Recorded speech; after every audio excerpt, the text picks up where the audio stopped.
series.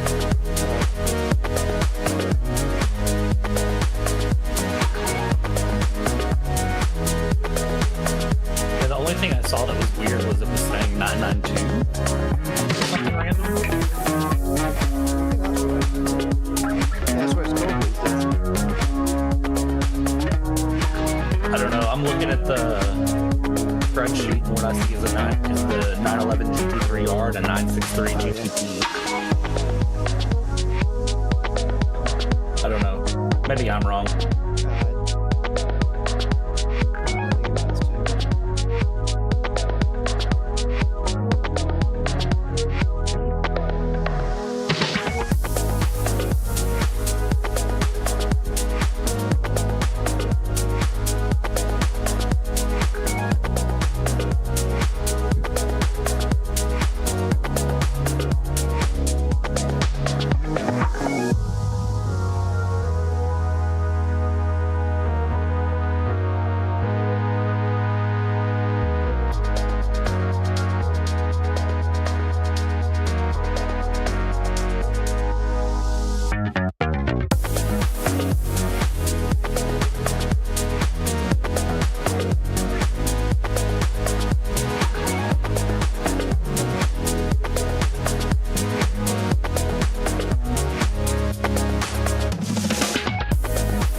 A very good afternoon and welcome to Daytona for the opening round of the Porsche Club of America Sim Racing Team Racing Series in 2025. Over the next few months, we'll have 5 4-hour races for you involving the Porsche GTP and the Porsche GT3 that is often used in the Porsche Club of America Series on Wednesday and Thursday nights. Very good afternoon to everybody, wherever you're listening from. I'm Ewan O'Leary alongside Brad Dalton for the first 2 hours of this championship. Good to be alongside you, Brad. The floodlights are on. It's Daytona time because it's January and we've got just over 30 teams raring to go here at the start of 2025.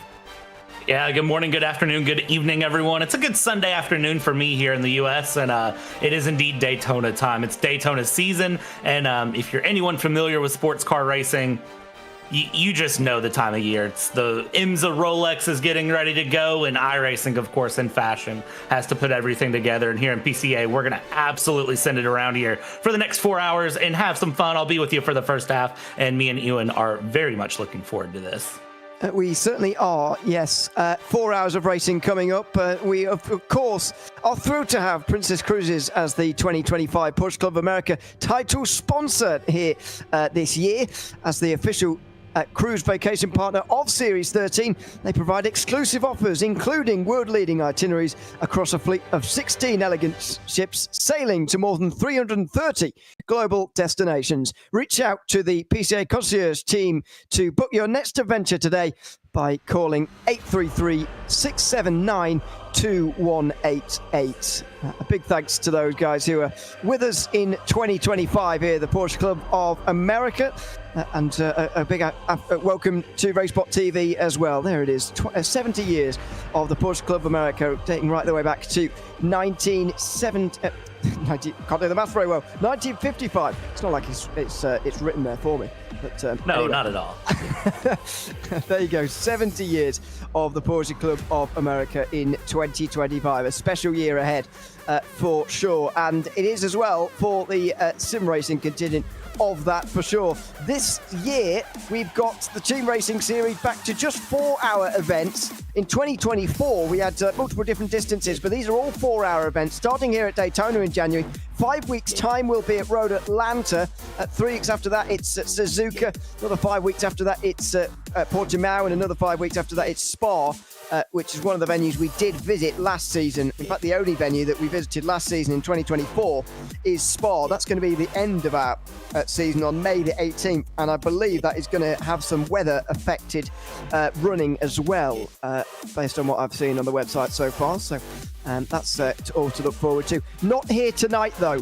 It's dark, but it is going to be dry here at Daytona Beach, Florida. Just 3.5 miles around here, Brad. This iconic racetrack is our venue for the opener.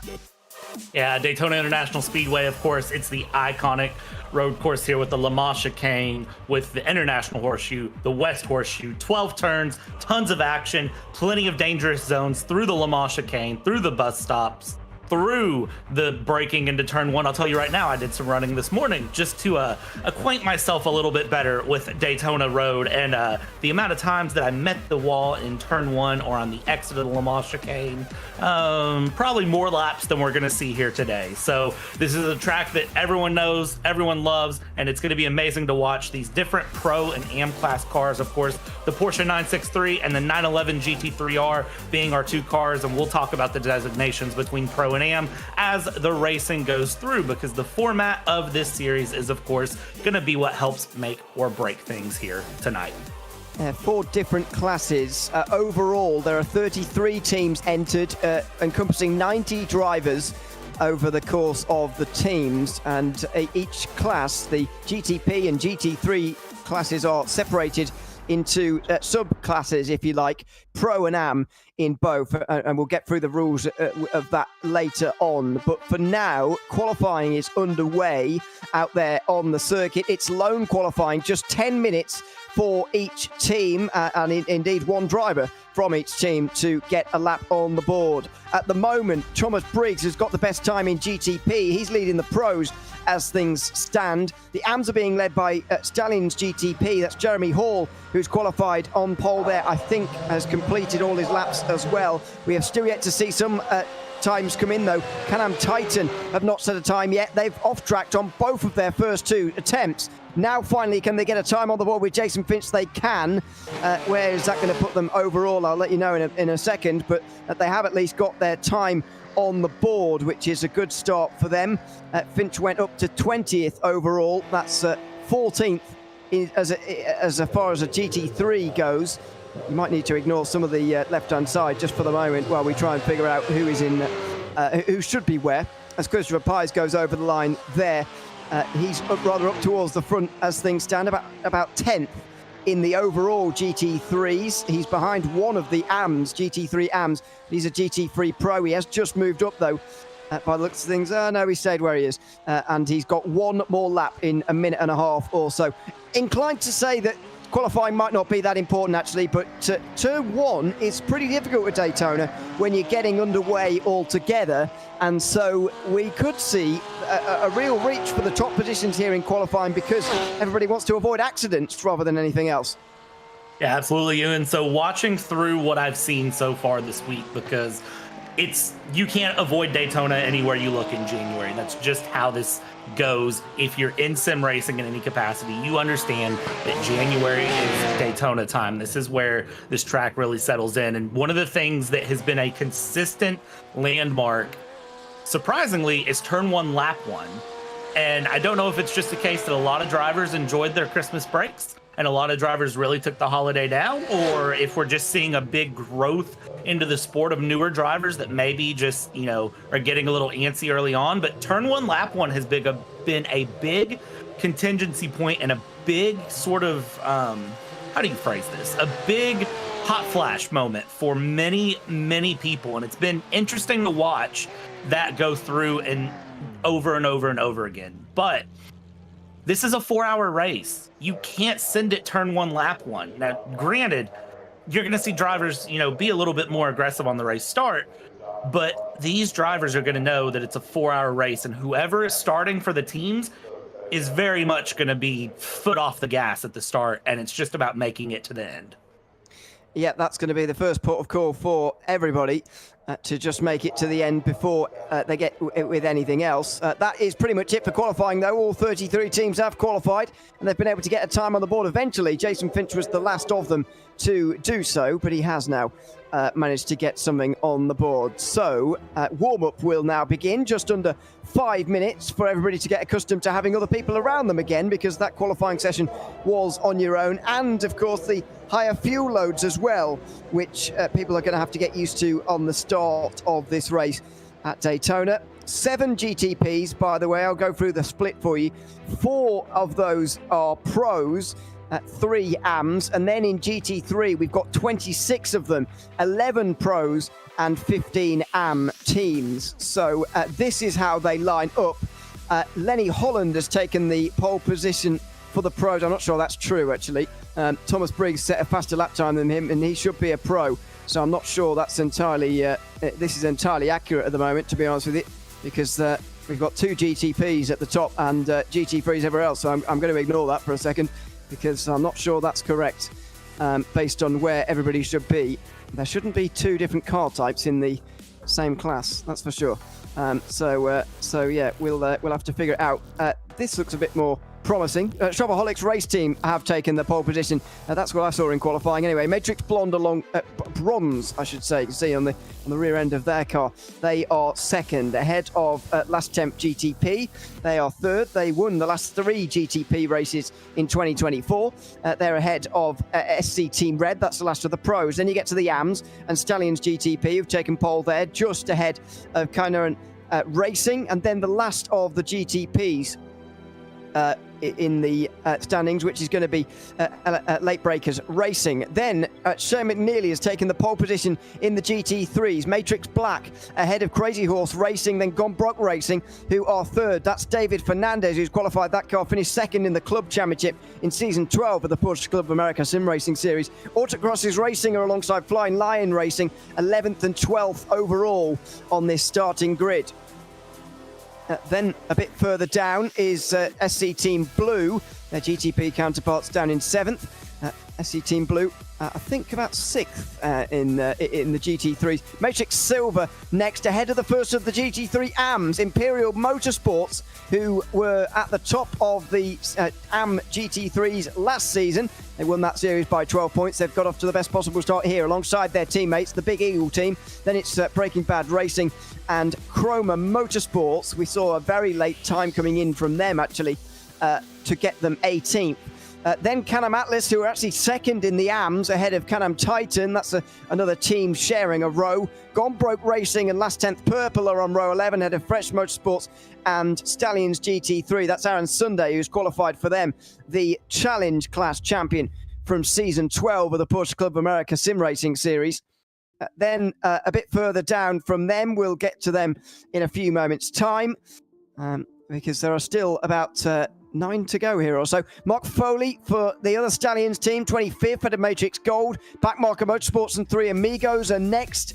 They had a 1 win in the GT3 Pros last time out. They're in GT3 AM here, although they do have Aaron Nations on their team, which will be interesting to watch. Backmarker Motorsports and are alongside them. Cap 5 Racing and Snell Motorsports are on the next row, ahead of Matrix Copper and the Lovebirds, with the Last 10th Green rounding out the field. It seems that those last 2 teams didn't quite get representative times on the board that time around. Just over a minute to go in warm-up. As I was mentioning, Brad, the class split is fairly uneven in terms of there's a lot more GT3s than there are GTPs, let's put it that way. And so surely the traffic for those faster prototypes is going to be a real big thing to deal with.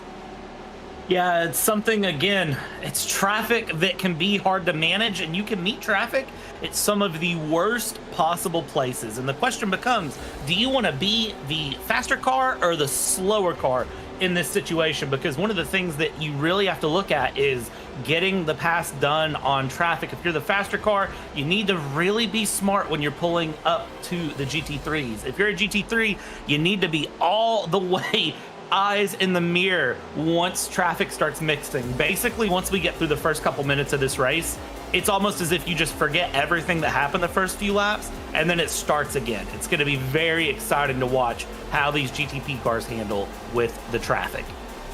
It will be a rolling start, as you would expect. Otherwise, we would have a calamity here at Daytona, but that will remain throughout the rest of the season. We'll have a short pace lap in a few moments' time before we get underway. In sim, by the way, it's about 6:45, or it will be when we get the race start here. So one thing's very clear, Brad, this is going to be a dark race from start to finish. But is it really a dark race here at Daytona? I mean, the floodlights will be on. Everybody will be able to see very well where they're going.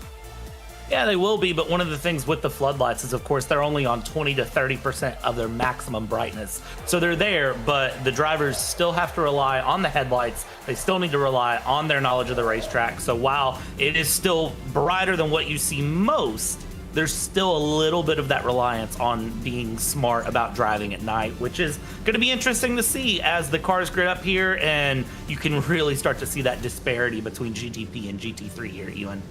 Yeah, there's so many GT3s. Everybody is much more likely to drive the GT3s. Of course, the first races of the season 13 of the Porsche Club of America Sim Racing Series have gotten underway, and so people might want to be practicing in those rather than going in GTP. But then again, some others will be wanting to do something a little bit different. Now they pull away. A little bit sluggish away there from Lenny Holland, but he eventually does get away. He's the club champion, by the way, from season 12 of the series, driving for Matrix Bronze this season. There go the 7 GTPs, and then there's going to be a bit of a gap back to the GT3s, hopefully hanging back to avoid any problems in towards turn 1 with the whole field. Yeah, and again, the big thing to remember here with heading towards turn 1 and that gap they're going to build up is there's a lot of GT3 cars, but you don't win a race in turn 1, especially on a 4-hour race. So I really hope to see some really good GT3 action going into turn 1. Nothing too crazy, probably some 3 wide, but it's going to be exciting regardless of what happens. Good afternoon to everybody who's watching along at Niati Sunday and Rachel Sunday, cheering on Aaron, I'd imagine. As always, Rastamoto and Jeff Lubis as well, who are supporting their various drivers. Good afternoon to you all. Hope you'll stay with us here on RaceSpotTV throughout the 4 hours of racing we've got at Daytona here tonight, under the lights. The GTPs will be just making their way up towards the line right now, and Lenny Holland and Thomas Briggs will get us underway from the front row. Shopaholics Race Team versus Matrix Bronze. As we get things underway, the green flag waves. There go the GTPs. They're a lot further behind at the moment as they just try and avoid any problems that the GTPs might cause for them. Just further up ahead, back here in GT3, it looks like Jack Caisson is going to hang on to the lead. Charlie Boyer is going to hang on to the lead just about, but let's see as they make their way out of the first corners. It is a spin for Lenny Holland. So the pole sitter, or the front row sitter, I should say, Lenny Holland, has spun through turn 1. We didn't see it, but he's spun, and he's going to go all the way to the back of the field. You can make or break your race very quickly in turn 1, and that's a case of a long way to claw your way back forward here through. But you see the GT3s now as they come through the dogleg towards the West Horseshoe. There's the GTPs already hitting the speedway, and as we come around, oh, there's a big moment there too. GT3 spinning into the West Horseshoe, coming back out into traffic potentially, and no, it looks like they get back going, and that is again make or break your race early on. Scott Bowers, one of the cars in the 917, to drop back, and it looks like we'll get it back together. Here we go, GTPs in the front. Ewan, you can see how they're trying to break that draft as they go, and there it is into the Le Mans chicane, trying to break the draft if you're the leader, and just do what you can here early on. It's a long, long race to go. It is a very long race indeed. Thomas Briggs leads ahead of Kerry Brooks, then James Hoof, Chad Casey, Charlie Boyer, Jeff Williams, the ones who've gotten away well from GTP. I was getting confused because Lenny Holland was dropping all the way down the field, just throwing things all up in the air. Shane McNeely, though, is leading for Matrix Black there in 7th place overall. The first few, actually a lot of the first GT3s are all pros. This is GTP though. Thomas Briggs versus Kerry Brooks. Shopaholics Racing versus Last Temp GTP. Down in towards turn 1, that was fairly close. And further behind, that's Boyer versus Casion. Charlie Boyer has got through on Jack Casion. And this is the battle for the lead in GTP AM. So Kyner Racing ahead of Stallions GTP. And Charlie Boyer up into the lead of that class. I tell you what, if I'm Shopaholics there, I am going to be telling Briggs to watch that turn 1 entry. That was a very, very wide offset line, which you'll see drivers take, but you've got to be careful coming back across there because Last 10th and Kerry Brooks was right there on the inside, and you could possibly have a moment there very quickly if they don't watch out. We come through around again out onto the speedway, and just to give you an idea of the pace difference, a minute 37, a minute 38 for the leaders just for the first lap, and then for the GT3 leaders, they were pushing 2 minutes to complete their first lap around. So there is going to be a pretty quick pace disparity, and you're going to very quickly see traffic become a problem, I'd say within about the next 7 minutes. Yeah, it's normally the first 10 minutes in these kind of races where you do see traffic rear its head for the first time. Through the banking they go for the GTPs in the lead. We're not seeing a train form in GTP really like what you would expect at the start of one of these races. Draft is so important at Daytona. It's not only about drafting the Daytona 500, but actually everywhere else as well here at this circuit. You spend so long up there that you can really gain and lose in the draft. Here are the GT3 leaders, and this is a lot closer. This is where trains are more likely to form. This is the front two in GT3, nose to tail at the moment at the end of the second lap of this race. Indeed, and as they come around here, this is going to be the moment where I think a lot of drivers are going to decide, do they want to go for the pass? Do they want to fuel save? Because one of the big things with the draft is you can just sit back, fuel save, and really take advantage of your strategy as we send these Porsches down around the inside of turn 1. And again, you could have the opportunity, take the draft, get the pass, but sometimes it's better just to sit behind. And now look at this. This is way back in the back here. This is Shane McNeely trying to work his way through traffic. Had that spin early on, turn 1, lap 1, and now having to do the long, grueling battle with the GT3s to get his GTP back forward here, taking advantage of all of the horsepower that this car has to offer. Over 670 horsepower in that GTP, trying to fight back forward. This is the battle for third place in GT3, and this is going to be a big problem for Lenny Holland as he tries to work his way through here in the GTP. Already half a minute off of the rest of the GTP field. Out of the left-hander, they come off turn 6 and onto the banking again. This is the biggest group in GT3, certainly up towards the front, but now you'll see the power of that GTP running right round the outside here, up high on the banking and getting through up past the third place GT3 now. So that car is recovering, the 212 being driven by Lenny Holland. That's Matrix Bronze, but so disappointing for them to have this start, a spin on the opening lap of this season, not getting off on the best foot. It is still 3 hours and 54 minutes to go, though. So for Lenny Holland, I mean, there's a little bit of just breathing room that needs to be had there. There's a little bit of just sitting back and enjoying what you're doing and fight the traffic now. Get the experience there with fighting the traffic, because that is something that will come in handy here in the next few minutes as you build your way back through and as the leaders start to have to fight with traffic. Side by side we go here. This is the battle for third in class, and very clean pass there from Fernandez to get ahead on the Cowley. Porsche behind there, fourth. Yeah, Ryan Cowley, that was just in behind. So that's Gone Broke Racing past Autocross is Racing. We're in the number 1, that team, by the way, in case that's going to confuse you over the course of the afternoon. We've got our first pit stop as well.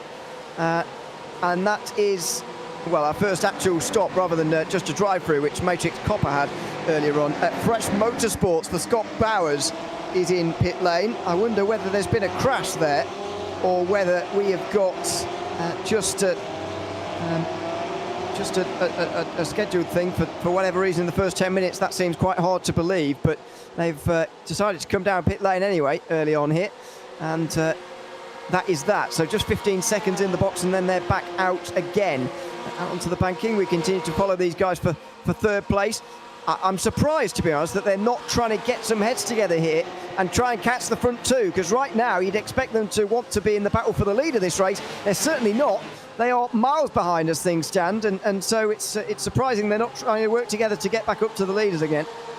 Yeah, it's really interesting in that regard to see the difference that they're playing on. And you know, you would think early on in this race, the goal would be just to stick with the leaders, keep the company together. And for some reason, they're not doing that third back. And I've got to wonder if that's just the case of the fighting that has happened here with Fernandez back that has just caused them to break away for Sosnowski and McNeely. And if that's the case, they might want to think about just going nose to tail and really sending things forward, or it could even be just a difference in setup preference, and maybe this is a case of Fernandez, the cork in the bottle, because sometimes one of the things I see here with Daytona is drivers will set up for extra speed on the speedway section, and then they're just slow through the infield because they have no downforce and have no mechanical grip to get around these hairpins. And that's all the infield really is just 3 hairpins put together, or 4 hairpins put together with a dogleg right here in the middle.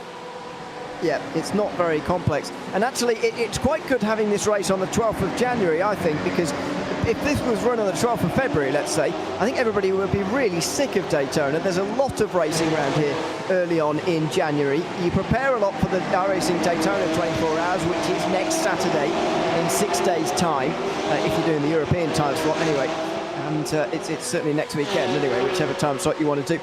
And so you get really tired of this circuit, I think, by the end of that. But everybody will have a lot of ambition going into this. Everybody will be very up for this because it's still fairly early on in the season, and we haven't got that Daytona fatigue that does hit around February. Indeed, and one of the things too with this is if you're a driver and a team that is going to be running the 24 here on iRacing, this is nothing but just good practice for a long stint for you, because you'll see drivers that go into the 24-hour and they do these 4-hour races in advance, because this is how they build up for their stint, because drivers will run 3 to 4 hour stints sometimes here in iRacing. It's exhausting, but it's not the equivalent of being in the real life car, so they'll do a little bit more. Look at this dive up the inside on the apron down into turn 1. We'll go side by side. We've seen some moments happen like this, and here we go. The number 1 does make his way through. Ryan Cowley will find his way ahead. Ryan Cowley there with Autocross is Racing moves ahead into the top 10 overall. Goodness me, that was, well, there's normally rules against going down below the double yellow line there, so we'll see what race control decide to say about that. But that's very aggressive considering we're so early on in this race, and again, not really going with the working together that we were suggesting that they do earlier on. They're certainly not trying to do that for the moment, and they're just wanting to battle it out between themselves here for third place. I'm surprised, I've got to say, especially the amount of aggression there that Ryan Cowley showed, because after all, we're only less than 10 minutes into this race. Yeah, for Ryan Cowley, that's a case of I know I'm faster and I just need to get this pass done here to get ahead of Gone Broke Racing's David Fernandez, doing a very good pass there. But now Ryan Cowley has the problem of there's nothing in front of him. He's got 3 seconds, 4 seconds to Chad Sosnowski, and he's going to have cars behind drafting like the end of the day. So he's got to start to try to build a gap, nail the corners, nail the apexes, nail the exit of the Le Mans chicane here, and just really try to hold cars back. And unfortunately, that's the ebb and flow of Daytona. You're faster, you get the pass with the draft, and then all of a sudden the draft helps the car behind stay with you, and you go, I have more pace. Why are you here? And you just end up in a back and forth battle. Chad Sosnowski is one of 2 drivers in his team, by the way. He'll be sharing with Russell Elizondo, a sport class driver. So they are in the pro class in this series. There is Kerry Brooks making his way over the line as one of the GTPs in this one. This is last 10th GTP. He's sharing with fellow pro driver Chris Brown. It's an all-pro lineup. There aren't many of those in the team racing series this season. They're going to be one to be reckoned with for sure. Thomas Briggs, though, will be one to be reckoned with as well. David Glenn is sharing with him. He's a club driver, so you've always got to think about this in the team racing series. It's all well and good looking at these drivers right now as to where they are and who's quicker than the other, etc. Thomas Briggs was like the quickest driver in this field for the moment, but when we start to look at the teammates, is Briggs going to be handing over to a driver who is also faster than Kerry Brooks is going to be handing over to? That's always the interesting thing with team racing. Yeah, I think when you're in that team racing setup, you kind of have one of three ways you can go with your team building. Granted, all of these drivers are extremely fast. I do want to preface what I'm about to say with the fact that all of these drivers are extremely fast, much faster than me around this track in their cars. But it is just a natural knowledge here as we watch the GTPs carve through traffic that every driver is going to have their strengths of what they do around this track. Some are very good on race starts. Some are very good in traffic. Some are very good at just eking out the pace and managing the tires and getting the car home. And you have a couple of different team strategies you can set up. One of them is put your super fast guy in up front, let them run the first few laps, get a big gap built up, and then you hand it over to a driver that can just maintain that and just sort of set in the pace, bring the car home.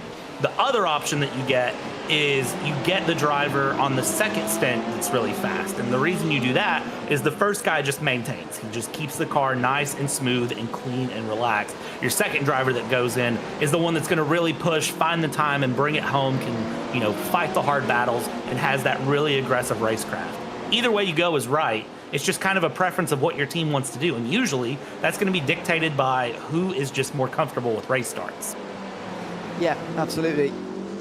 It's always good to get off to a good start, and very important indeed to get off to a good start in one of these races. Haven't received any penalties yet from I'm monitoring the channel. I'm sure race control will have things to look into this afternoon, but so far nothing yet coming through. This is McNeely in the lead of the race, ahead of Chad Sosnowski. Already told you who Chad's sharing with, but Shay McNeely is a pro driver, sharing with Matt Siddle, who is also a pro as well. So that's two pros versus a pro and a sport driver in this battle here. So you would say maybe that the number 2 car has the edge, but it's difficult to say that so early on. Matrix Black leading the way early, but there's a very, very long way to go. And it seems like these guys have got the right idea. I think this is the way to do it early on at Daytona. The two of them running nose to tail. The Crazy Horse Racing Porsche will be saving fuel as well, which is an added benefit, but look how much quicker they're going than those guys behind, because they're working together. The gap from second to third is over 5 seconds now. Yeah, and the funny thing with this is I don't even know if they know they're working together. Surely they have the idea of let's just maintain, you know, bumper to bumper and run through, but sometimes this is just a case of drivers are just very much pushing, and the car behind the 101 there, Chad Sosnowski, is just really holding on there. And, you know, if you're Crazy Horse Racing, I'd be telling Chad, hey, just stay where you're at, just keep things going. We're only 15 minutes in. You've got plenty of time to go, and really just hang out. There's no sense to risk the car. There's no sense to make any unnecessary moves early on, and, you know, just keep pulling the gap that you're pulling. You're doing a very good job of it here as they continue around here through the West Horseshoe. Now they're going to come onto the Speedway chute and get back onto NASCAR 1 and 2. And again, just the fuel saving, everything with it. If I am Crazy Horse Racing, I'd just be telling them to sit there. I'll just sit in and wait. I think that's the best thing to do. We'll see as well whether these GT3s can quite make it to an hour. It's going to be difficult to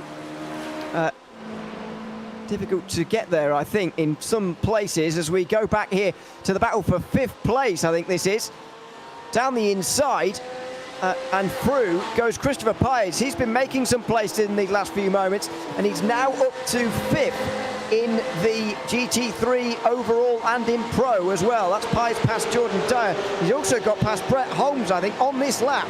So 2 passes on 1 lap. Chris Pies into the top 5, but he has created some gaps in this second group again. And I'd be curious to know if that was with the help of traffic of the GTPs coming through, or if that was just a case of an error on the other cars as they go through. And now look in the back, we're possibly going to have side-by-side in the turn one again there. The 28 and the 31 Porsche just following through, maintaining nice and pretty there for the moment. They were thinking about a move. They don't do it. They continue around, and it looks like Promo Motorsports have had something happen. It looks like they've been into the pits here very, very recently. Let's see on that front. Yes, they are lonely down there at the moment. We'll get to the bottom of that. It's down in towards the West Horseshoe. There's this battle again. Pies has stitched these groups back up together again after he ripped them apart a couple of moments ago. He's caught David Fernandez, the club driver, and now he's in the group again. So this group for third place is still ongoing, but Christopher Pies is looking to make some moves now, and you can understand it from his point of view. He's one of the quickest drivers in the PCA, and he wants to move forward to the front of this group. And that is the big goal here. Get your movement forward as you can, get things ahead, and just continue to be consistent as we go around. Another GTP, that's the 7th place 212 of Matrix Bronze, going around the high line there, now drops back to the low line. Gonna just snake your way into the traffic there if you're the GTP and go through, and now you get the exit of the Le Mans chicane and bring it around Speedway 3 and 4. And with the power difference in those Porsches, it's no contest. You just have to be patient through the Le Mans chicane. Continuing around here, though, the GT3s are definitely going to be the talk of the town as they go through. We're going to continue to see just pockets of battles open up and close and open up and close as we go through, because the draft, especially down the front stretch, helps encourage someone to make a move into turn one, but drivers, again, sometimes wiser, but then the 453 there is a little bit slow. That's the 453 Imperial Motorsports Porsche. Brings it around, still nice and clean, a little slower into the entry of one, but still has a very strong exit. Aaron Sunday's just got past Derek Dirksen for 18th place overall. That is 11th, I think, in GT3 overall, but more importantly, that's for second in GT3 AM. So Imperial Motorsports and Michael McKinney are still leading the way in the AMs so far, but well, someone's flashing, I think, at the moment, and so jumping up and down the order a little bit quickly. But anyway, Imperial Motorsports are definitely in the lead just for the moment, ahead of now standing as GT3 and then Can-Am Atlas, who are third, 1, 2 and 3 in the GT3 AMs at the moment. So that's what's going on down there. So far we've had just the one pit stop, 2 drive through. I'm not sure whether penalties or not, but anyway, Chroma Motorsports and also Matrix Copper have driven through the pit lane without stopping. I don't see any penalties in the Discord channel at the moment, but that doesn't mean that they haven't been awarded them in the sim just yet. As this battle for third goes through the bus stop chicane again, and now the gap 5.7 seconds out to the leaders, who are still working together well. Yeah, leaders are doing a very good job here up front of keeping things going. This Minpack is also doing a very good job. And speaking of doing well, they're basically bump drafting. I know we're watching Porsche GT3s, but you might as well think this is the Daytona 500 the way they're running on the speedway here. This is first and second place up front. That is the number 2 Porsche of Matrix Black with Shay McNeely there with Crazy Horse Racing, Chad Sosnowski there behind. And again, it's the power of the draft as they come through, but now it's the infield section. This is where these cars really should shine, really should be comfortable, but it's where the setup differences come into play. And it does appear to me that it is potential that Crazy Horse Racing have went for a slightly lower downforce setup, maybe trying to just get a little bit more speed on the speedway section. And it seems like in the infield, they're just having to hold back a little bit. Yeah, that's to be expected in this first half an hour. We've just passed 20 minutes, by the way. And these two still over 5 seconds out front. Is this a gap that is going to persist throughout the entirety of this race? Or are we going to see a resurgence from those further behind? It is always difficult because the pit stops are going to really throw things apart here. But we'll see if these guys are going to get caught at some point. They've certainly got the right idea just for the moment. Just over 20 minutes gone, but there are the 5 in the background. They do seem a bit more organised now, to be honest with you. Less than 6 seconds, so the gap is still growing, but actually it does look like it's going a little bit better for them as of right now. Sosnowski gets right up close in behind Shea McNeely, And watch this, I think we're going to see bump drafting again towards turn 1 this time round.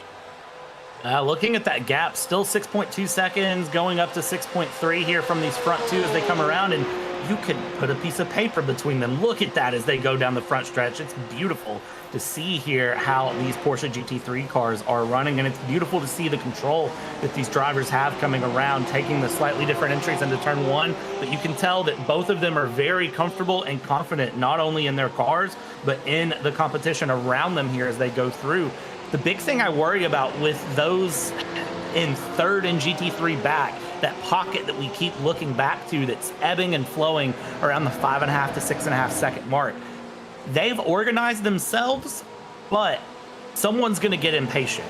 They've organized themselves for the moment because I think nobody's wanting to make a move here at this point. They've gotten through that sort of initial adrenaline phase of the race. When you have those longer races, you get that initial adrenaline boost at the race start where you kind of get comfortable and go. McNeely is dropping for some reason. What is going on here? Dropped. Has the number 2 car disconnected entirely, I wonder? Well, we'll get to the bottom of that in a few moments' time. The battle for second overall is ongoing. Meanwhile, Kerry Brooks is being caught by James Hoof, but what a bad stroke of luck that would be for Shane McNeely. If that is indeed what's happened, it looks to me like a disconnection. And I'll tell you right now, if you're Chad Sosnowski, you are going to be really upset on that too, because that was your drafting partner. So now you're just going to be running solo, and what that means for you is everybody behind has just thrown the fishing line. They're going to start reeling you in as if they're fishing off of Daytona Beach here, just 10 minutes away from the speedway. They're going to be reeling you in like they're reeling in a nice catch there out of the ocean.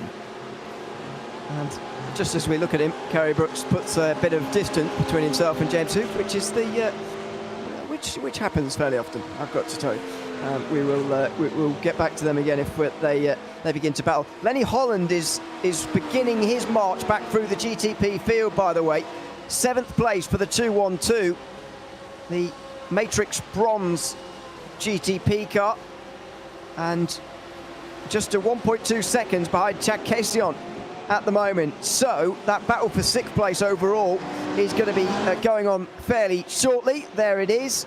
Casion into the bus stop chicane. They're not quite in the traffic that the guys up front are just yet, but Lenny Holland's catching and has got a lot more catching to do after this if he wants to get a good result out of this race. Yeah, there is a lot to do here as they go, but if anyone can do it, it's these drivers. It's a case of, buckle it in, and you've just got to push this car to the limits. It's easier said than done, but the draft is going to help here as these GTP drivers come around down into turn 1. Mind your braking there as you drop off of the speedway onto the infield and now get the car to rotate. Gorgeous run. It's amazing to watch these GTP cars, the grip they have, and their ability to really handle this infield section. Again, the pace difference, it's 1:30 for a GTP, and the fastest time I see so far is about 1:44 for a GT3 car. 1:44.6 for Imperial Motorsports is the fastest I'm seeing. 1:44.5 for Crazy Horse actually just came through. So that is a significant pace difference, and it's not just all about the speedway section, it's just how quickly they can navigate this infield, how quickly these cars can turn on a dime and really apply the power through on those hybrid systems. Well, Lenny Holland surely is going to have a chance pretty shortly to make this overtake work as we approach half an hour gone in the opening round of the Porsche Club of America Team Racing Series in 2025.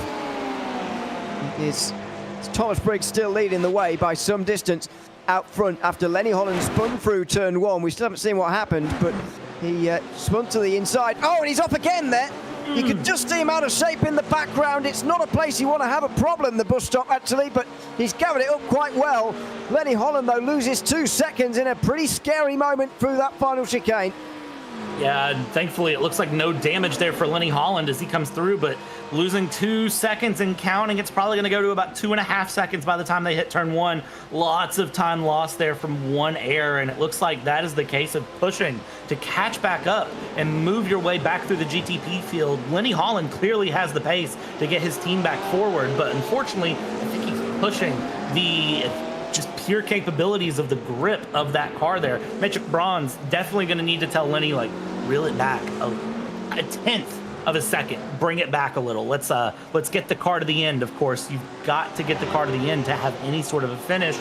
But it looks like Lenny really pushing that car through hard on the brakes on the West Horseshoe. And yeah, you can see just how much Lenny Holland wants to get his team back towards the front of the field here. Yeah, really wants to get on with this, but really needs to. This is Christopher Pies, meanwhile, getting past a lap car. That's Shea McNeely rejoining the, well, it's not actually McNeely, it's Matt Siddle who's taken over the number 2, but what a big shame for that car.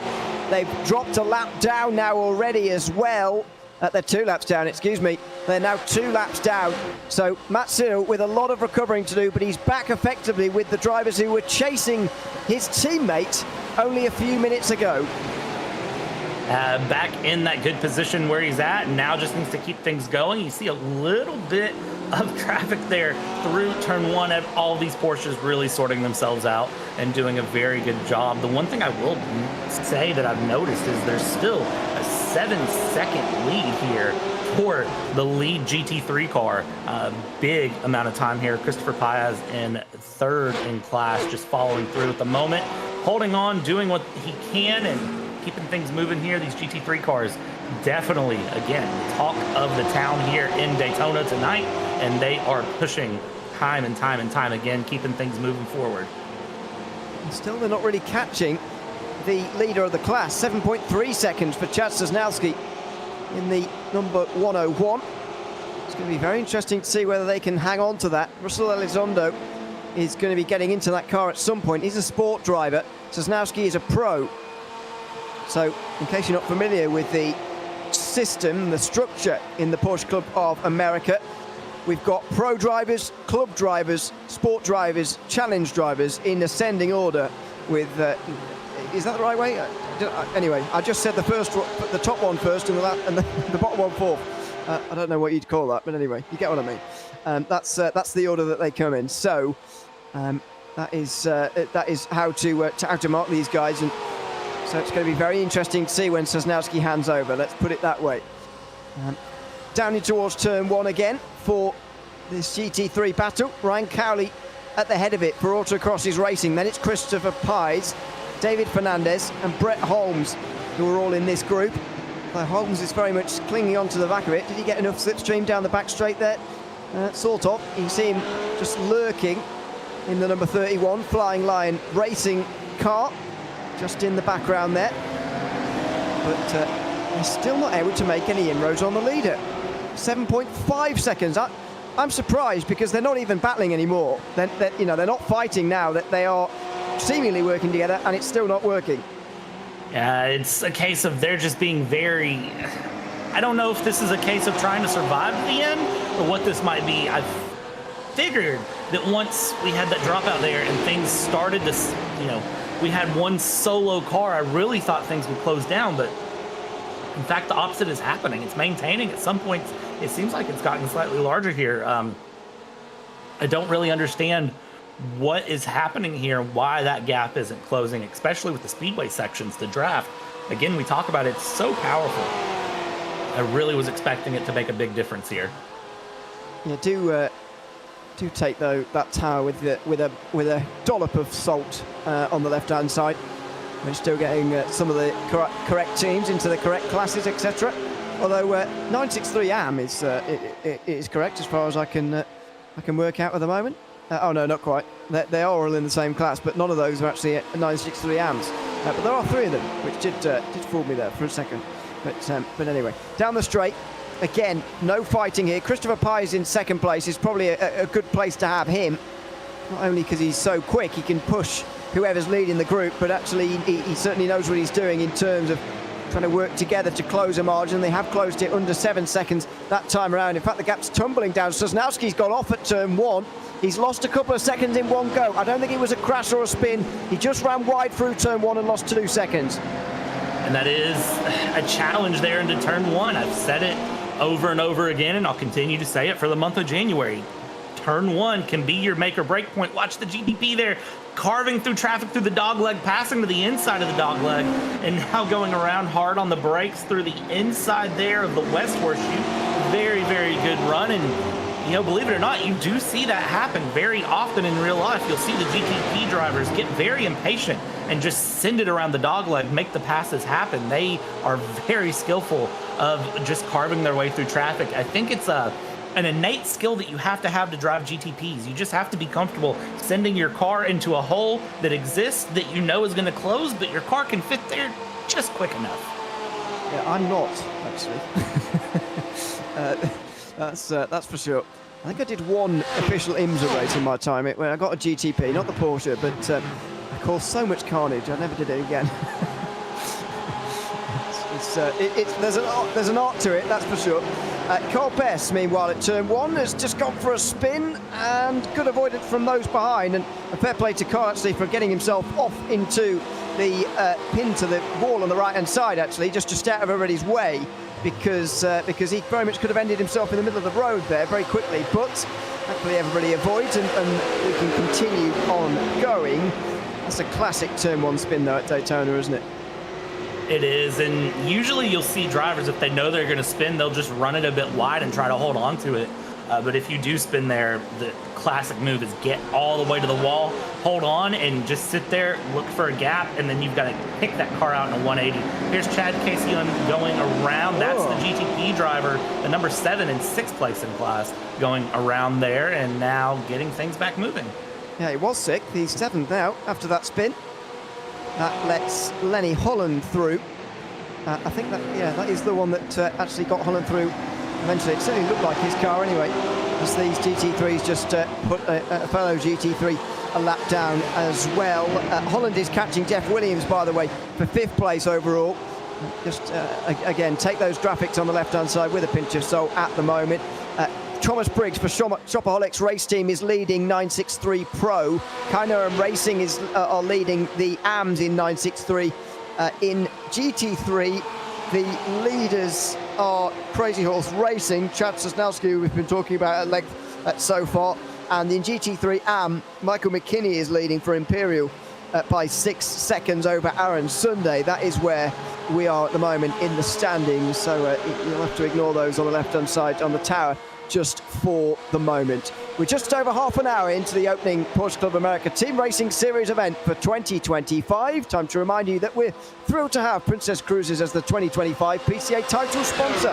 As the official cruise vacation partner of Series 13, they provide exclusive offers, including world-leading itineraries across a fleet of 16 elegant ships sailing to more than 330 global destinations. Reach out to the PCA concierge team to book your next adventure today by calling 833-679-2188. A big thanks to them for getting on board this season with the Porsche Club of America. And great racing we've had so far in the first half an hour, just more than half an hour. This is the group for 2nd place in GT3 Pro. Ryan Cowley's leading ahead of Christopher Pies, who's in the blue and red. Then it is David Fernandez and Brett Holmes. Still the 4 of them. Still no fighting, as there hasn't been for the last 20 minutes or so.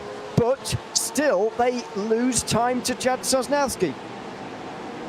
Yeah, and it's amazing to see that this is the situation they found themselves in. They're still losing time to Chad Sosnowski with Crazy Horse Racing, but they're still not passing each other. It's a very stagnant position that these GT3s find themselves in here in the battle for 2nd place. If not, really, you should call it the lead for GT3s as they run through. They've just kind of settled in. They're 2 by 2 as they stand, and it's just not...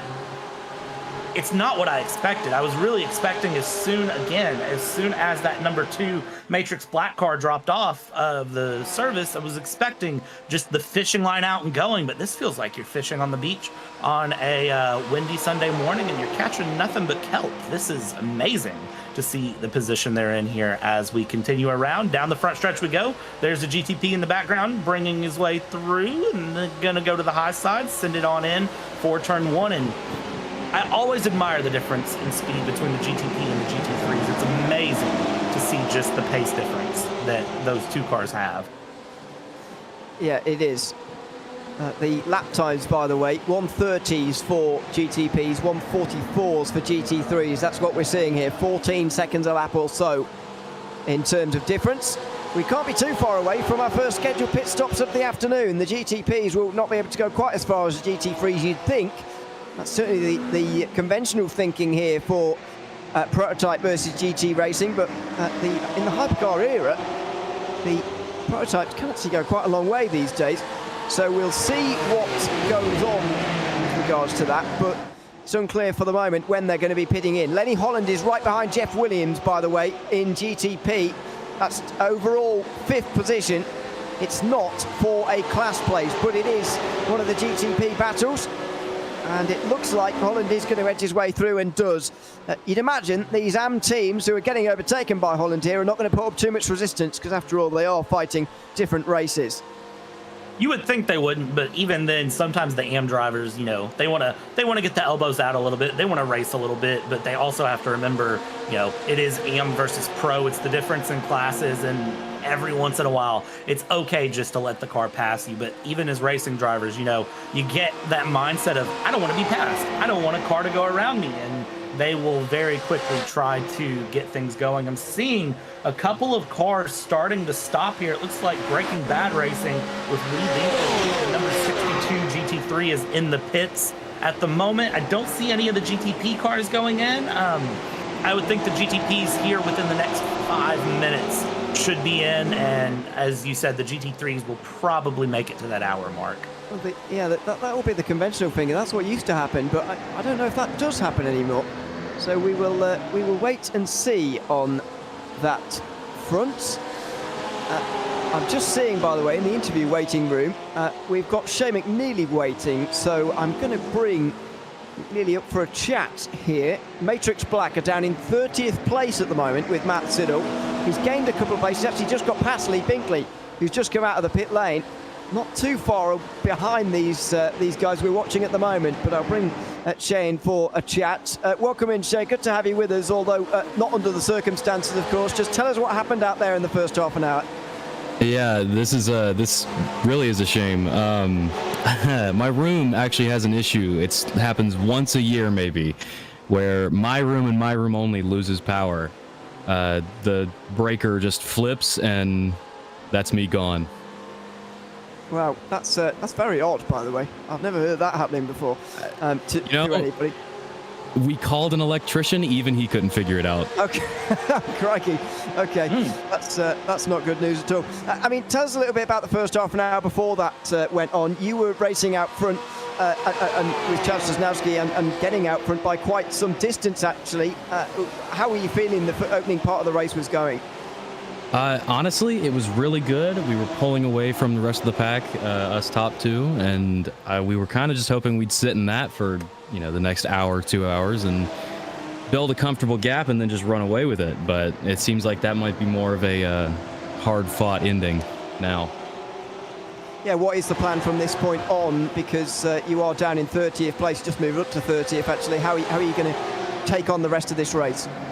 I think, honestly, this is going to be the really rough heads down and just drive our tails off kind of thing. This is a big recovery now.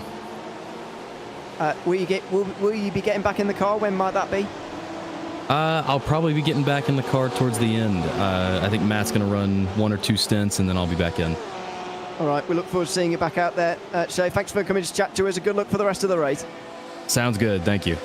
Thanks very much. Shay McNeely there, one of the drivers from the unfortunately delayed Matrix Black team.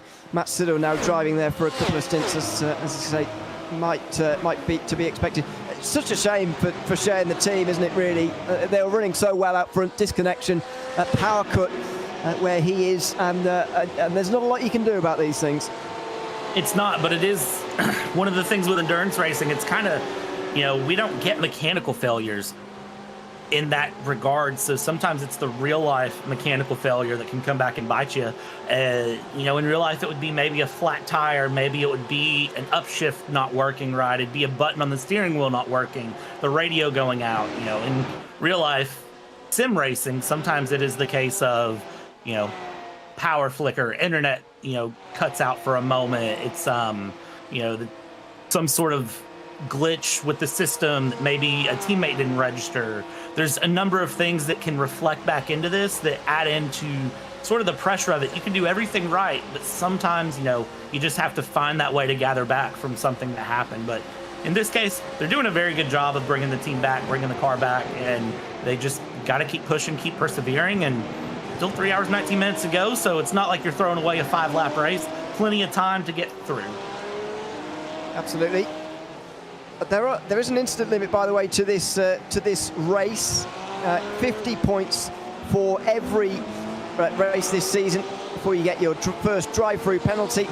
Every 10 instant points after that, you get another one, all the way up to 100 points, which your car gets disqualified. So that is the parameters you have to look out for over the course of this season as far as that goes. Currently following the number 28, by the way. This is Matrix Silver in the Pro class, GT3 Pro. They're currently running in 9th as things stand overall, but that's 8th in the class, because up ahead of them are Imperial Motorsports, the AM GT3 team, currently being led by Michael McKinney, just in behind Jason Finch in number 911. And this is the second place James Hoof, because Kerry Brooks is in the first scheduled GTP stop of the season. And GTP coming in. This is going to be interesting to see what Last Tenth decide to do here in the 000 Porsche GTP car. What's going to be the decision here for them in terms of stint strategy? What are they going to do? They go through in 20 seconds in the box, 36 seconds in the lane. So they are bringing things around now. Kerry Brooks still the driver as I see it, and we'll see what they decide to do. Lenny Holland now in as well for Matrix Bronze in the GTP class. So 2 pros in very quickly and right around that 45-minute mark that we were expecting, if not maybe 1 to 2 laps sooner. Yeah. It's about right, I think. Just over 40 minutes. If you're doing about 40 minutes, you can split this race into 6 separate stints. If you go 45 minutes, I don't think that's quite far enough yet to be able to go and do this on just 5 stints. You'd probably need to do a bit longer. So Thomas Briggs is in. That's Shopaholics race team. And it's going to be a change of driver down for Lenny Holland. Joe Sinclair gets into that one. Rob Cottle has gotten into the Late Breakers Racing GTP AM as well.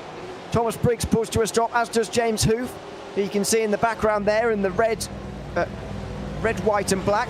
There goes Joe Sinclair out the pit lane, 41 seconds in the box for him. Out behind Kerry Brooks, as you'd expect. The 41 seconds seems to be right around the mark that you'd expect to see, but I've got to say something I wasn't expecting. A couple of driver changes in this first stint. Yeah, this is probably going to that strategy that I discussed earlier, where it's put the fast driver in, get the first stint out of the way, get the car cleanly through, and then from there we can start getting things moving and going around. Thomas Briggs, the pro driver, bringing the car back out here for Shopaholics race team, still maintaining the lead as it stands, because it looks like everybody else behind has been either in the box or through the box. Last 10th GTP, Kerry Brooks bringing the car around the line now, 5 seconds off here from gaining some positions to cars in the pit lane, bringing things through, and we'll see what the gap is there coming around for Kerry Brooks for the overall lead. We hop on board with David Fernandez for Gone Broke Racing in the GT3s. And again, just that trail of cars that has been second verse, same as the first. They're really just sticking together at this point. They've really got rid of Brett Holmes, though, from Flying Lion Racing. So it's just a 3-driver group now. Cowley, Pies and Fernandez. You can see them here in the opening 45 minutes of this race. Now, will these guys be able to make an hour? Normally in GT3 you can. However, I would be concerned around here at Daytona, because you're on the full throttle for so long and you'll be therefore burning so much fuel. I just wonder whether we're going to be seeing some people running out of fuel before an hour, actually, and having to make a stop before the 3-hour mark in this race. We'll see on that front, but it's going to be pretty important as far as this race goes if you're trying to avoid a splash and dash, which of course everybody is. I think if you're the GT3s, if you're not the lead car, you've been fuel saving like crazy. And one of the things that you can do to fuel save is you lift very early going into the Le Mans chicane. They'll lift at about the 300-meter board and just coast it through and let the engine braking slow it down there. If you're not the lead GT3, that is what I would be doing. Same thing into turn 1. They will lift at the start finish line and let it coast all the way down into turn 1 and around, and fuel save that way and take advantage of the draft. You know, you can use the draft and be at 3/4 throttle and still stick with the cars ahead and not be at full throttle. And I have to wonder if that's not the case of why these 3 have dropped the cars behind, if it's been a case of everyone behind has been lifting a little bit more. We watch Rob Neville here, who is running through, and look at the 4-screen setup. Has the top screen there with some information, triple monitor display to get things going, and look at what he's doing. And not as much of a lift as I expected, but still felt a little bit like an early lift, really pushing that 001 to go forward here in this GT3 class. Number 001 is 23rd overall. I think that's 16th in the GT3s. Ignore the P9, that will be inaccurate, I think, at this moment. Let's have a look inside of the rig of some of these guys. Of course, there is a possibility all the drivers can submit their cameras to show us their rigs, and Neville has, and we thank him for that. A little look inside of how he's getting on this afternoon. He's got Antonio De Silva about 9 seconds behind him. He's got the Chroma Motorsports car about 20 seconds in front, so he's not exactly involved in any battles just for the moment. And since we're nearly an hour in, we are starting to settle in a little bit here. The gaps are starting to get a little bit bigger now, and that's always to be expected at this early part of the race, that everything will just spread out a little bit from here, and everyone will settle in to their race. But for now, this is the closest battle that we've really got. This is Christopher Pies doing the pushing here on Ryan Cowley, who is in 9th place. This is a battle for 2nd place. But again, line astern, as they have been for over half an hour now, I think. Indeed, this is an endurance race, so the big thing I would expect for them is to just really survive at this point, and that's why it doesn't surprise me to see these drivers here at Ewan really sticking in where they're at and seeing the GTPs really sort of settle along where they're at as well, seeing the gap spread out. This is the case of just survival at this point, and if you're a GT3, you've really, you know, the pockets have spread out there. You're not under as much pressure potentially, depending on which car you are, who's ahead, who's behind, and you're really just looking to make it to this pit stop. And you know, if that means slowing it down a little bit now, I would expect them to do that. They're just coming up on a lapped GT3 here to put another one a lap down. Looks like that's the Backmarker Motorsports car of Mike Sachs, one of the AM GT3s. Been now dishing up a little bit of slipstream to Ryan Cowley, which he hasn't had for very long in this race at all. And won't be getting out the way too easily. Now we'll be forced to make the move down the inside, Cowley, and Pies tries to follow through, can't do it. It looks like this group is going to be split apart as the Backmarker Motorsports car gets between these guys. Pies wanted to follow through, but he couldn't quite do it. And that is exactly what autocross racing is going to want to see behind. They are going to want to see the traffic holding out the 453 of Imperial Motorsports. They're going to want to see Gone Broke Racing stuck behind as well. But here's the power of the draft. Let's see how quickly they catch back up here as they work together here. And that number 27 is going to slide back in as well. Backmarker Motorsports is going to just follow through. Let's see, do they work together and try to catch things back up, or can the Crazy Horse Racing car, or sorry, the autocross racing car pull things forward here as the gap kind of opened up for a moment, and now it is very quickly closing back in. You'd imagine this will get stitched back together again very shortly indeed for these three. So Appears to be. Just bobbling around a little bit there, but it's okay. Three of them will try and get back together. Although other battles that are going on up and down the field include for 14th overall between Jason Finch and Michael McKinney. They're not in the same class though. That's a pro versus an AM down in GT3.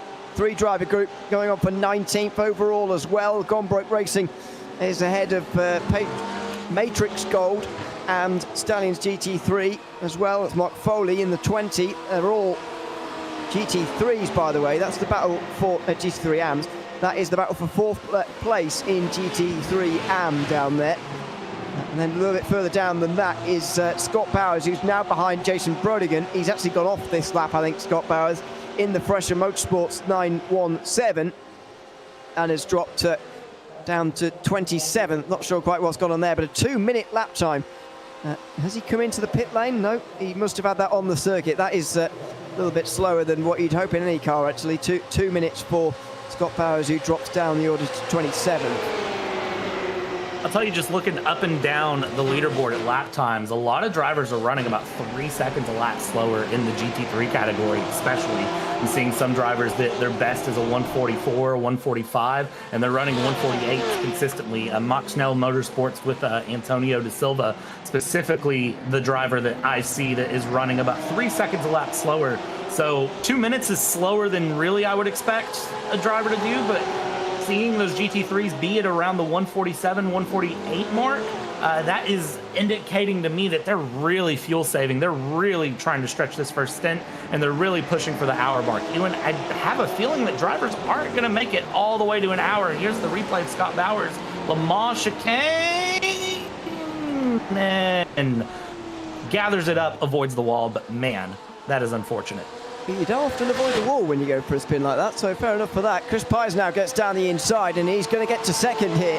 Finally a change for the first time in a while in GT3 Pro, as Ryan Cowley pulls up high, almost sort of orchestrating that, really, facilitating that move, but he's not quite giving up just yet. Side by side towards the bus stop chicane for these two. This is for second in GT3 Pro, and he's got it.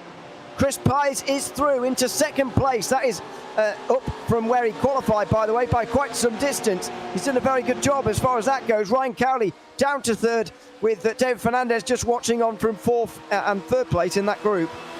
And as we bring it around here, you can see the gap has opened up a little bit. So side by side in the Le Mans chicane will always compromise the second car as they go through. And now, no, that is going to be the indication to peel off into the pits for Crazy Horse Racing. They get past there, and Autocross Racing pulls in Crazy Horse Racing in the pits as well. So we're starting to see GT3's pit not making it to an hour, 7 minutes short of the hour mark.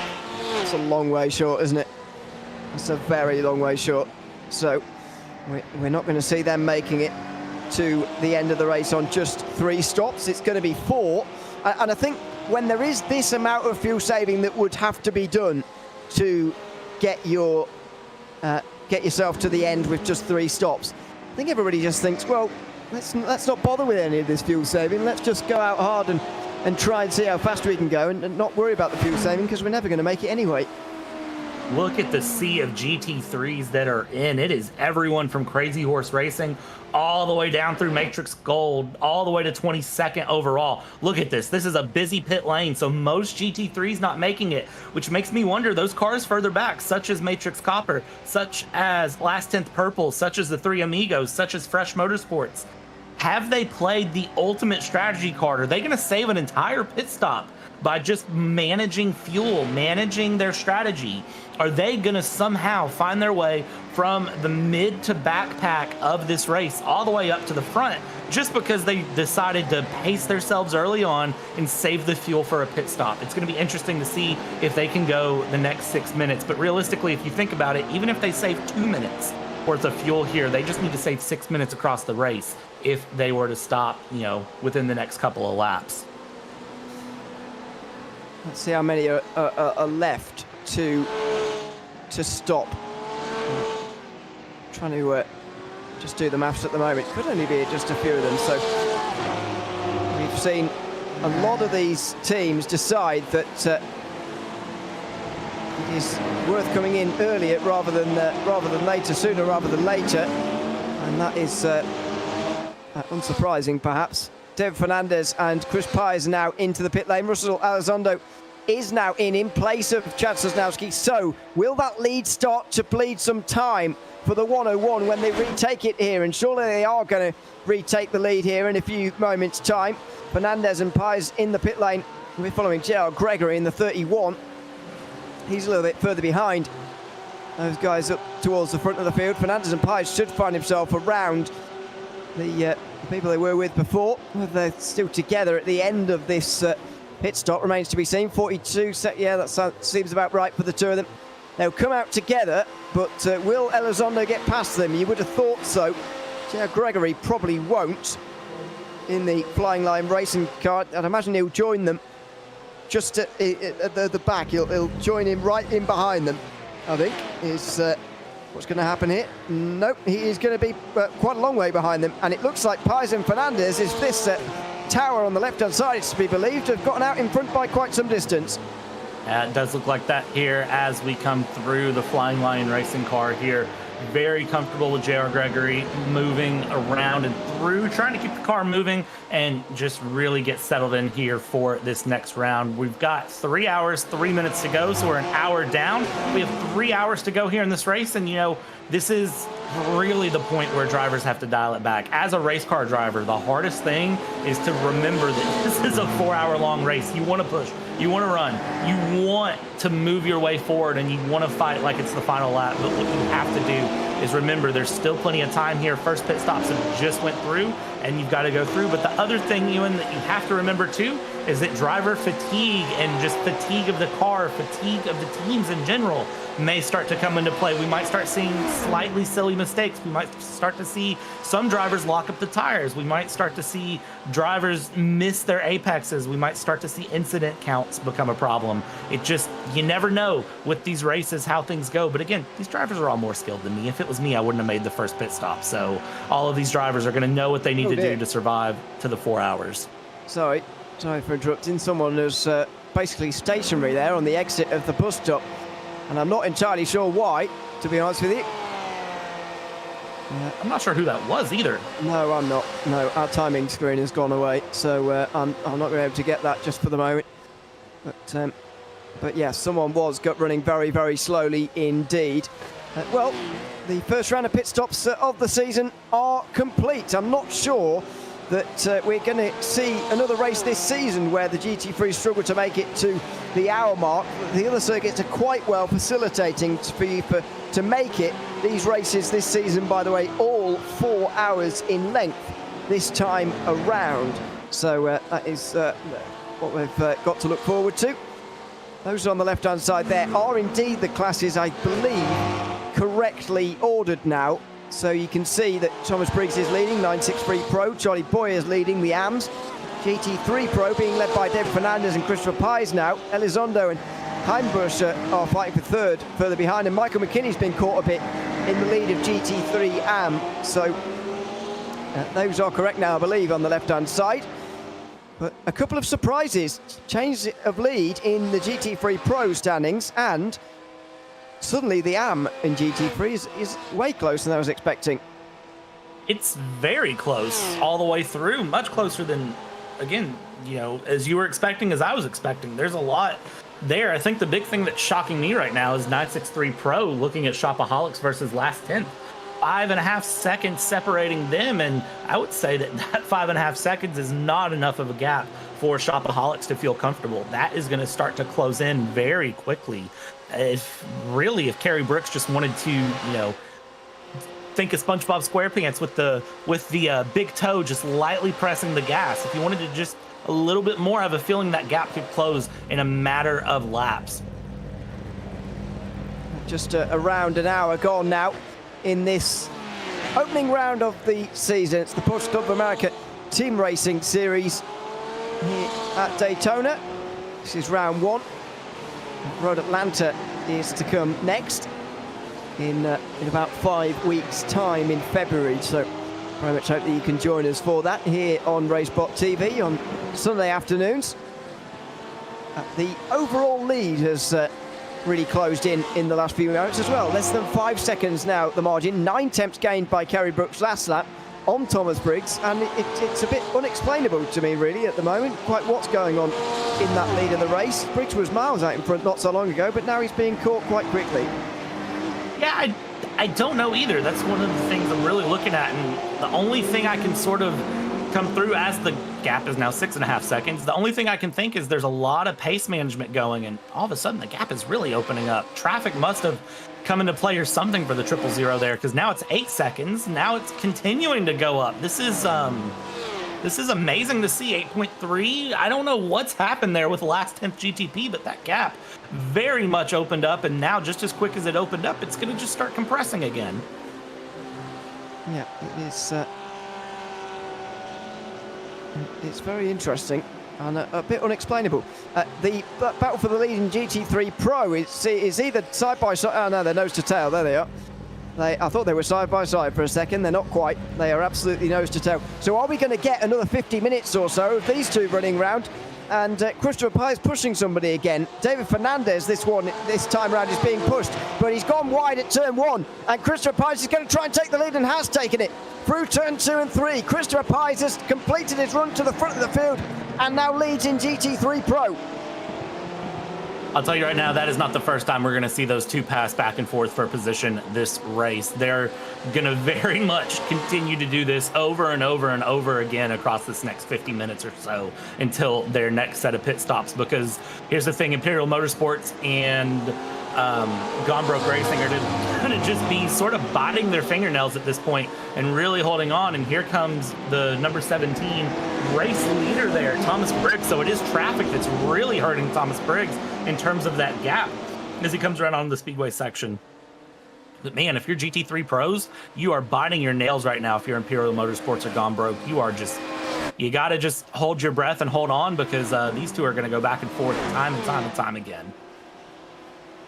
Well, maybe. Is Pies just going to say, well, I'm going to take the lead and run away with it here? It's entirely possible at the moment. Imperial Motorsports now at the head of GT3 Pro and AM, and they're breaking our graphics too. As you can see on the left-hand side, their team name is so long that they're starting to break our graphics, but that doesn't matter. You can tell that they're Imperial Motorsports. I hope anyway. They were the Group B winners from GT3 last season, by the way. The Big Eagle team was the winner of that, so I think that's the equivalent to GT3 AM this season, as they're in now. So Chris Pies, all of a sudden, after leading the race, is now making his way down pit lane, and this looks like a drive-through penalty. Again, nothing in the Discord penalties channel. However, it seems that Christopher Pies has had to serve a drive-through penalty, and the lead in GT3 Pro changes again. And that is going to be heartbreaking for Christopher Pies and for Imperial Motorsports there as they come around. Not sure what caused that one. Is, again, I'm also not really seeing anything on my side, but that is a drive-through that is going to hurt. Come out into traffic as well, so let's just make things a little bit more challenging for him there as he came out into traffic there with more cars right behind him for company. Is not ideal at all for Pies, but he has done this before. Getting back through the field again. He's going to have to do it all over again now. So the group effectively has him at the head of it. Even Gomez and Michael McKinney are the ones right behind him. That's 6th in his class and 1st in the AM. Speaking of GT3 AM, that's Jim Walsh going for a spin at the bus stop chicane.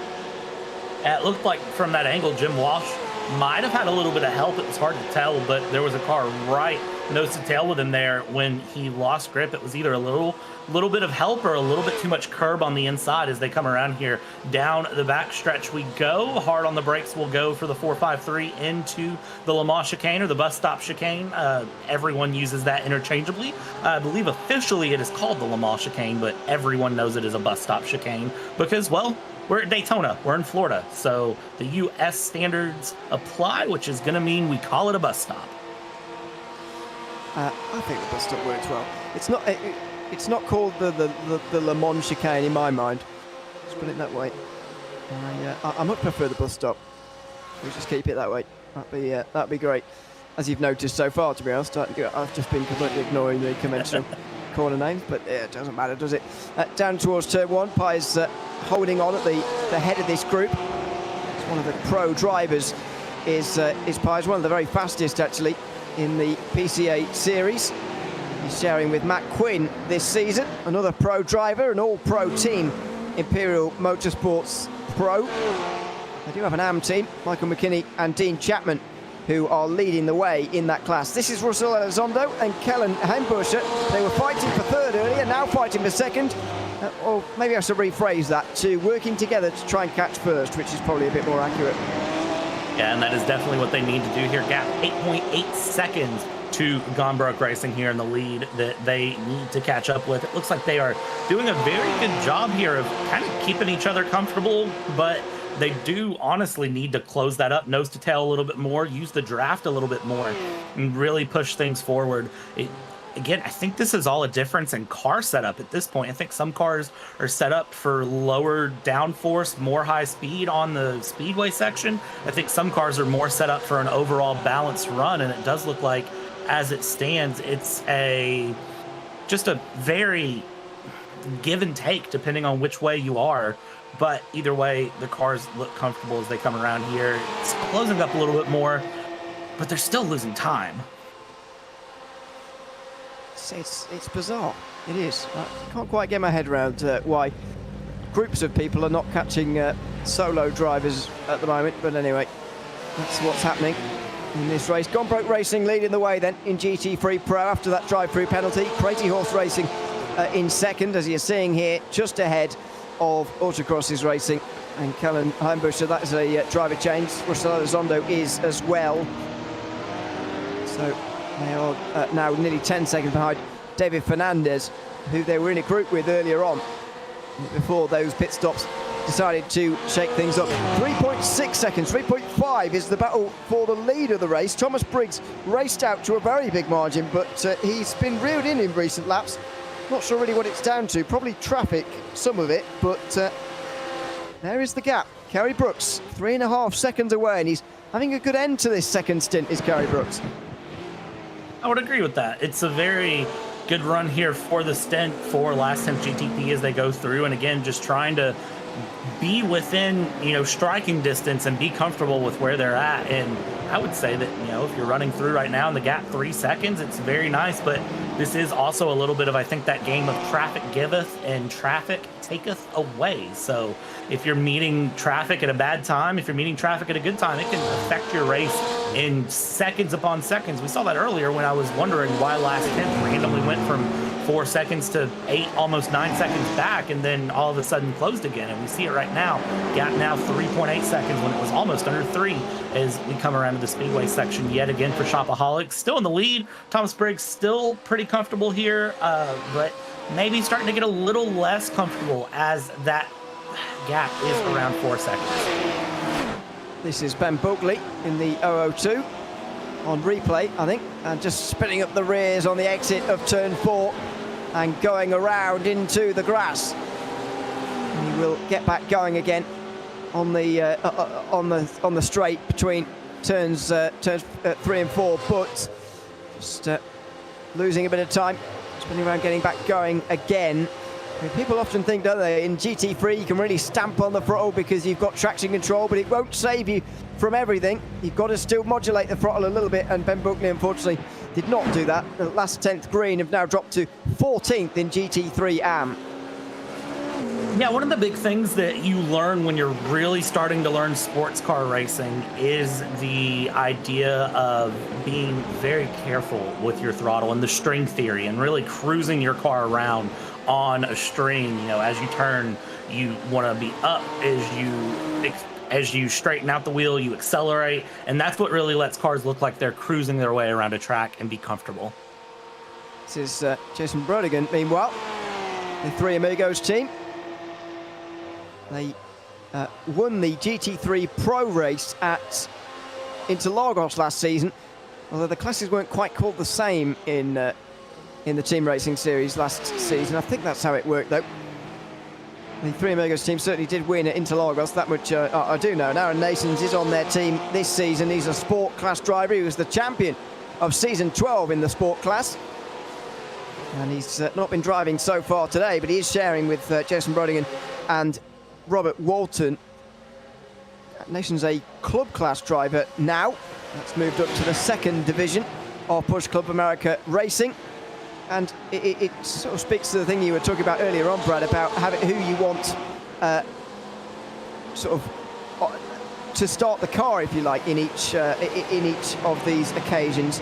Because I reckon Nason might be their fastest driver, although I don't know, because I don't know them all particularly well. But, it's not always as simple as saying you're the fastest, you should start the race. Yeah, indeed, I agree with that. It is a case of, balance it out, know your strengths and weaknesses, and as a driver, be open and honest with your team about them. Be willing to say, this is what I'm good at, this is what I'm bad at. Ken Eskridge here, spinning that 75 on the exit of the International Horseshoe and brings the car around, but is able to get back on the track there. But for Ken Eskridge, that was a light moment there of going around. Just over an hour and 10 gone here at Daytona in the Porsche Club of America Team Racing Series in 2025. Once again, we're thrilled to have Princess Cruises as the 2025 PCA title sponsor, as the official cruise vacation partner of Season 13.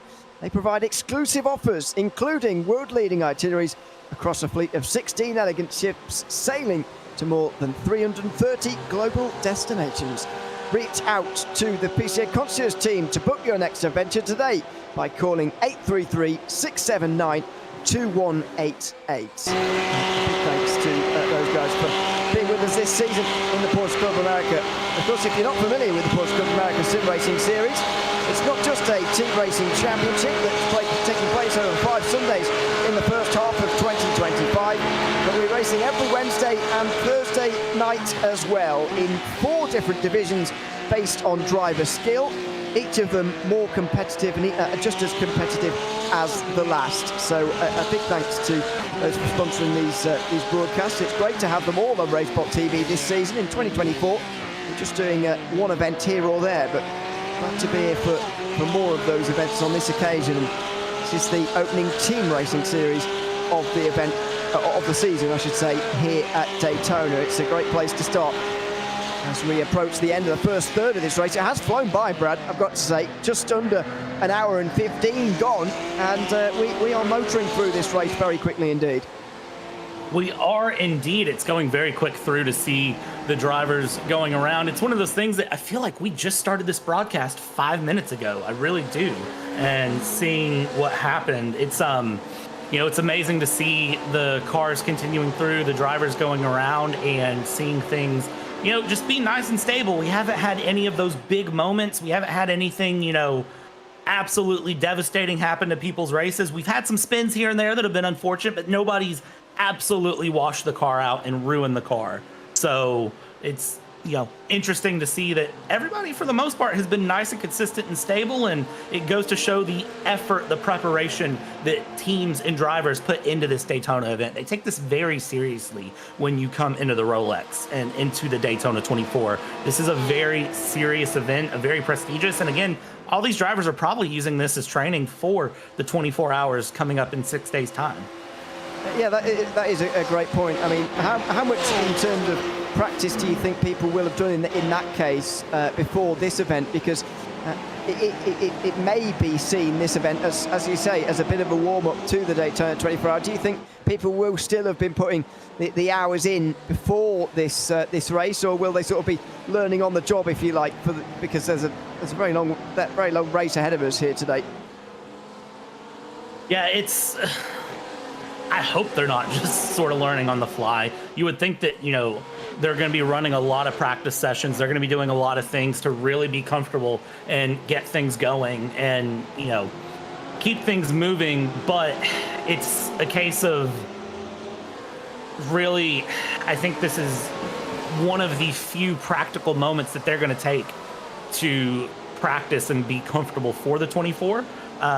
Some drivers may just decide they don't want to run the 24 from this. They may run this and say, you know what, a 4-hour race is long enough for me. Even with a team, I don't want to run and do a 24-hour cycle, but everybody is really pushing it here. They're doing a very good job. Absolutely. This is side by side in the GT3 Pros, by the way. And I think that's Chris Pies working his way up the order. He was certainly trying to. Sorry, he was getting past the lap car there, I think, and now he's onto the back of these guys in the battle for second place. So this is on board with Chris Pies now. I bet you can guess who's driving up ahead. Gerald Gregory for Flying Lion Racing on the rear wing there. You can see Pies closing. Now he's going to pull to the right-hand side, maybe. No, he's going to... he's thinking about it, isn't he? He's just trying to get to the right-hand side, but no, keeps pulling out of it and looking to the left again. Here he goes, down the inside, on the brakes. Surely he's going to have this done in towards turn one. Pies back up the order again. He's up to 4th place and showing himself to be very, very quick indeed. Indeed, very quick here as they go around, continue through turn one. Look at the pace, and here we go. A pass through, try the outside. Outside's not going to work. Are we going to go for the switchback here? And no, settle it back in here in line. The 101 looking very comfortable as they are going through, continue through the dog leg we go, and now just keep bumper to bumper through the infield. And ooh, there's the dive up the inside into the West Horseshoe, comes around, and there we go. That is going to be a clean move to get your way back forward here and just find another spot. That's going to put them in third place here as they have the GTP pass the outside onto the speedway.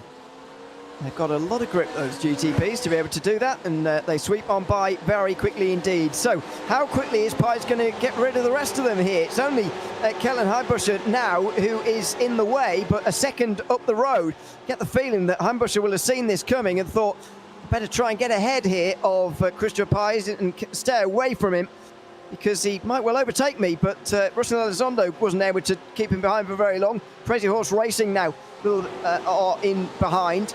So this is Pies continuing to march through the field. This, meanwhile, is Dave Douglas, and that's a big crash. Ouch! That was coming through the dog leg of turn 4, and he's smashed into the wall on the left-hand side. The number 21 with a fair amount of damage there. That is what I talked about earlier, the classic commentary curse of saying, hey, nothing big's happened, and then all of a sudden it did happen. So that is, yeah, that's an unfortunate moment to see, and hopefully doesn't ruin the day, but I mean, realistically, when you hit a wall that hard, it kind of spells disaster for the car, and if the car's even steering straight at that point, I mean, you're kind of lucky to survive that. Yeah, we'll see how they recover from that one. Haven't seen too many long stops so far this afternoon, although there have been a couple. The Lovebirds, Ken Eskridge has just taken 123 in the box. Matt Siddle's in, by the way, from 19th overall, 8th place in class, but that is further down the order. Pies, meanwhile, up to second place. Good pass down the inside there on Kellen Heimbuscher. That has been coming. Christopher Pies is one of the fastest drivers in this field, and after that drive-through penalty, he's recovering very, very well indeed. He's back into second place now.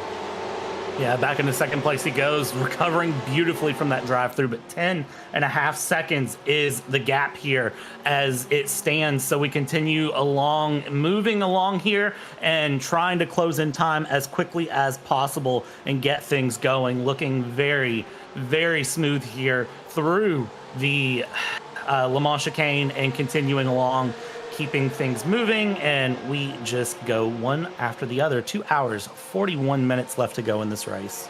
Just over a regular IMSA race to go.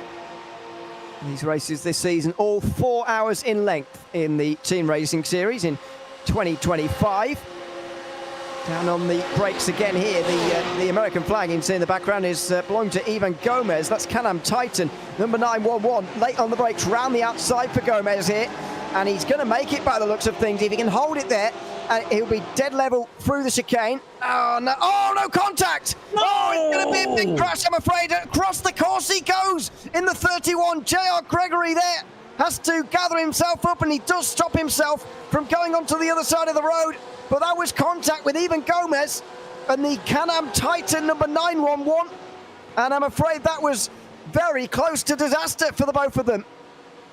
That was almost a big moment, if not the biggest moment here of the race. We'll see if that is a moment that we see how it goes here as they go through and continue around. I mean, again, did I just commentator curse this race here, Ewan? It's, man, we get the replay here as it goes. This is J.R. Gregory coming around, and whew. Let's have a look at this again through the chicane. It's just a meeting in the middle, isn't it, really, between the two of them? Gregory just stops himself in time. He's going to get the biggest slowdown in the world for that, isn't he? But anyway, thankfully there was nobody there on the other side of the road, and they were able to collect themselves. Gregory now is still third. He's just in behind Pies. He might have actually gained out of that because Gomez has dropped down the order. He may have damage, actually. He's dropped another couple of places. Heimbuscher now is alongside. J.R. Gregory. I wonder whether he got an in-sim penalty. No, he's carrying on. Heimbuscher going for a legitimate battle side by side here with the Flying Lion Racing team. And J.R. Gregory hangs on there, so he might have actually gained positions out of all of that. Yeah, it looks like actually he did.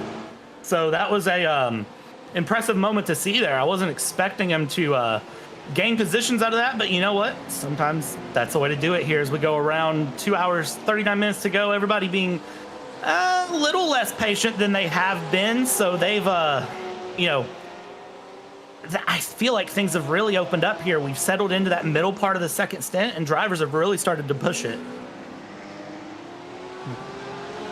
Through the West Horseshoe they go. This is by far the most energized and an exciting part of the order, I would say. It's for second place, effectively, in the GT3 Pro standings. Currently held again by Imperial Motorsports, and they might well just run away. But Ben Gregory is holding on. Ben Gregory, it's from a different series entirely. J.R. Gregory is holding on well to the slipstream, just about, so that he can hold on to some places. This is a little bit further down in the field, and this car still hasn't been in the pit lane. I was wondering, Dave Douglas has smashed into the wall, and well, I didn't think he'd lost much time. Well, the reason why is because he hasn't actually come in to repair the damage, which seems like madness to me, really. But anyway, he's carrying on. That's not a battle for position he's in right now, but he is surely losing a lot of time in that car with no front. I mean, look at the straight line speed that he's being overpowered there. There's a huge hole in the front of that car. Yeah, and it's unfortunate to see that happen, but that is the power of the draft. That's the power of the aero here at Daytona.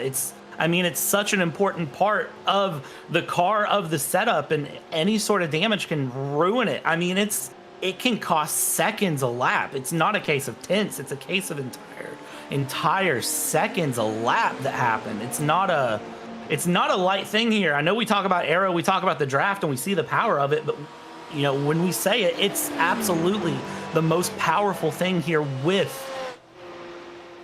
cars and with everything. On board we go with Chad Casion. Well, with 2 hours 37 to go, that's going to be all from Brad. Any final thoughts, Brad, before we say goodbye? 2 hours 37 to go. It's been a good first third to this race.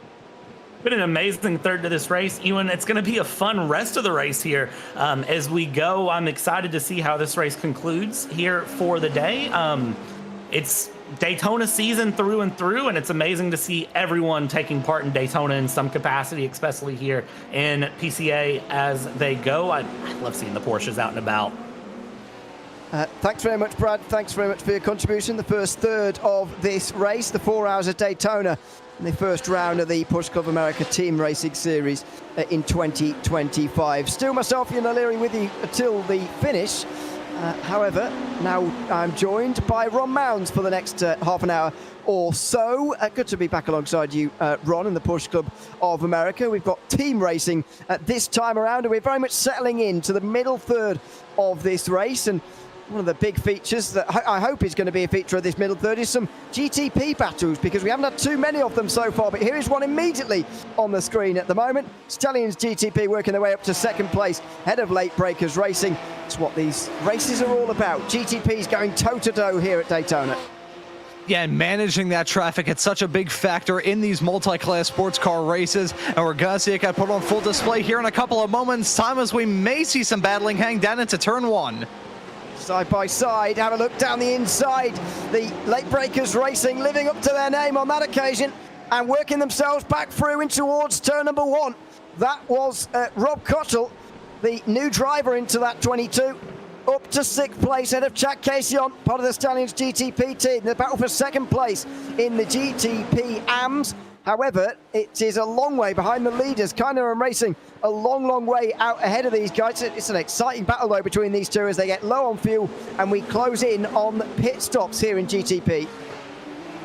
Yeah, these drivers having to deal with some more difficulties as we see the 00 making a run down pit lane. They're already out and away, currently running third in GTP Pro.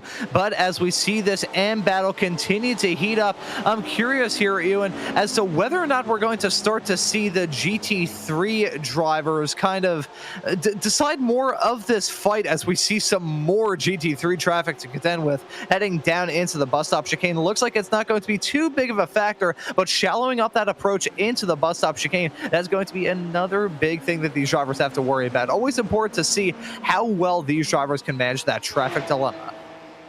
Yeah, especially here at Daytona, where it can get pretty tight. Charlie Boyer, by the way, is up to third overall for Kynar Racing. Just got past Matrix Bronze and Joe Sinclair in the 2-1-2, although that might be the other way around, actually. That might be Matrix Bronze catching up to the 963 AM leader. On board we go with the number 7.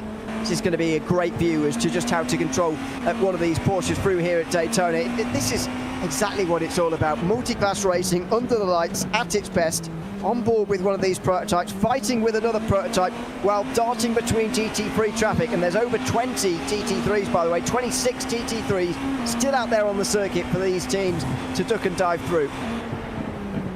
Yes, still having to deal with these GT3 cars. When you're running in a GTP, seeing that GT3 car appear in front of you, it's like going down a highway in the pitch black with your headlights on and just all of a sudden seeing a deer out there in the middle of the road. It is so terrifying whenever you're in these high-powered GTP race cars and you just see a GT3 car. And those GT3 cars, they're not small by any means. The GTPs certainly aren't either, but those GT3s can't be as nimble as these GTP cars can. So as we have more traffic to contend with heading down into the bus stop chicane, it's actually gonna break apart these two a little bit as we see the number 22 get that move done, but the 7 having to hold back.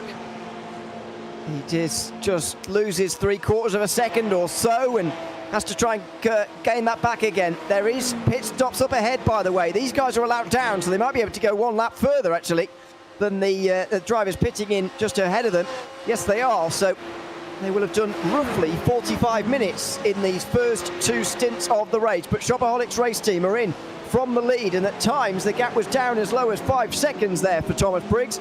He's now been able to hand the car over, though, to David Glenn, nice and safely in the lead. James Hoof for SC Team Red is in from second place. There is the pit lane on the bottom of your screen. Lenny Holland is back into the Matrix Bronze car as well, and at the top of your screen, that battle continues for second in 963 AM.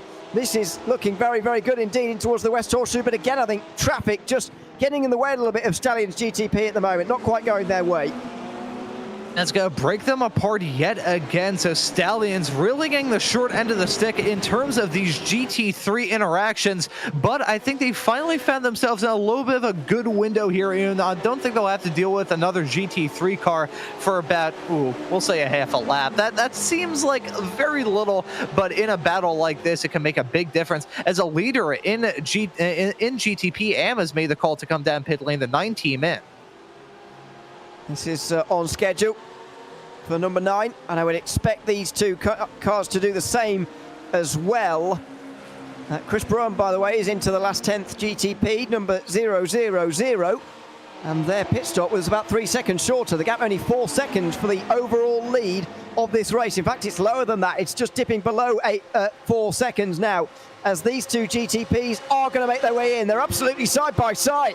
It's a big stop down here for the pit line at Daytona, and they've done it effectively side by side. Now it's a battle of who's going to have the quicker pit stop.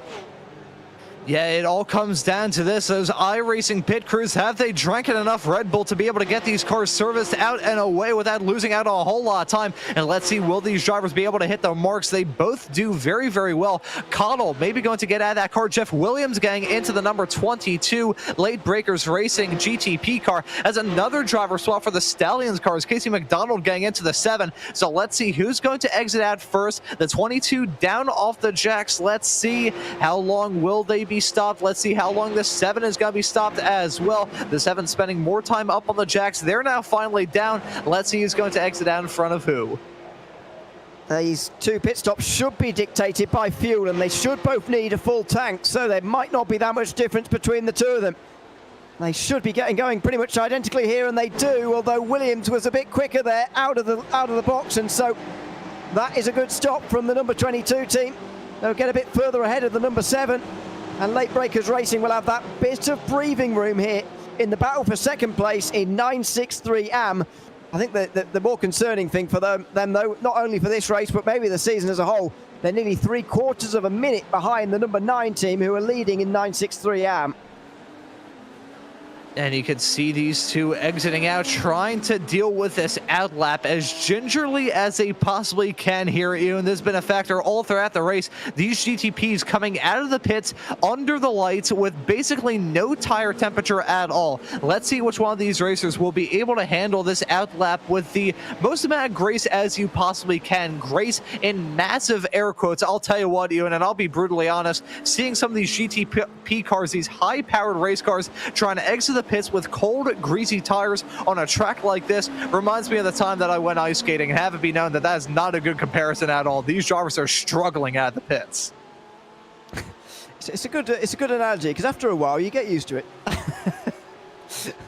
But anyway, their tires will be up to temperature in a short amount of time, and yeah, there is something rather bizarre. I do quite like it, I've got to say, the fact that these prototypes, as I say, these really high-tech, high-powered prototypes have to come out and fumble around on cold tyres for a while. I think that's quite nice, personally, but I know not everyone's a huge fan of the rule. This is the battle for third place in GT3. We can't be massively far away from pit stops for those guys either, but they're not going to be next lap, let's put it that way. This is Russell Elizondo ahead of Kellen Heimbuscher here for third place.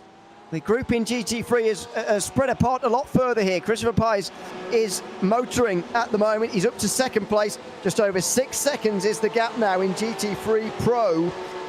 That is a potential battle that could rear its head a little bit later on.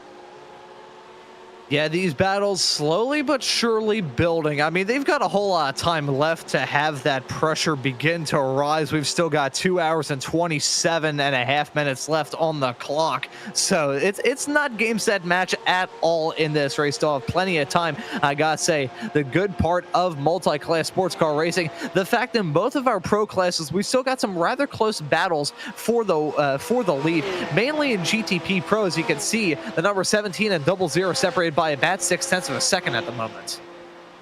Down the straight come these GT3s. They should be into line and working together at this point, to be honest. The overall lead then, Shopaholics Race Team versus Last 10th GTP. Now, I suspected this might happen. I thought Chris Brown and David Glenn would not quite be as well matched as their respective teammates here. Glenn is in the lead of this race, but he's a club driver. He's been handed the reins by Thomas Briggs, whereas Chris Brown, I think, might just have the edge here. He is a pro driver and has been handed the reins by Kerry Brooks. That's 2 pro drivers going up against a pro and a club driver, so you can see where I'm going with it, if you like.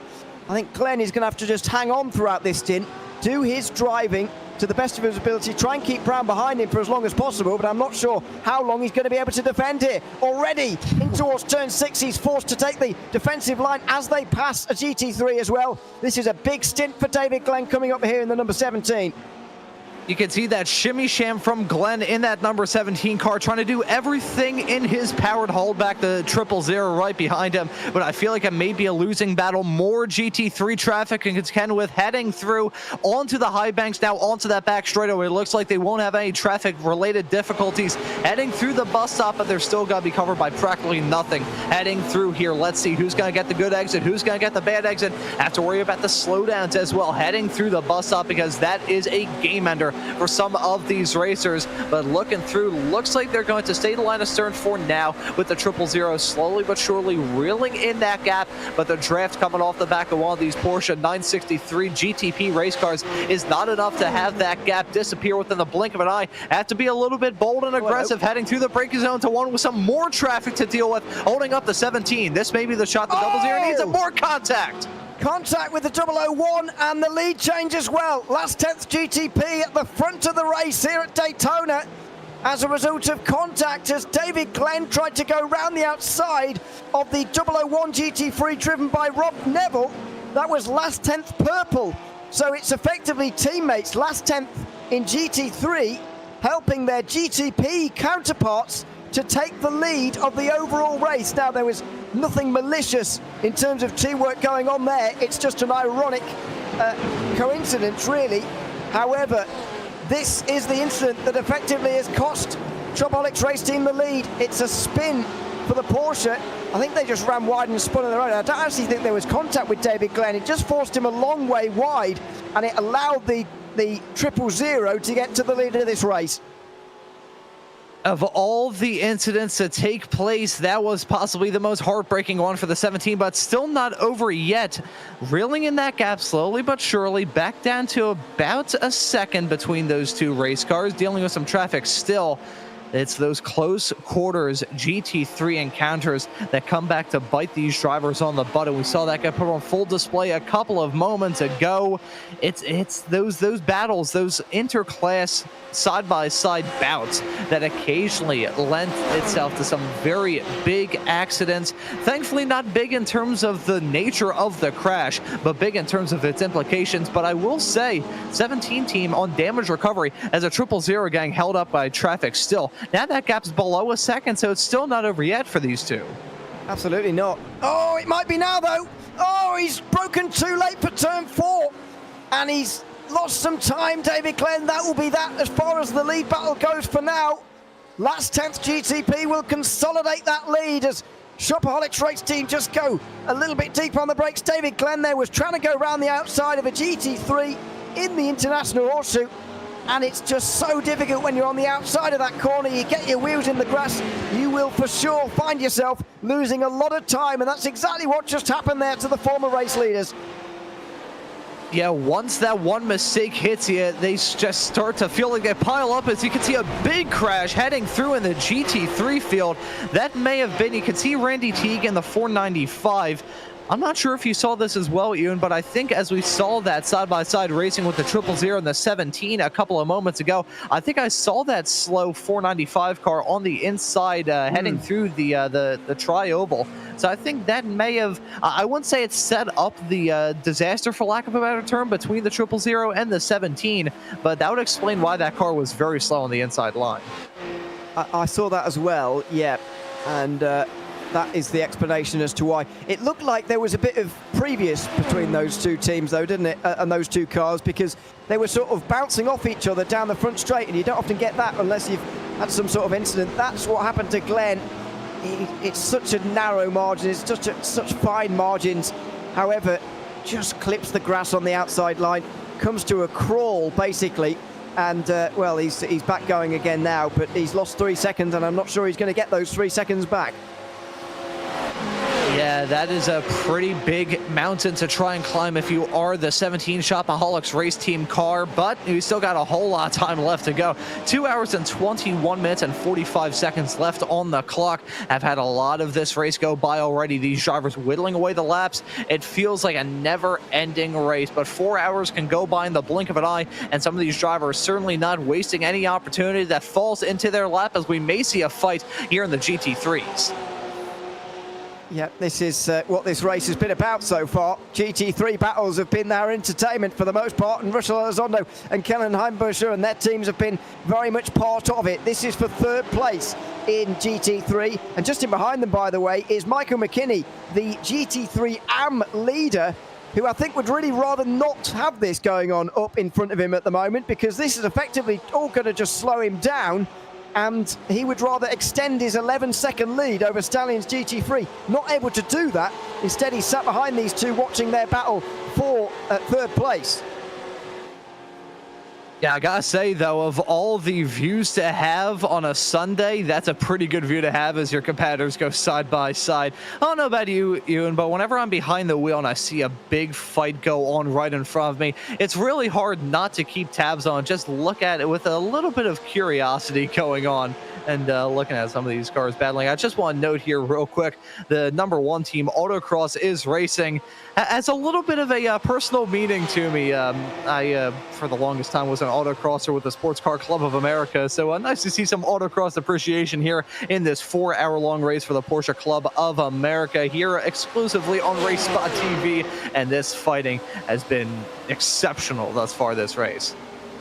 it's really livened up in these last 20 minutes as well, I've got to say, this fight. And McKinney just goes a little bit wide there through turn 1. He's one of the drivers who's still yet to swap with his teammate so far, is Michael McKinney. He'll be swapping with Dean Chapman this afternoon. He's a sport class driver. McKinney is a club class driver. In case you're not aware of how the classifications are made for pro versus am, effectively the pro teams are ones that contain one or more pro drivers, and the am teams are ones that do not contain any pro classification drivers.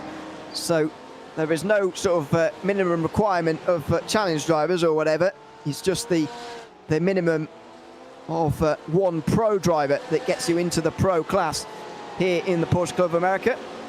There's no need in the pro class to use a lower classification either. We've got teams who are all pro in this field. For example, David Fernandez for Gone Broke Racing, who are currently leading this race, is sharing with a pro, Rich Minkler, in the series this season.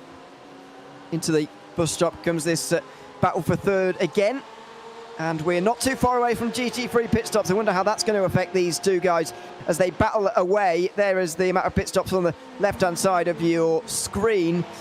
We're still waiting in this cycle for the GT3s to come in, so I wonder if they'll be a bit careful as a result.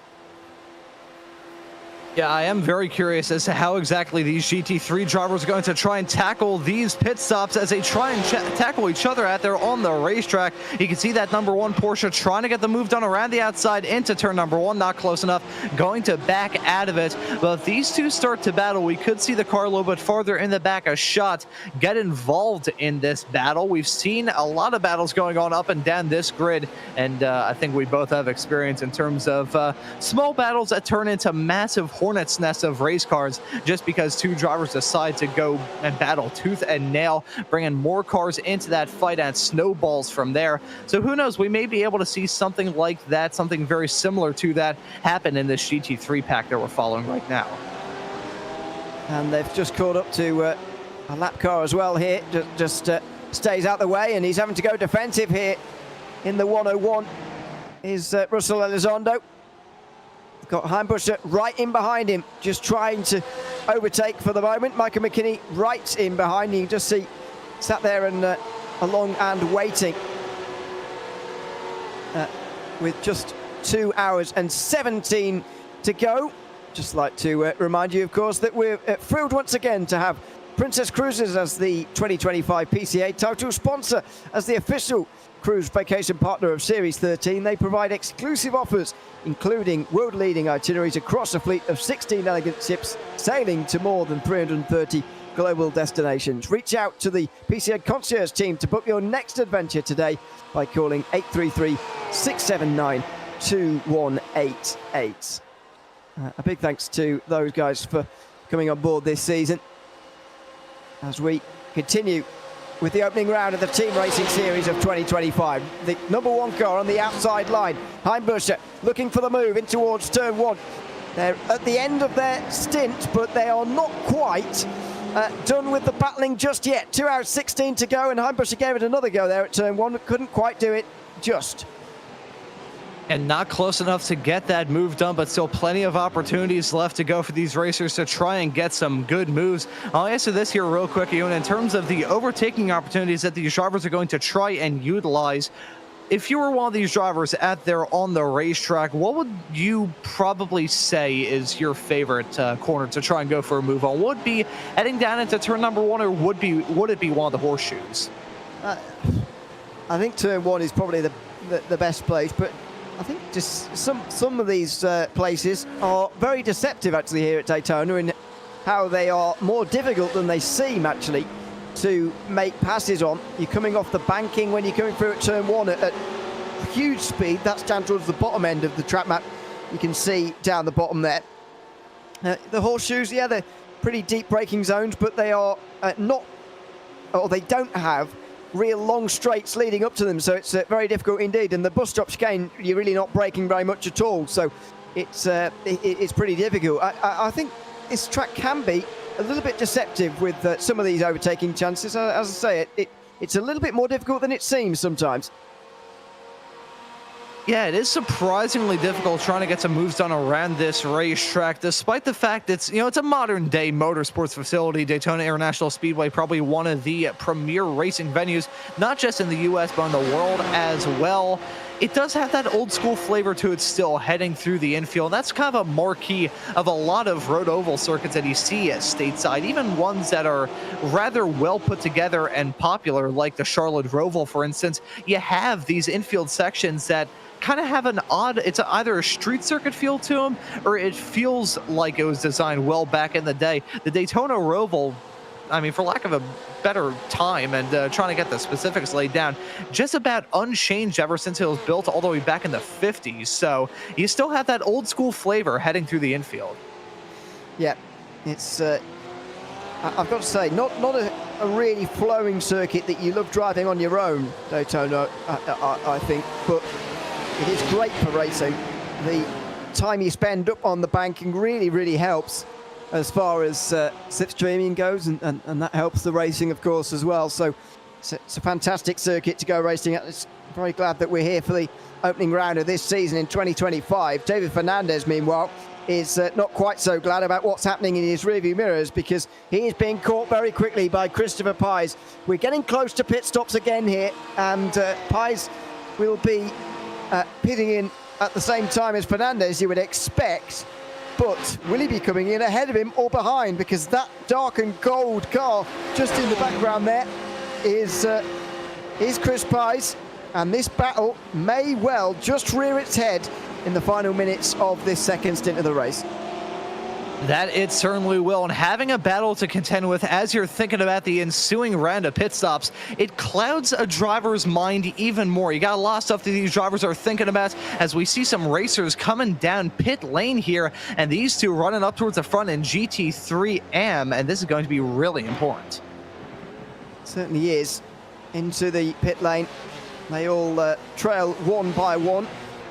Well, while that's going on, Ron, big thank you to you for stepping in this last half an hour or so. Good to be alongside you once again. Still just over half of this race to go, I should say. Just give us your thoughts about what we might expect over the last 2 hours before we let you go.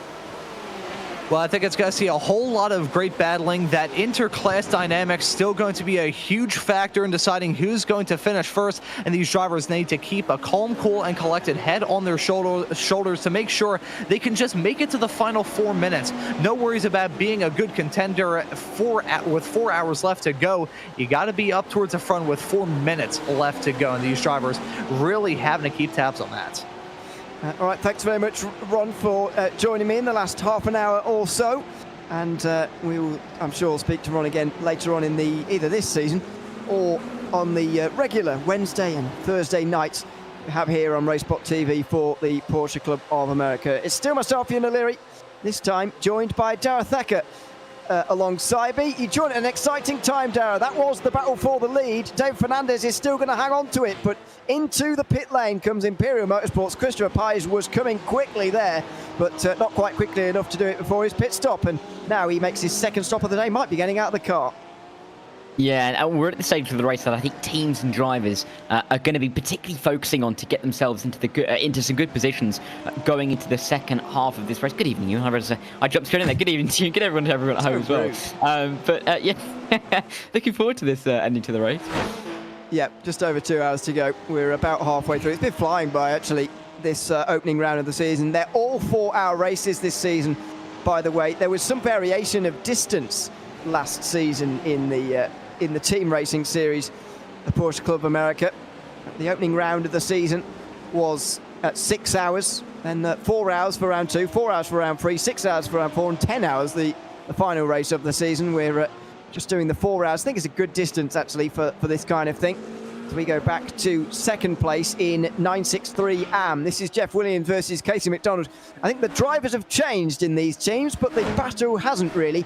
This is very much all that these teams can really get. I don't think either of them are going to be expecting to catch Kynar Racing in the final 2 hours 10. They've lost nearly a minute in these first 2 hours.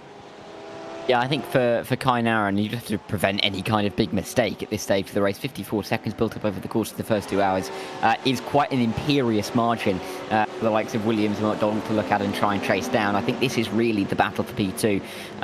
But it's going to be interesting to see if they can somewhat work to make sure that they can keep this a nice and clean battle. That's actually a great one off of the corner for Casey McDonald. He'll get to the inside at Le Mans and he will get himself up into P2. Didn't really expect him to make the move there, but he's now up in the number 7 to P2, and maybe he can try and chase after Kine Aaron Racing, but it is a very long way.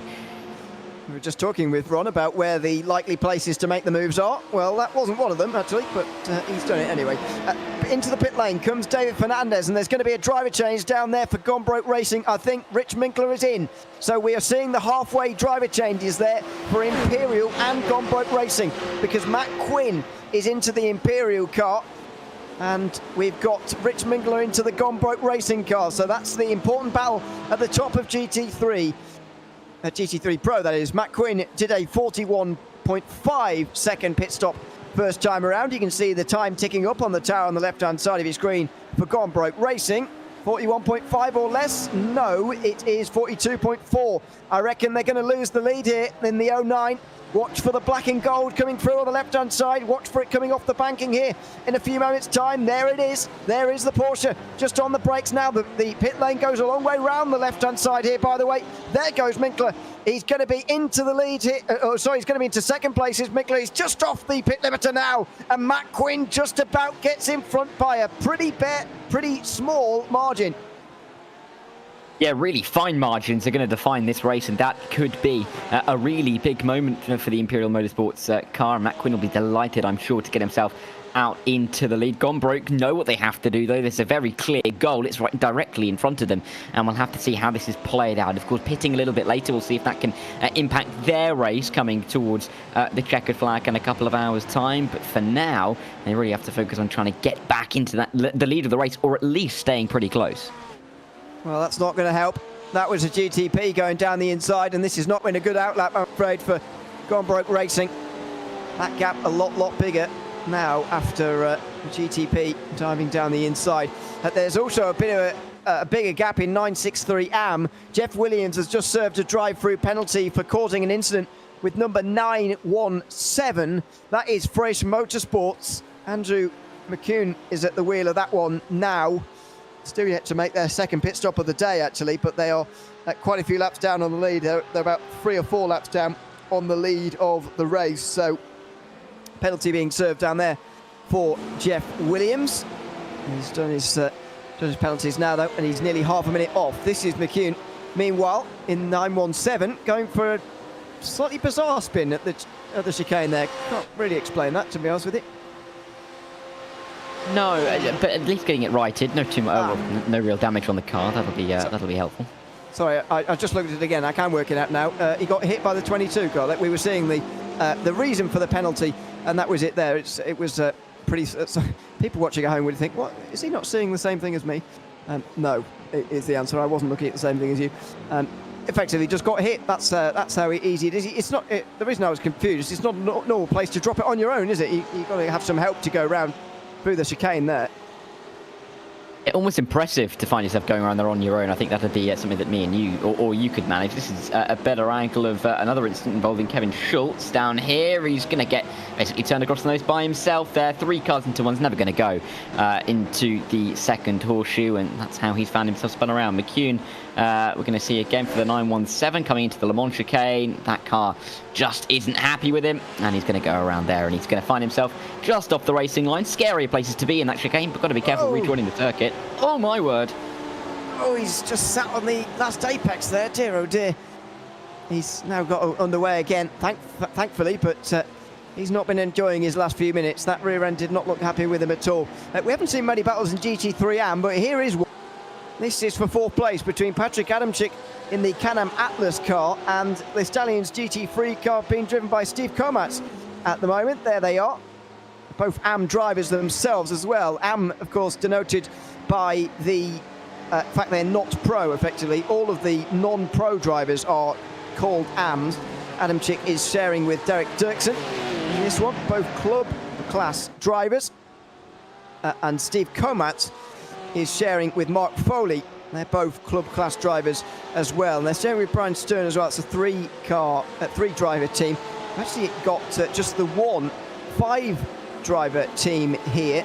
That's Max Schmel Motorsports, being driven by 5 challenge class drivers. Not many challenge drivers have actually taken part in this at all, but they've got 5 of them in one car there. 5 feels like quite a lot for a 4-hour race, but they will be used throughout the season, I'm sure, rather than all in one go. This is what happened to Mark Duran, and he was a little bit loose from a long way out there as well, and hoping that he stops in front of the barrier. I'm afraid he didn't quite. The front left crumples in, and that is that for Mark Duran in the 001. Almost tried to start it out to make sure that he was stopped back on the, well, basically getting himself back on the racing line with a little bit of momentum, but they a little bit of an overshoot there to find himself in the barrier, and that 001 is going to be looking a little bit worse for wear. Going to take either a little bit of repair, or if he's got away with too much damage, you know, a little bit of time loss for him. Regardless, never going to be a positive. We'll see how they can recover throughout the second half of this race, and they are a lap down in P10 in class. We'll see if they can stay in the top 10, or whether the likes of Matt Schnell Motorsports can work their way through, along with Matrix Copper. I've noticed actually in these last few minutes, I don't know whether it's the cooling off temperatures, because the time is about 9 p.m. in sim now. I wonder whether those GT3s are starting to get a little bit more loose, or whether it's just a necessity of the downforce that you've got to put on in one of these GT3s around here to go quickly at Daytona, because of this, all of the straights. You've got to take a lot of downforce off. I'm not entirely sure. There's David Glenn, meanwhile. He is driving the number 17, now in second place in 963 Pro, but he will always win our award, although there isn't one, but unofficially win our award for the best room setup. There you go. It's quite a big one, isn't it? It's hefty. There's a lot going on there. It's almost difficult to spot where he is. You'd be forgiven for thinking he was the Stormtrooper for a minute before spotting him in the bottom right-hand corner. But yeah, better than mine, Ewan. I think that's fair to say. And mine. That's for sure. And probably everybody else's in the field. I don't think that's so good. Actually, there's Andy Jenks, who's leading in the 963 AMS, number 9 car. The Kainaram Racing car. They've been leading pretty much the entirety of this race.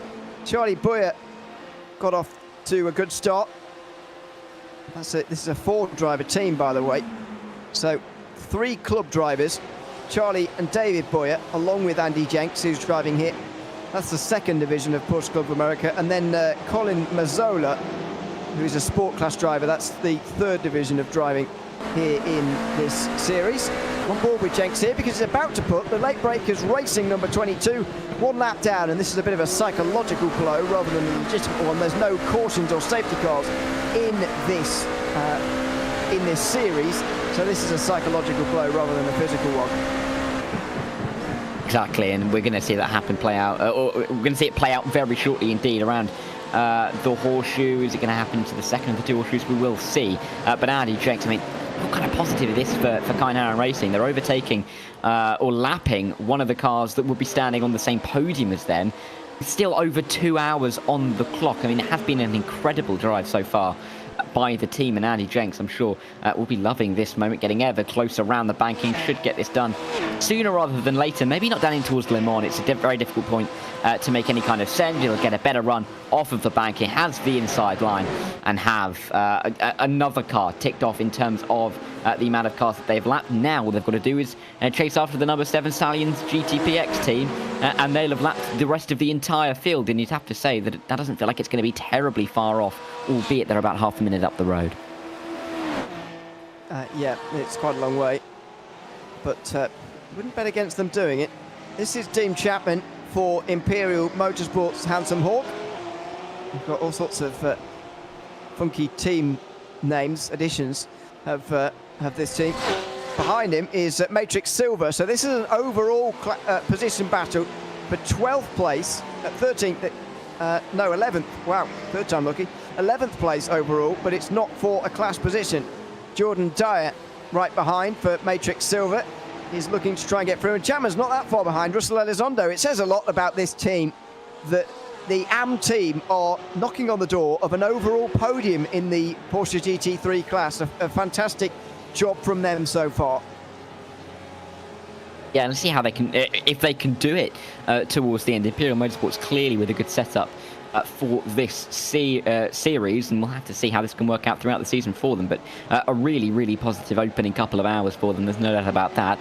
We've got Karache in the pit lane for the 248. Will emerge pretty soon, but of course has to go around that very long pit lane limiter zone all the way around pretty much to the exit of the opening turn. So they will re-emerge onto the circuit, but teams still trying to get their strategies finely tuned into the final 2 hours. We do see a little bit of chopping and changing from the teams and how they're going to go about the strategy, even if by little margins, by a lap or two, over the course of the race. But when you get into the penultimate pit stop, the final pit stop, it really does get down to a fine tune, and we see a lot of the teams come in at pretty similar times.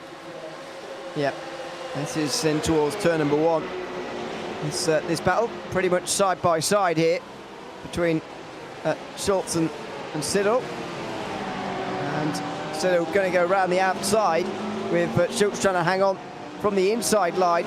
Siddle is out of sequence, by the way, in terms of pit stops, so he's going to have a longer final pit stop, but he is up into the top 5 again. In case you weren't with us earlier on, Shea McNeely was starting that car, got off to a great start, was out front in a leading pair of GT3 Pro, but unfortunately disconnected with a power cut around half an hour into the race.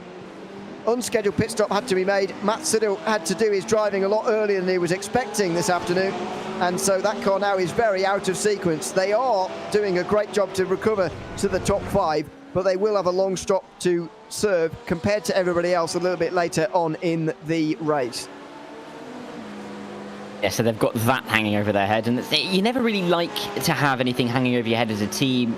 You almost like to feel like you can do whatever you want towards the end of the race without any kind of repercussion that you're waiting for. So it's going to be slightly annoying, but you know these guys will be prepared for it. It won't be as much of a hit as if they were given a penalty or have a time loss come up in the final 10-15 minutes. So they've got time to recover from it, and we'll have to see if they are able to almost recover the lost time that they will face. But it's going to be definitely an interesting phase for the teams to really judge how to play out those kind of penalties. It's a nice stage because you can kind of work out exactly what gaps you'll fit into in terms of the order and then where you can be fighting from to the end. But at the same time, it's not like at the start of the race where you can just take the penalty and kind of find what comes to you over the next couple of hours. So difficult for the teams, but you know, they've still got time.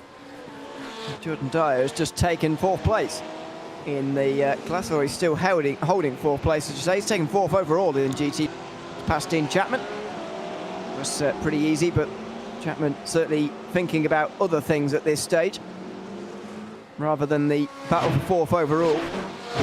He's thinking about consolidating the AM lead that he is still holding on to. One of the GTPs firing down the inside. This is further up the field in the AMs. It's further around the circuit, it's not further up the field. Mehmet Karaçay has just made a pit stop here, and he's just got into the car. Jason Brodigan for Three Amigos is just in behind. It's a classic Daytona battle here. 2 cars in towards the bus stop chicane. They won't be interrupted by one of the GTPs. And so Karaçay is going to have to do the defending on his own. You'd imagine he will be having to do some in towards turn 1. Really interesting to note on the differing lines in towards Le Mans. You can see the Three Amigos taking a little bit of a wider line on the entry. Stallions were keeping it nice and tight, almost as if to be slightly more defensive. Three Amigos will have this run around the final corner. Will get off of the banking. We'll have to go to the outside line. We'll see if they can hook it around the outside at turn number 1. Should be able to, almost a bit of a lift from the Stallions team, and they will allow Three Amigos to take the position. And they're up into P7, nearly a lap down on the leaders in the class, but they're still on the lead lap for the time being. And I think they'd like to stay there over the next 2 hours, I'd say. Yes, certainly.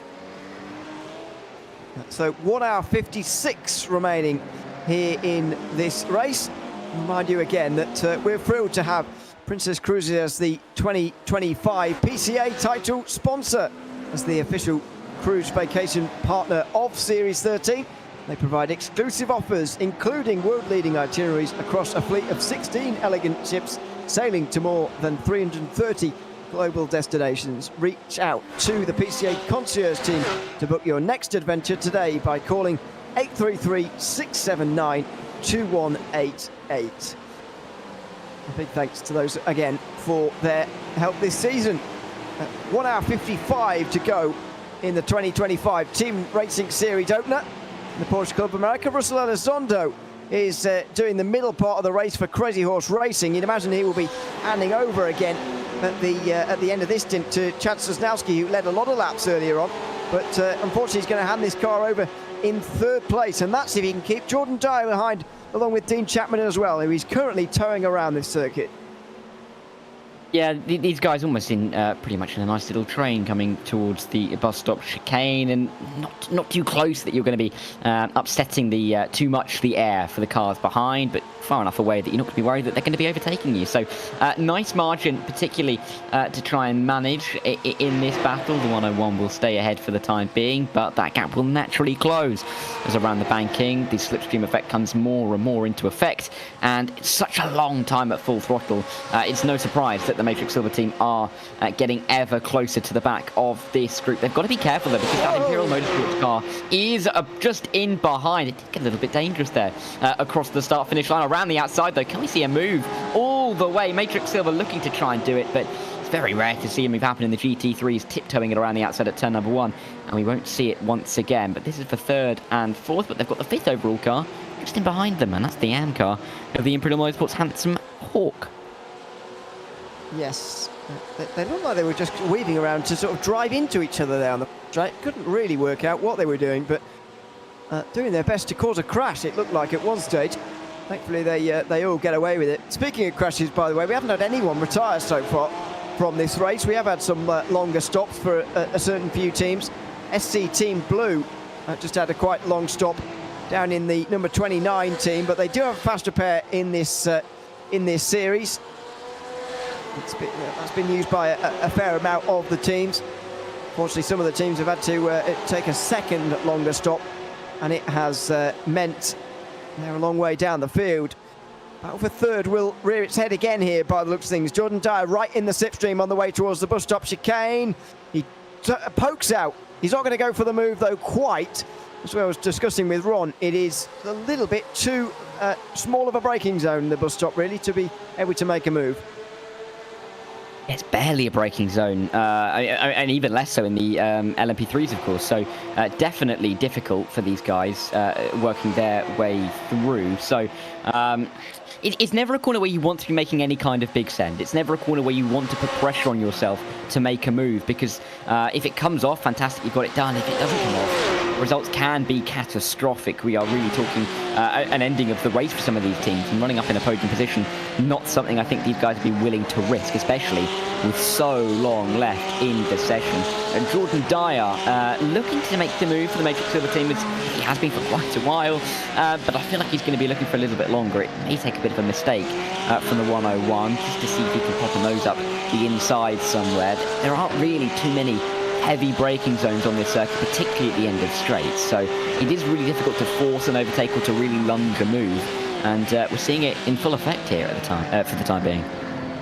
It's a little bit late on the brakes there from Elizondo. He was half defending, really, the line quite right, and Dyer is now going to have a look to the outside for Matrix Silver. He's going to brake late enough as well. Doesn't want to wait and try and go for the move on the straight. He went for it straight away there at turn 6. He got alongside. I think the better thing for him there would have been maybe hang back a little bit, late apex, try and get a run onto the straight itself. He didn't really do that. Thankfully though, he's going to be saved by the slipstream. He's going to gain that all the way round the banking here. He's shown intent so far. He wants this position. He might try and get it now at the bus stop chicane. Somebody might have to back out here as they close another corner. Neither of them are going to. Oh, Jordan Dyer couldn't quite do it, and Russell Elizondo needed bravery. He certainly had it as well through the bus stop chicane, and he hangs on to third place. The very difficult run through the corner for not for Elizondo. Elizondo defending, good run for the corner through him. But now you're going to introduce into the battle at the number 24, the AM car, who is now gaining on both of these drivers down in towards the opening turn. They could converge as they make their way across the start-finish line, as they will get around the final kink of the corner. Let's see, around the outside, he's going to go the number 28 once again. Didn't work last time. I doubt it'll work this time. Any more commitment there? Looks like it has a little bit more commitment into the corner, but again, not going to work out. For Dermers in the background, the 24 watching and almost getting distracted. Chapman goes deep, but so did Elizondo as well. He went a little bit deep as he was defending there. Chapman's got the best seat in the house for this, hasn't he? As we see the battle between the two of them. It is Crazy Horse Racing versus Matrix Silver. Russell Elizondo versus Jordan Dyer. 3rd and 4th position in this race, going at it. And they've got a long way to go yet in this stint. They'll be battling for a long time yet if this continues on throughout this part of the race, and there's no reason at the moment to suggest it's going to end anytime soon. Elizondo defending again into turn 6. This could give another chance towards the bus stop chicane for Jordan Dyer. Is he going to go in the inside? Not quite. You can see he was trying to go for the cutback, but Elizondo didn't let him have it. Yeah, and Dyer's got to be careful because he really is trying to make this overtake work for him. And if it starts to get a little bit more frustrating lap after lap for him, then we may see somewhat more of a later send into Le Mans. Once again, is he going to go for it this time? No, going to sit and wait and not even try that inside line. It got it under a little bit of pressure last lap, and he's not going to risk that this time around. So he will continue on in P4. But that's not a very good run off the corner at all for the 101. And around the outside, we could see the move happen around the banking. You don't often see this because it's a long way round. You don't get any advantage as you would on other ovals to running up high in terms of the slingshot off of the banking down at the very end. But the run might have been so poor for Elizondo that he might just lose the place anyway. There's a GTP coming up here as well with not much place to go. The last 10th team, I think it is, trying to work a way through. Down on the brakes they go, and still Elizondo hangs on. He was almost alongside too early there, Jordan Dyer.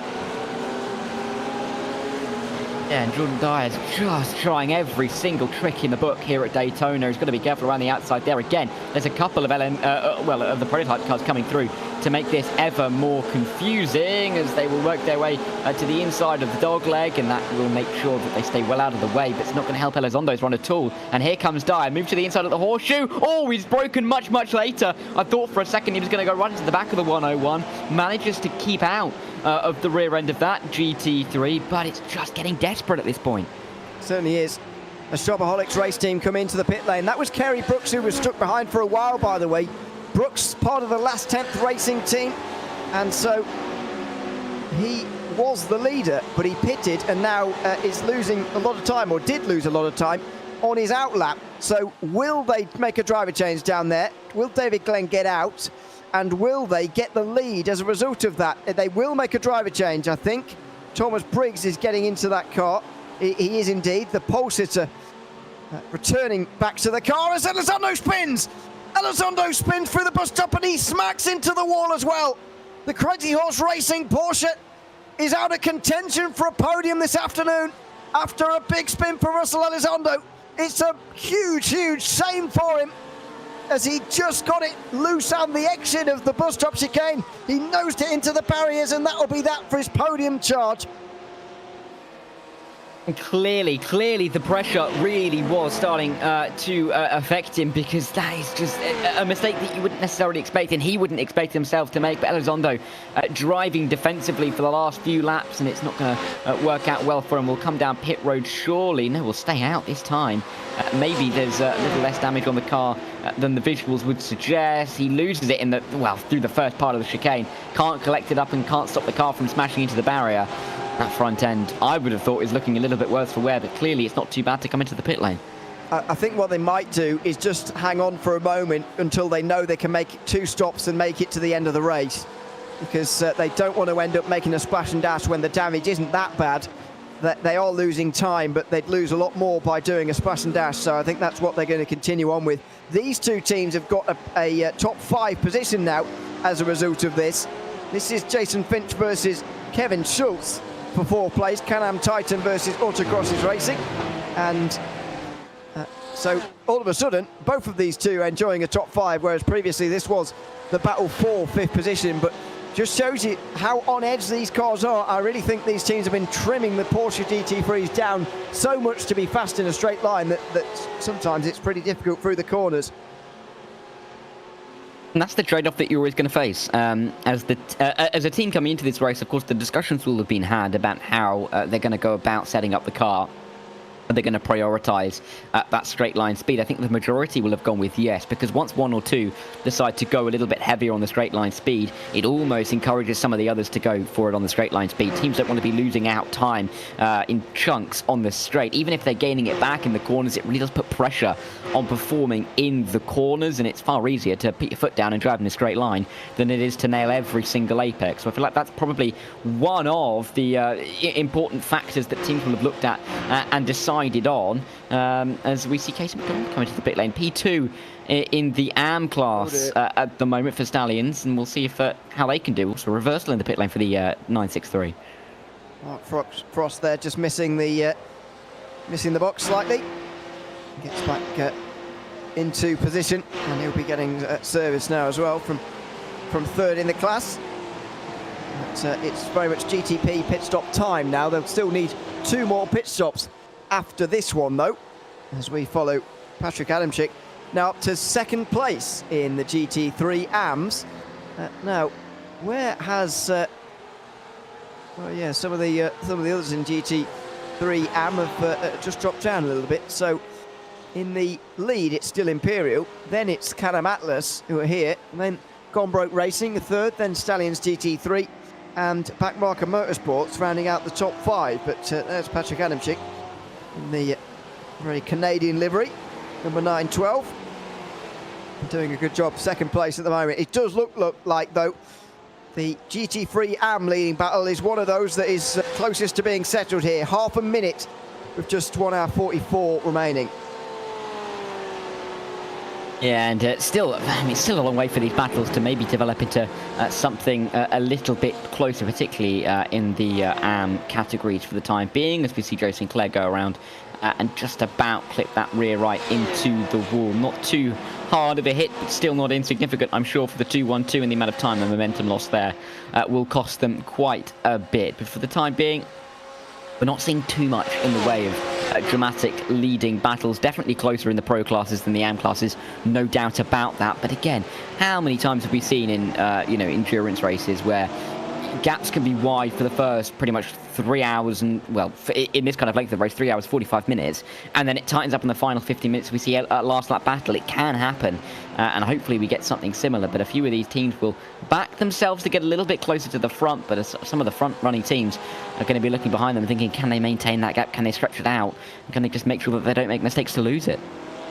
We are seeing the overall lead close, by the way, as Matt Siddle's gone for a spin. He's been hit as well by the 4653, and that's the leader in GT3 Pro.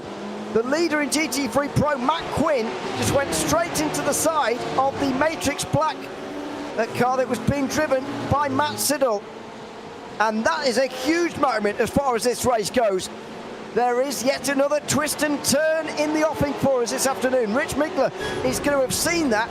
He will know Matt Quinn has got damage, and this is what he saw.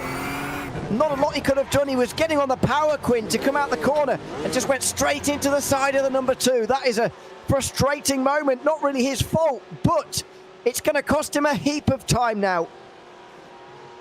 Gone Racing will have been loving to see that. The 09 now within the 5 seconds of the lead, and can they now try and close that down and put a little bit of pressure on the 453 as they may be driving a little bit with some annoyance in the back pocket. So definitely a chance for the 09 to try and work their way back up to the front as we continue to look at Jason Finch in the Can-Am Titan team in that 911. I wonder where some of those team drivers are from, Ewan.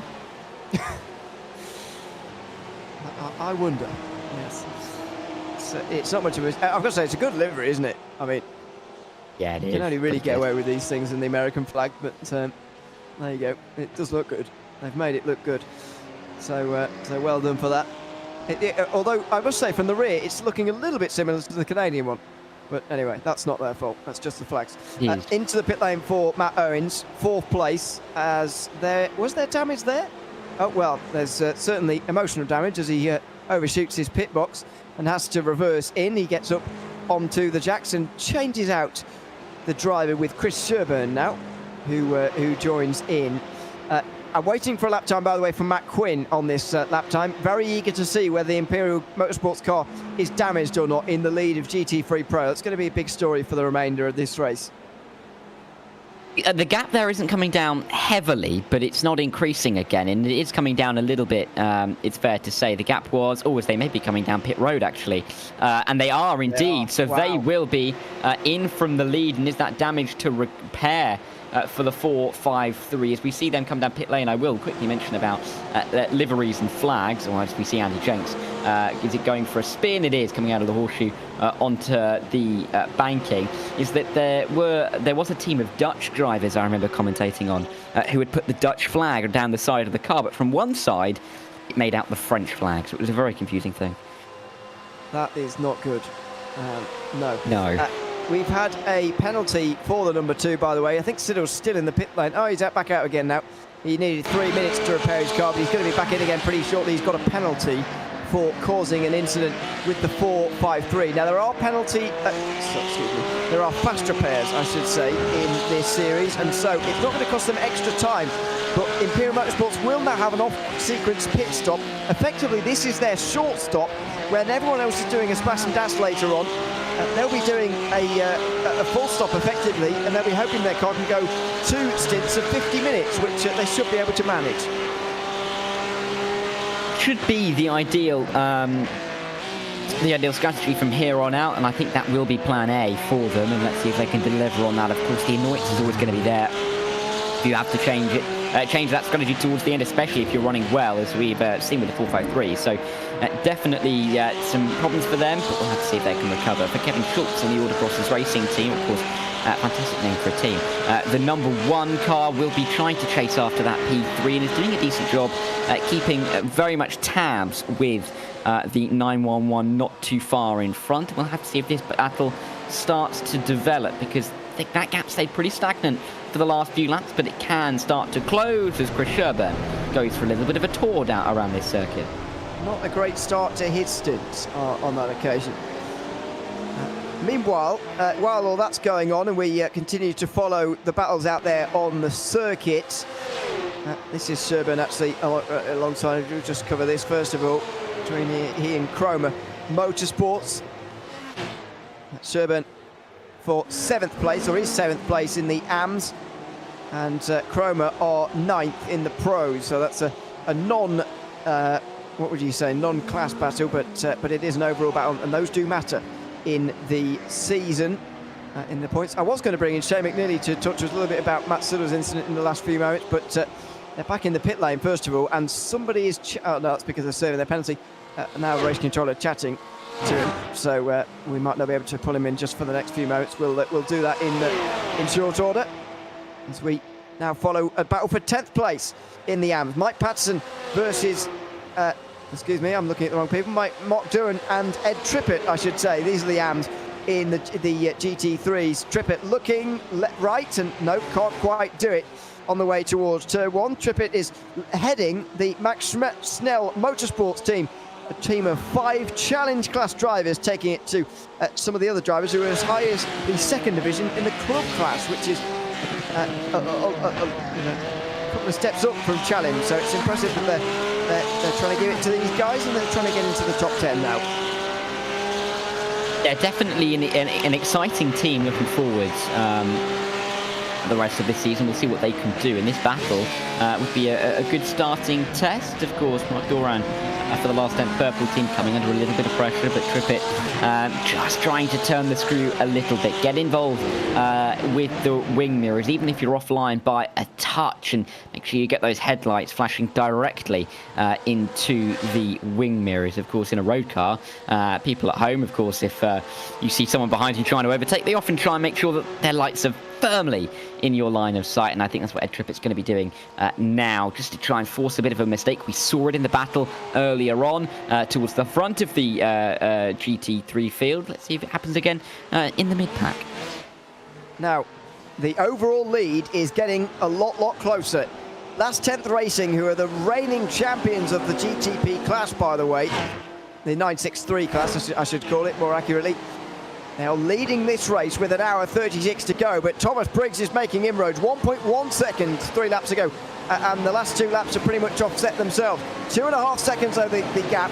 They are embedded in a lot of traffic. There's still more, well, all of the 26 GT3s who started the race are all still here And so they're having to pass them all sort of one by one, and very regularly they're having to pass GT3s. It's a game of traffic management here as well as speed, and Thomas Briggs right now is showing that he has the speed in comparison to Kerry Brooks. Yeah, and this is a really, really exciting stage of the race, particularly for Thomas Briggs, trying to chase down Kerry Brooks. The momentum and the confidence, I'm sure, is going to be there. And for Brooks, all of a sudden, having to start to drive on the wing mirrors is not going to be a comfortable thing for him to be doing. So definitely advantage the Shopaholics race team for the time being. Let's see if they can just keep up this momentum, keep up the pace, and really apply the pressure. Just out of shot. We couldn't quite see them in the background. But the 17 is firmly there and should be able to see the Triple O around the circuit now, because there aren't too many cars between themselves and the overall race leaders. There is the view of both of these two teams. If you are a driver, by the way, and you're not driving at the moment, then feel free to put yourself in the interview waiting room. We'd love to chat to you in the final hour and a half of this race as the opening round of the 2025 Team Racing Series comes to a close. Can't believe we've got only just over 90 minutes remaining of this one. And I just think we might well get a grandstand finish to this one just yet. These two teams pitted only 2 laps apart last time round. They've both got 2 stops to go of very similar length. They seem pretty well matched on speed as well, separated by only 4 seconds. They're miles out in front of the rest of the field. Thomas Briggs is a lap ahead of Mark Frost, who's third. So it could be a real head-to-head battle in this final 90 minutes for the win. Yeah, unless something goes catastrophically wrong between the two, SC Team Red and Matrix Bronze, I should say, really are fighting it out for the bronze, somewhat ironically. Last 10th in Shopaholics, it should be a direct battle, head-to-head. There's going to be one winner, there's going to be a first loser. It does seem that it's going to be that way in the final 93 minutes, and hopefully these two do tighten up a bit and we do start to see a little bit of that battle form as we get towards the final hour of this race. And yeah, looking forward to seeing how this one's going to develop, particularly in these pro classes, because the AM classes, yes, they are a little bit wider, but these pro classes, they really are starting to tighten in both the prototype and in the GT category. So definitely exciting moments, and great to see as we go in towards the final third of the race. And another thing that's great to see, by the way, all 33 cars that started this race still going, and I've got to say less than half of the field have used their fast repair as well. I think for a series like this, it's fantastic that there was a fast repair to try and keep people in the race. It's absolutely worked this time round. Those are the track conditions. 21 degrees Celsius on the circuit. It's 9:30 in the evening. These track conditions are pretty much perfect, because at Daytona there's no disadvantage to having it being dark. Not at all. With so many lights around the circuit, it's fair to say that it looks pretty nice under the lights here in the Daytona Beach. And of course, nice weather as well down in Florida, which you normally get throughout the year. I think it's a little bit cold at the moment in Florida. American viewers in the chat will know better than myself and Ewan, but weather nice in Sim. And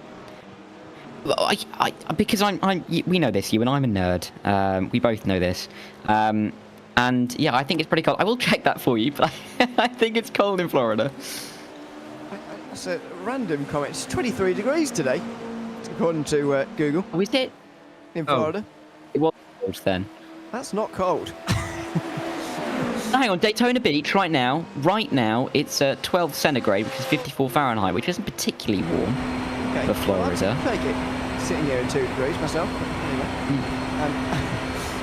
We'll leave the battle for third in GTP, and I should stop calling it that, just call it 963 more accurately, 963 Pro, to go on in front of our eyes. This is Matrix Bronze trying to complete their recovery to the front.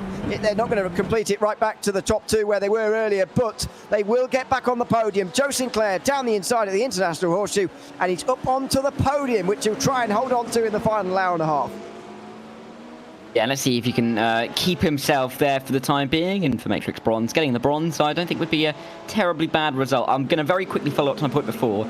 It had lots of snow in Atlanta, and I know that's not that close to Florida, but it's not a million miles away.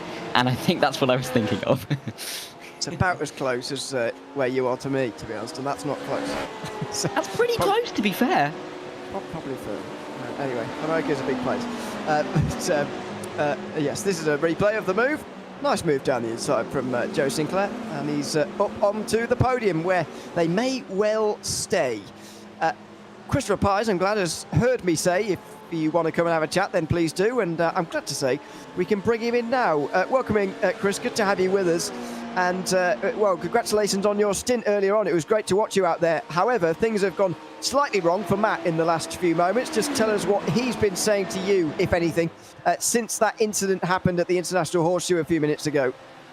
Oh, well, we're a family show, right? So I can't repeat too much. But, yeah, no, it was unfortunate. A car spun in front of him, and he had to just do what he could, and the car's loaded up. He's on power. There's no way he could have made a move to avoid it, and unfortunately slid right into him. But luckily, we were inside the window. We were going to have to stop at the end of the race anyway for a splash and go, and this just was the short pit stop earlier. Did our fast repair, so we got a new car again. So ultimately, I think we got away with it. We just need to keep it clean here on out. So you are still imagining yourselves as the leaders, are you? You're down in fifth at the moment. You're just out of sequence, obviously. You're still imagining yourself as the leaders, though, are you? I think so. You know, obviously we won't know for sure until we finish. We come all the way back around. But yeah, we were, I think, good 5 seconds to the good when we pitted, and so they're going to have to make 2 pit stops as well. So hopefully it stays there, if not grows. But again, we're off sequence, so we won't know till everybody does their final stop.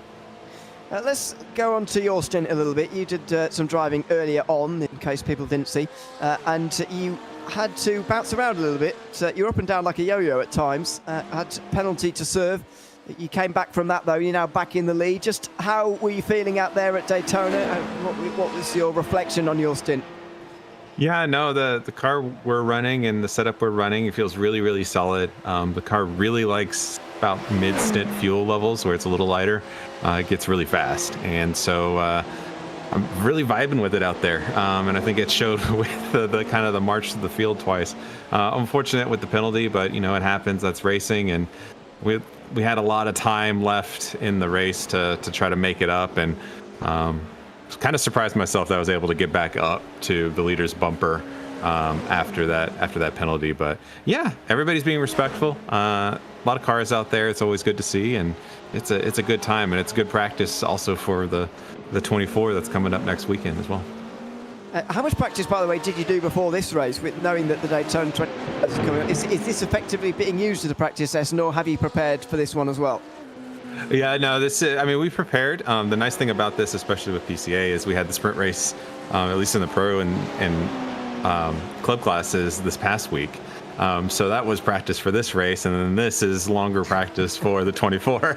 So it's, and we're running this car in the 24, and we've got Imperial Motorsports. We've got 2 cars, obviously, in this race, and everybody that's racing in this race, minus Dean, will be doing the 24 under the Imperial Motorsports flag under one car. So yeah, great practice. Nothing better than a rehearsal dinner, but we want this one. We want to win it.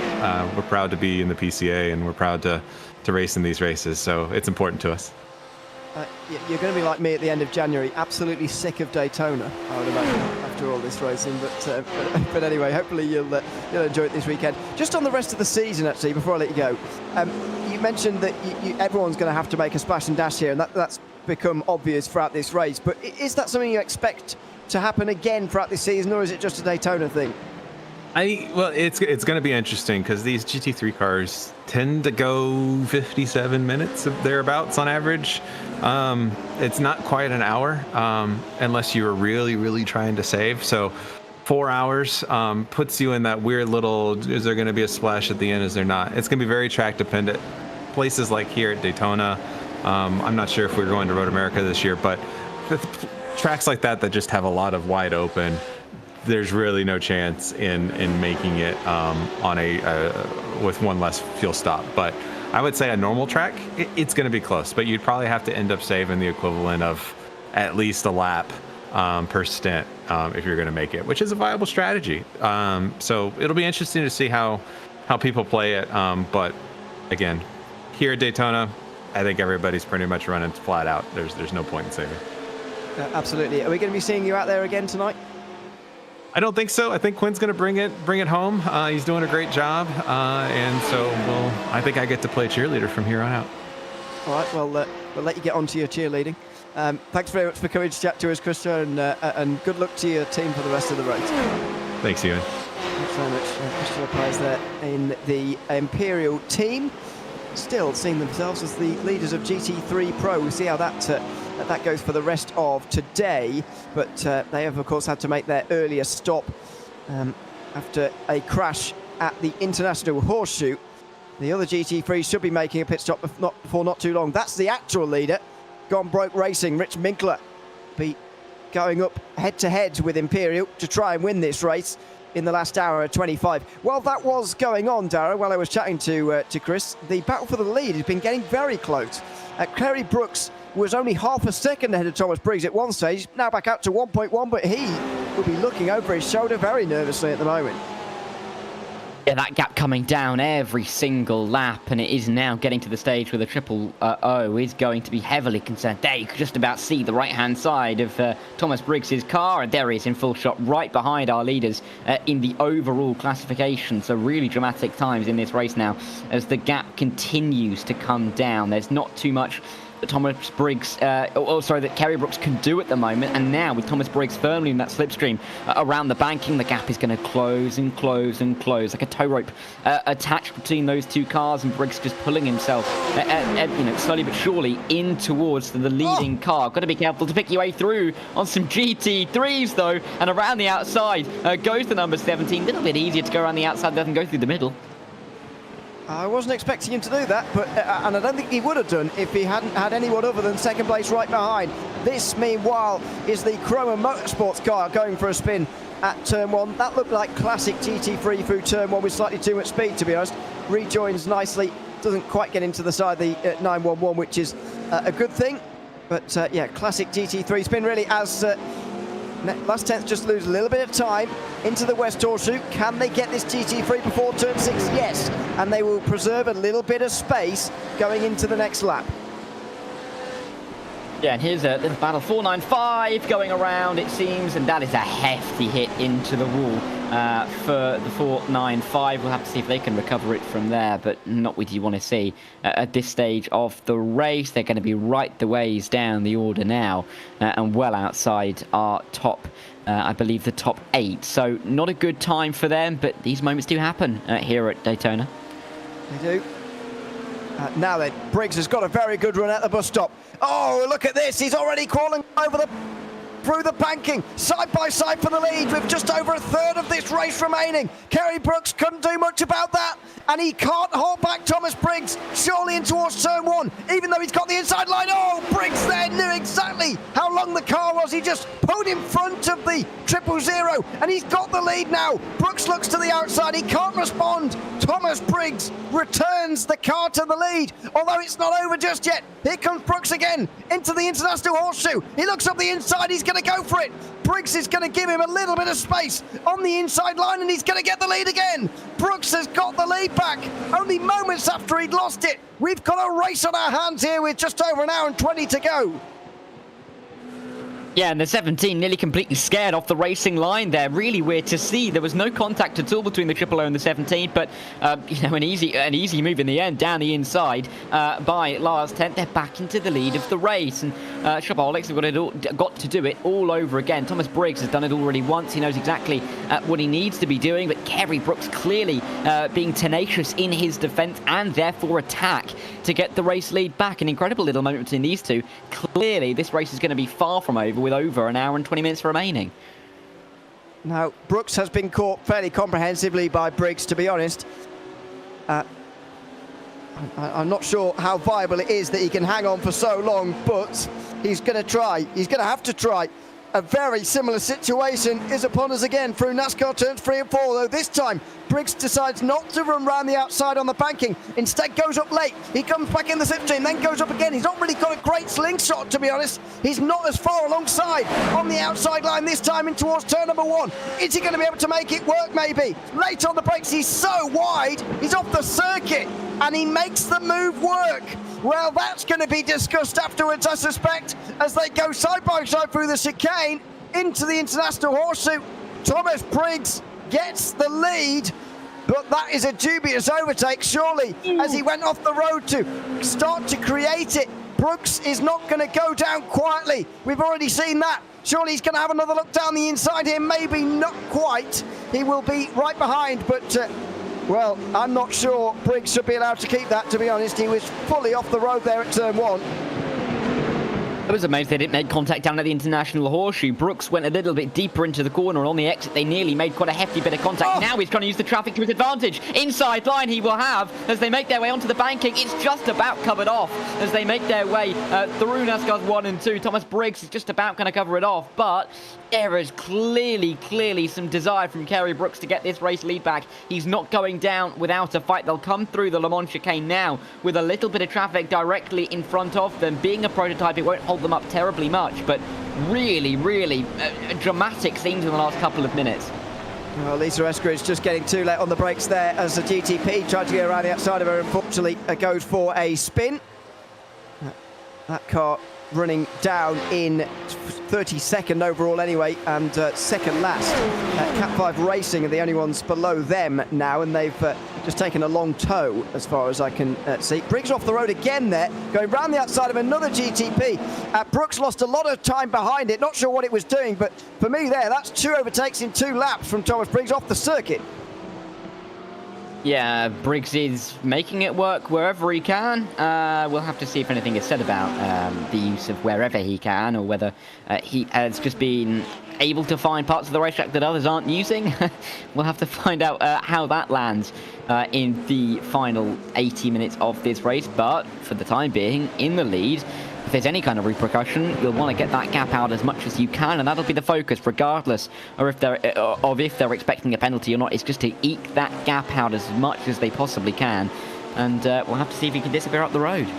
I should say that the 000, by the way, is also under investigation for an incident at the moment. So I'm pretty sure, anyway. I'm not sure whether that's been cleared now, but yeah, there is multiple things hanging over multiple drivers at this stage, as we've got GT3 pit stops now from all but the top 2. Gone Racing and Imperial Motorsports are still out there, as expected for Imperial, because they've already made their short stop. However, Gone Racing are consistently able to go a little bit further than some of the other teams, which is really helping them, perhaps in the final part of this race, and taking a short pit stop. The top of your screen there, that is the Dean Chapman driven AM leading GT3 car. That is still, or no longer actually in the AM lead. Stallions GT3 are in the lead now because they haven't stopped yet.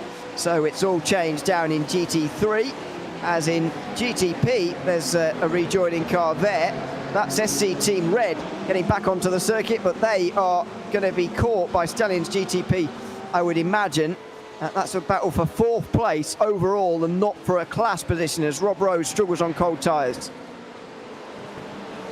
Yeah, Rob Rose just squirreling his way around the circuit. Doesn't look particularly comfortable for the time being, but they will get up to temperature, and we will see a bit of an increase in pace. But an interesting state of the race for these guys, with 80 minutes on the clock. Now definitely firmly into the final third of the race. Teams and drivers have kind of put themselves into the positions that they'll be racing towards the end for. We are really seeing where the important parts of the circuit are going to be in terms of where these cars are going to be fighting. Inside line for last 10th racing, the Triple O will go through on the inside of the 2 laps down 963, but it wasn't as easy as it could have been. No, not quite. So just under an hour and 17 to go. Well, all the action's been going on. We should, of course, to remind you that we are thrilled to have Princess Cruises as the 2025 PCA title sponsor, as the official cruise vacation partner of Series 13. They provide exclusive offers, including world-leading itineraries across a fleet of 16 elegant ships, sailing to more than 330 global destinations. Reach out to the PCA concierge team to book your next adventure today by calling 833-679-2188. Big thanks to those for helping us out this season. Being told that number 1 has got a black flag for some reason here. Chris Cook in the autocross car. Now, does that mean he's got an unserved penalty here? I suspect maybe.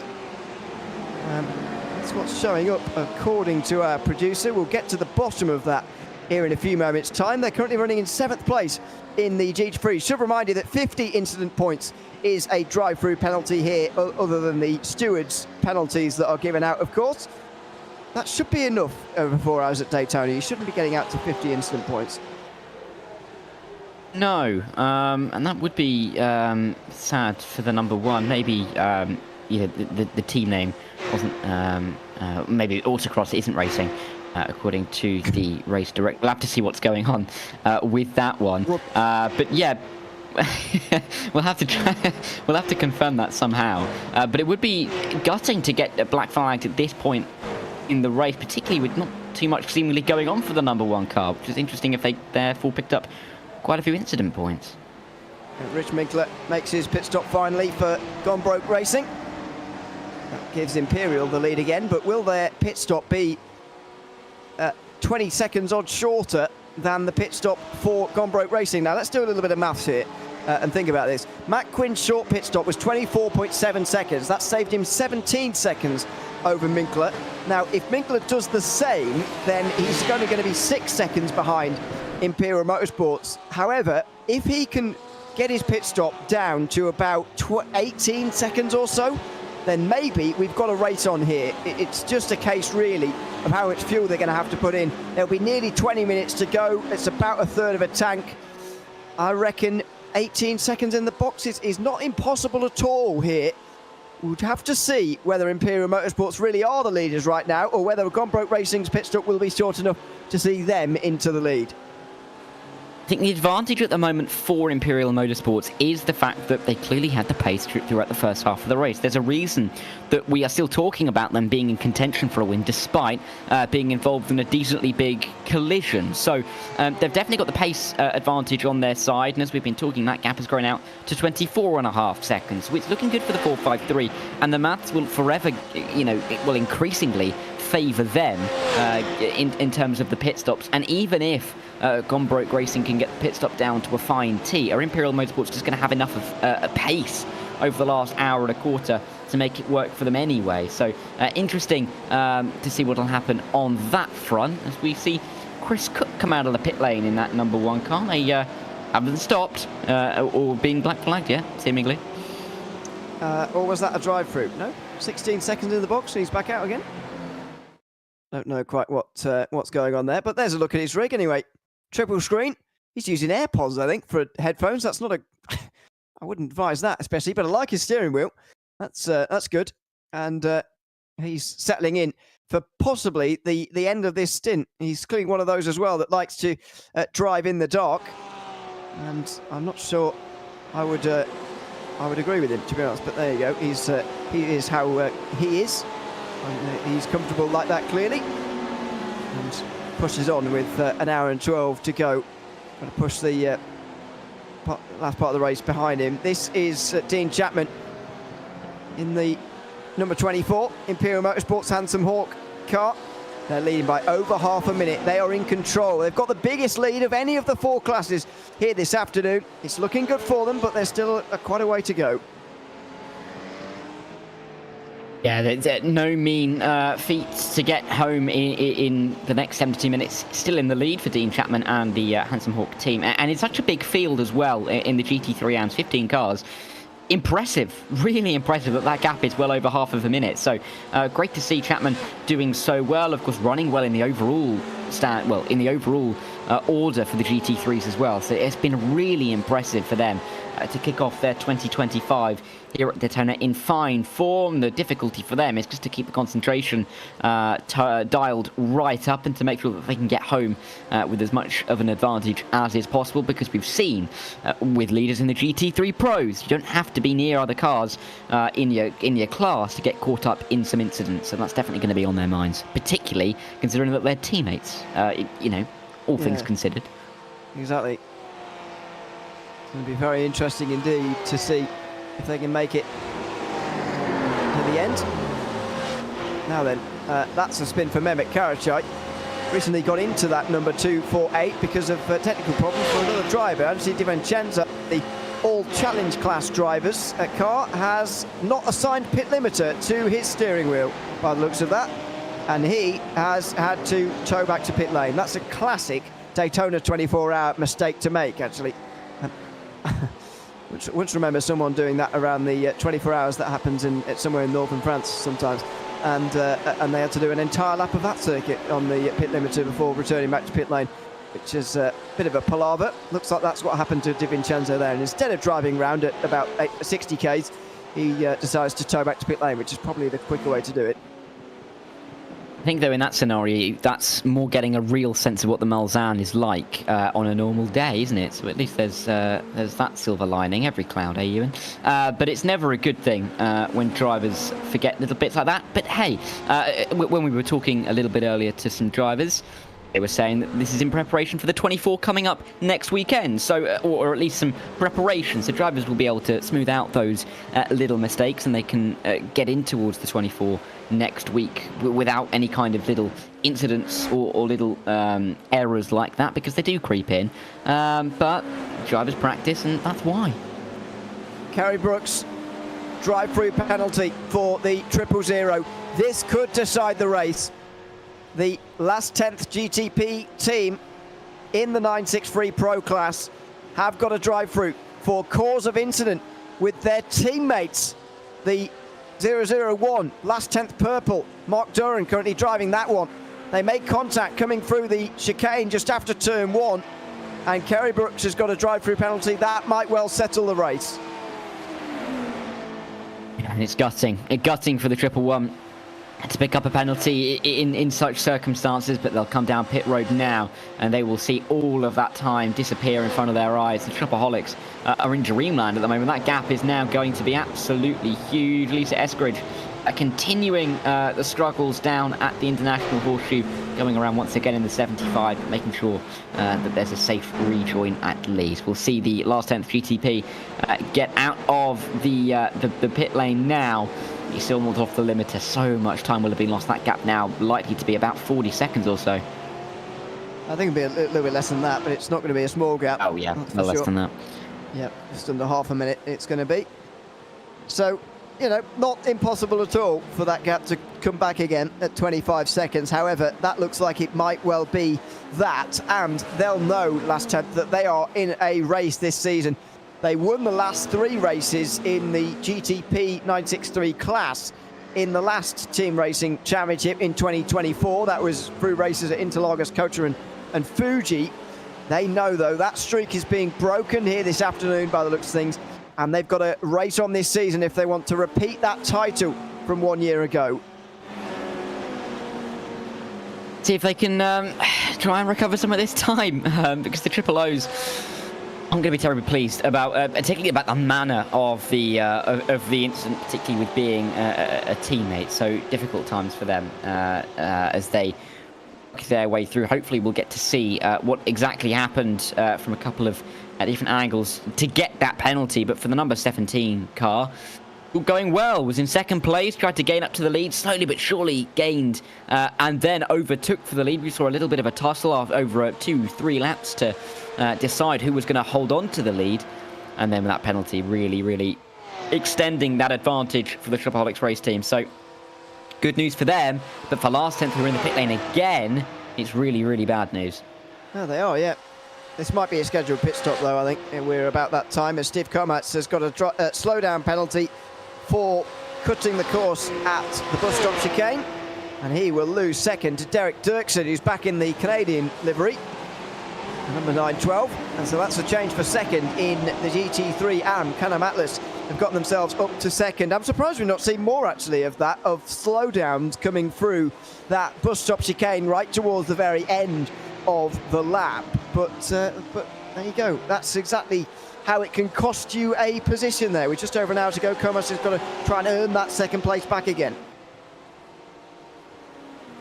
Let's see if he can do it. He will back himself, of course, to try and chase down and overtake to get back up the order, but you can never really be too sure as we look at the number 20 running through in the GT3 AM category. So this is going to be an interesting little tussle in the overall order, even though they aren't necessarily on the same laps. No, they're not on the same laps, of course, because the 912 is running in second place. But hey, if you're sitting inside the number 30, you're always going to be hoping for an extra little bit of a boost, and to unlap yourself from one of the cars, that can give you that, surely.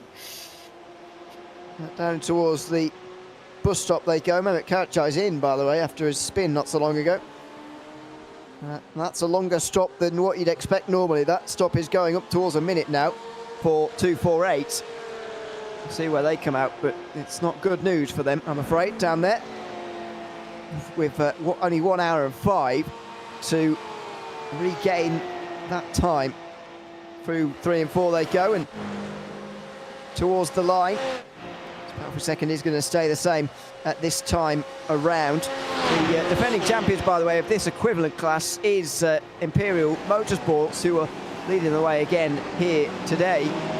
GT3 AM in the class just above them, it's Can-Am, who are in second in this class at the moment. Not sure if they've got a pro. Of course they have. They've got number 911. They've got Can-Am Titan, who are in the GT3 Pros this time. They're in fourth, the defending champions.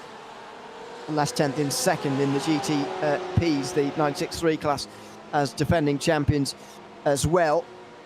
So going to be very interesting to see just who gets what from this season, especially when you compare it to last. And I'm glad to say that we've got 33 teams in the series this time around. All of them still in this race, even Cat 5 Racing, who just spent 9 minutes on pit lane. They've just re-emerged in 33rd position here. Yeah, it's a nice number as well, 33 cars. It's a very full field, but not so many cars that we're struggling to keep up with everything that's going on the circuit. So really good to see so many teams and drivers getting involved for this season and having some great racing to kick off the year as well. So definitely positive signs as we work our way through towards the mid-phase and end of this season to start 2025. But for the Tripolix Racing team in that pit lane, I think they will be happy with where they are sitting. Of course, Last Stint will be gaining up towards the back, but Tripolix will be down off of the Jackson away well before the Triple O comes through, unless something has happened to the number 17, which we haven't seen. And they will be able to go on their merry way going into the final stint of the race. Good news as well for the number 7 car in the AM category in the prototypes, as they lead still by quite a nice margin. Kynarin as well looking to try and get back towards the race lead. We'll see if they can do it, but nice to see that those three are only by 41 seconds despite there only being those 3 cars in the field. Yeah, indeed. The GTPs are 963 classes are a lot smaller than what we've got in GT3, and that is to be expected considering Porsche Club of America does GT3 racing in the Wednesday and Thursday evenings a lot more often than it does prototype racing.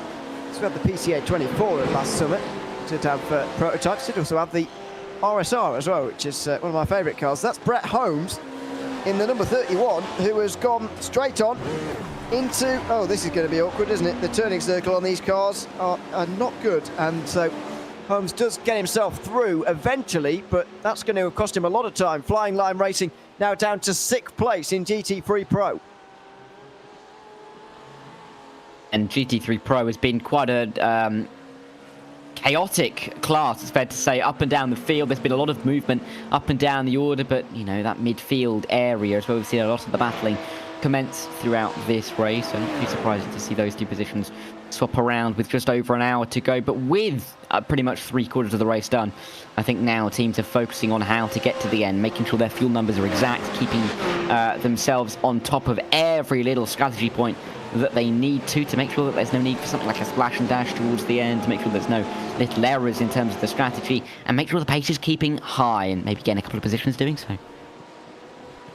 30 seconds in the lead. There's the track map on the bottom right. It's kind of what you were talking about, your point about the 33 being not too little or too many, really. Everyone's pretty evenly spaced out, pretty nicely evenly spaced out. Plenty, even on a circuit as this one, it's quite short, Daytona, a bit more narrow than people give it credit for as well. And so yeah, we've got a good size grid for this circuit. And it's not going to look too small at any of the others really either. Road Atlanta is to come in February. That is going to require a lot of concentration for everybody as well in the traffic, that much is for sure. Derek Dirksen gets dived by the Matrix Bronze car, GTP Porsche, and so Steve Kovacs is just going to close in a bit further again. This battle for second, maybe all the podium battles we get now in GT3 and for the remainder of this race. Yeah, and this could be a really exciting little tussle between Cam Atlas and the Stallions. Let's see if they can keep this gap pretty close and whether they can make the move. Derek Dirksen, of course, will be driving on the mirror. Steve Kovacs has that, well, definitely has the prerogative to go after the move here, and may even give something down towards turn one. That gap getting closer and closer as they work their way. Of course, this is the battle. Not necessarily a battle, it's the positions between the 912 and the one of the AM cars, of course, in the 002. But either way, for Steve Kovacs, he wouldn't mind using the traffic in front to help him get closer to Derek Dirksen, who is around the outside now. With just under 60 minutes to go, officially tick into the final hour now, and these GT3s not far away from being able to make it, and that's a real slow end to the lap there for Kovacs. What's going on there in the Stallions GT3 number 20? Looked like he was serving a slowdown, but he would have been serving it very, very late if he was, and all of a sudden that battle looks like it's settled really. Derek Dirksen all of a sudden has a real gap. I mean, that must have been a slowdown, but can't think why he would have waited to serve it quite like that. Yeah, confusing, but I mean, the gap is still only a second, isn't it? So there's definitely possibilities here for the battle to continue to develop for P2 in this class. And yeah, they're still pretty close, but interesting decisions clearly being made there with less than an hour on the clock. I wouldn't mind seeing a battle for position between the Can-Am and, of course, the number 30 just in behind, and they're getting closer once again, so never say never, Ewan. No, I shouldn't be writing them off, to be fair, so soon, but there you go. Brett Holmes versus Russell Elizondo, meanwhile. This Crazy Horse racing car has done all right since hitting the wall bus stop chicane. It was really damaged after that, but they've done well to recover. Flying Line Racing on the outside line. Holmes drags on past. And there's Dirksen just in behind them, by the way, as you can see, but side by side in towards turn one. Outside line here for the attacking Brett Holmes. And Russell Elizondo trying to hold on through the inside, does so on this occasion. Meanwhile, Stallions GTP and Jeremy Hall have gotten into the lead of the 963 AM class. So Can-Am Racing had such a big gap earlier that's gone away all very quickly. Holmes, meanwhile, can't get through on Elizondo. It's all happening out here in the final hour of the race. Yeah, really kicking off between quite a few of these battles, and it is nice to see that we've still got positions to be decided in the final hour of the race. Bit of an outside line to be looked at by the 31. Nothing really going there. Inside in towards NASCAR 1 and 2 maybe, but it's going to be the outside in this battle for 6th and 7th. 31 not leaving the 101 alone, and Flying Lion are looking for this move. They really are desperate to get back into the top 6, and you can't necessarily blame them. Maybe a run towards Le Mans chicane could be on for them, but after that it will be a thought of making a move around the inside or the outside down at turn number 1. That is the commonplace for moves so far today. I imagine that we'll be seeing another one on this occasion, at least another attempt this time around. Is the exit good enough here for Holmes? Oh, it certainly is. Elizondo didn't quite get it right himself here, and so Brett Holmes is going to have a great chance as long as he hasn't triggered the slowdown. It doesn't look like he has. He tucks right into the slipstream. He slingshotted quite well as well. I said earlier, you don't want to necessarily be side by side through the banking. Well, he's got away with it because it wasn't for too long. Now just tucks into the left to try and slow the Crazy Horse racing car down. Oh, they very nearly touched over the line. In towards turn 1. Holmes is going to have to do it on the outside line again here. Late on the brakes on the outside and down the inside. Elizondo goes quite deep into the corner. Does that mean Holmes can come back again? Very nearly got into his left rear quarter there. Elizondo hangs on and just about will continue on in that position. Outside line though for Holmes. Still, he can't quite do it. Still, he can't quite find his way past.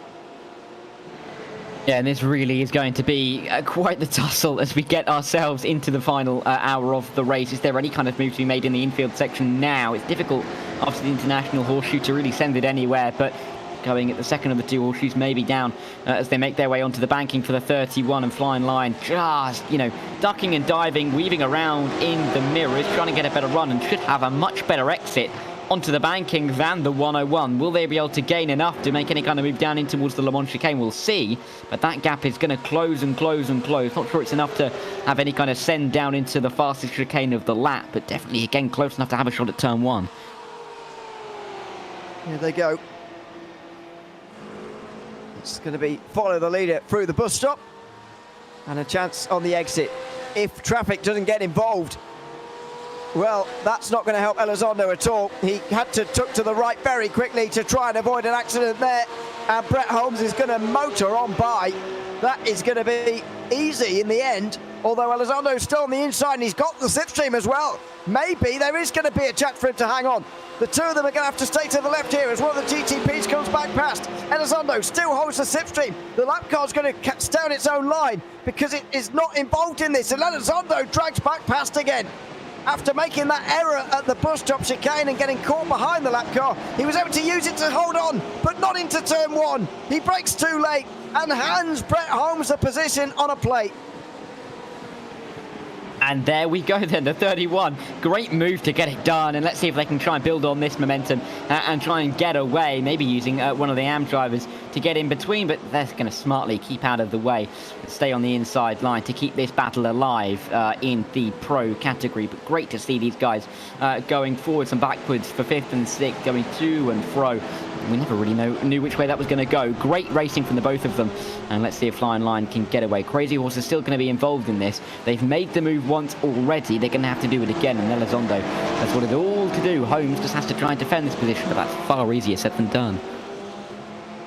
Just less than 54 minutes to go. And for the penultimate time this afternoon, we're once again thrilled to have Princess Cruises as the 2025 PCA title sponsor. As the official cruise vacation partner of Series 13, they provide exclusive offers, including world-leading itineraries across a fleet of 16 elegant ships sailing to more than 330 global destinations.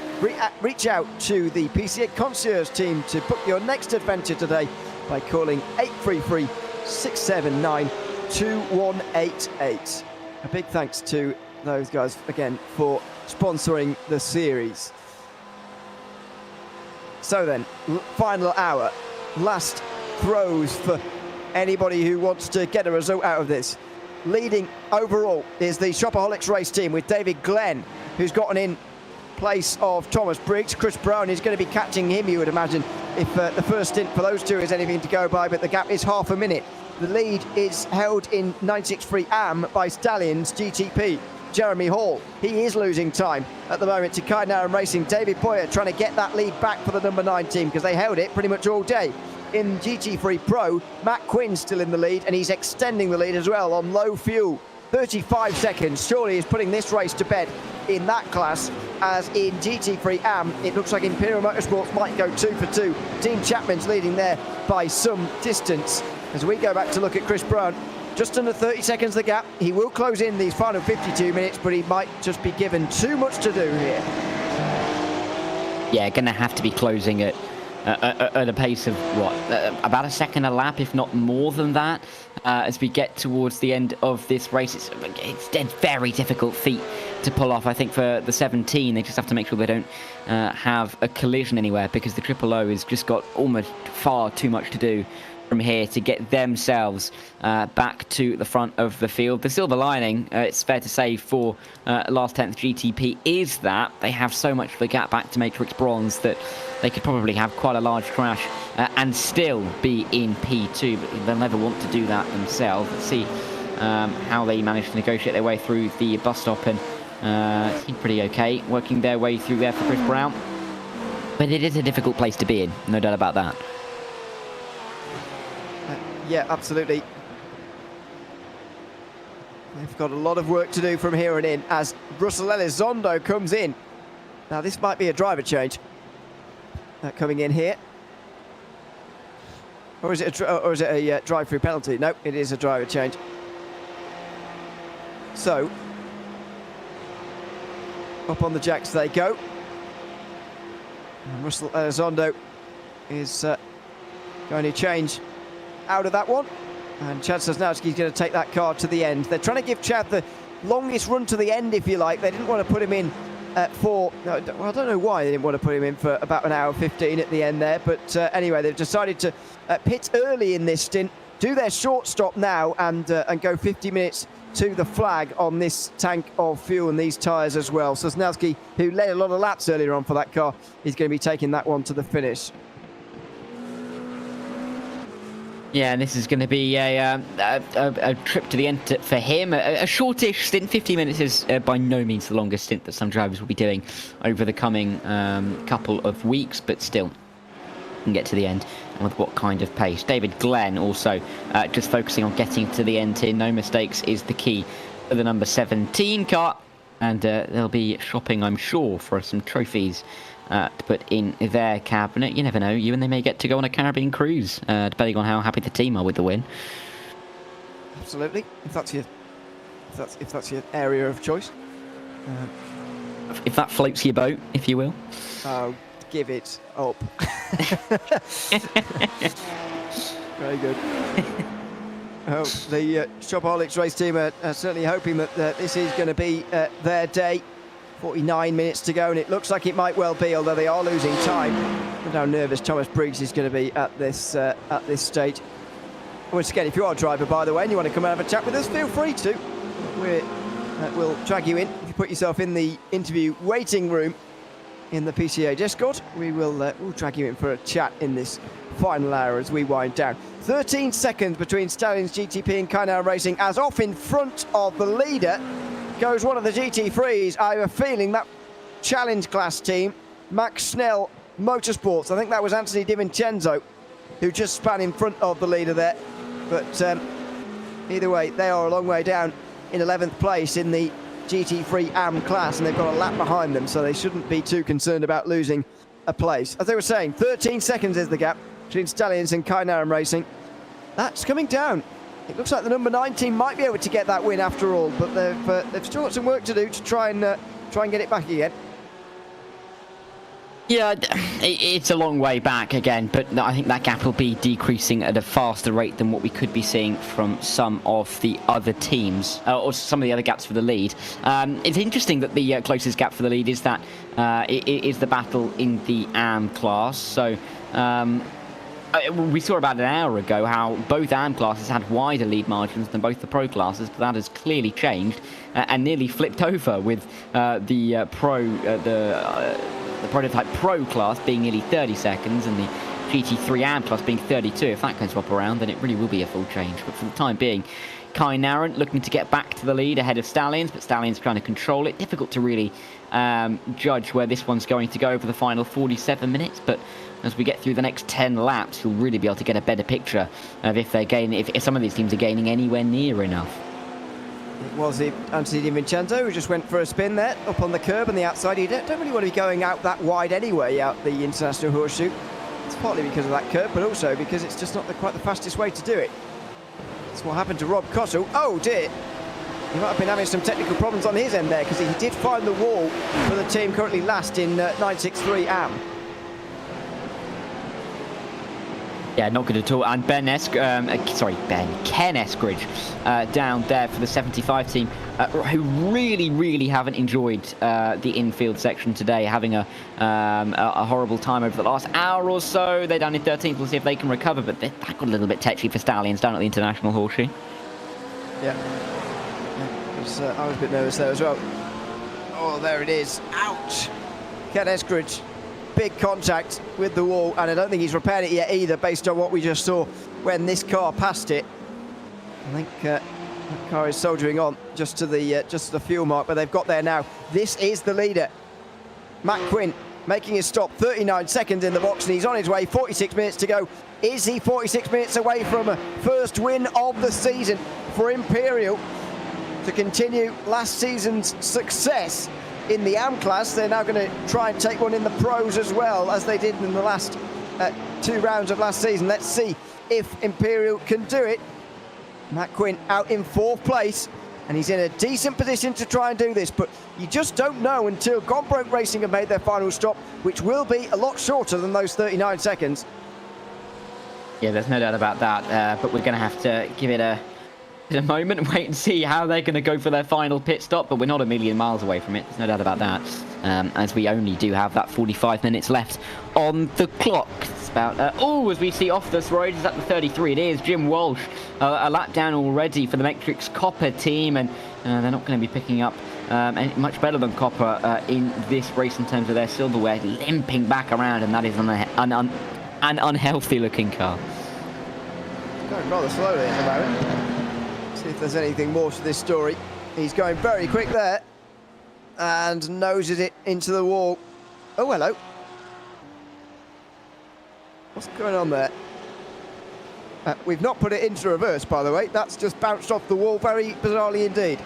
And now Walsh is going back to the pit lane very slowly. He needs to be careful here. There's no point being on the banking yet. He needs to stay a bit below. Oh, my word, that was close. That was the 2nd placed overall car there. He very nearly went straight up into. This car is very damaged. Yeah, my word, I really thought he was going to get onto the apron and stick there, but that was been disaster if the hypercar had been just a little bit slower. Let's see it again for Jim Walsh, coming around, turning, not happening, braking, not happening. And he put some springs into the front left. I mean, I know there are springs, obviously, in the suspension, but I don't know what he's used there. Some kind of rubber or something. And look at the steering angle now. More than 90 degrees to the right just to go straight. That is a very damaged car. And you can see why Walsh has been having all those problems. He's effectively turning right to try and keep going left here, but the suspension's so broken that it's a bit more complicated than that. Just holding it in a place and hoping it will go straight. It's not quite like that because it's so damaged. So he's going to have a job getting it back. But thankfully this time around, through 3 and 4, he's keeping it below the apron, which I'd be surprised if he's not being told to by race control, to be honest, because that was very dangerous and very nearly saw the end of the 000's day.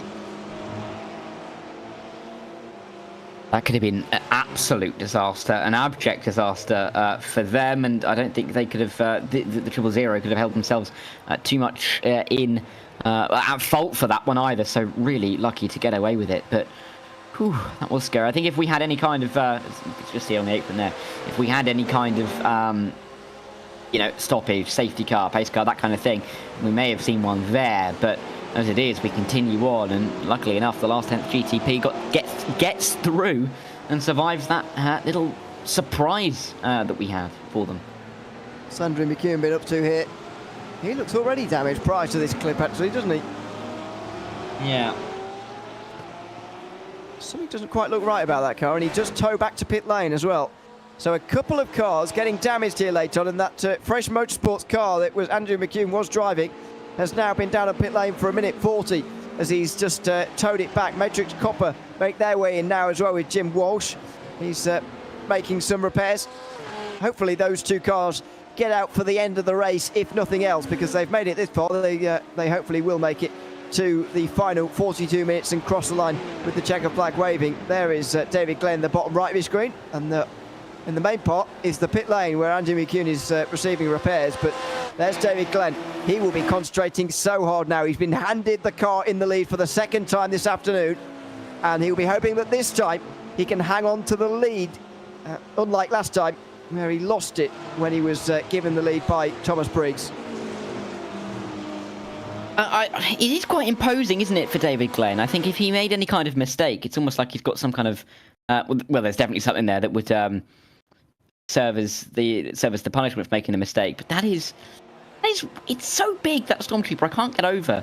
I mean, you know I'm not the tallest of people. That must be at least twice my height.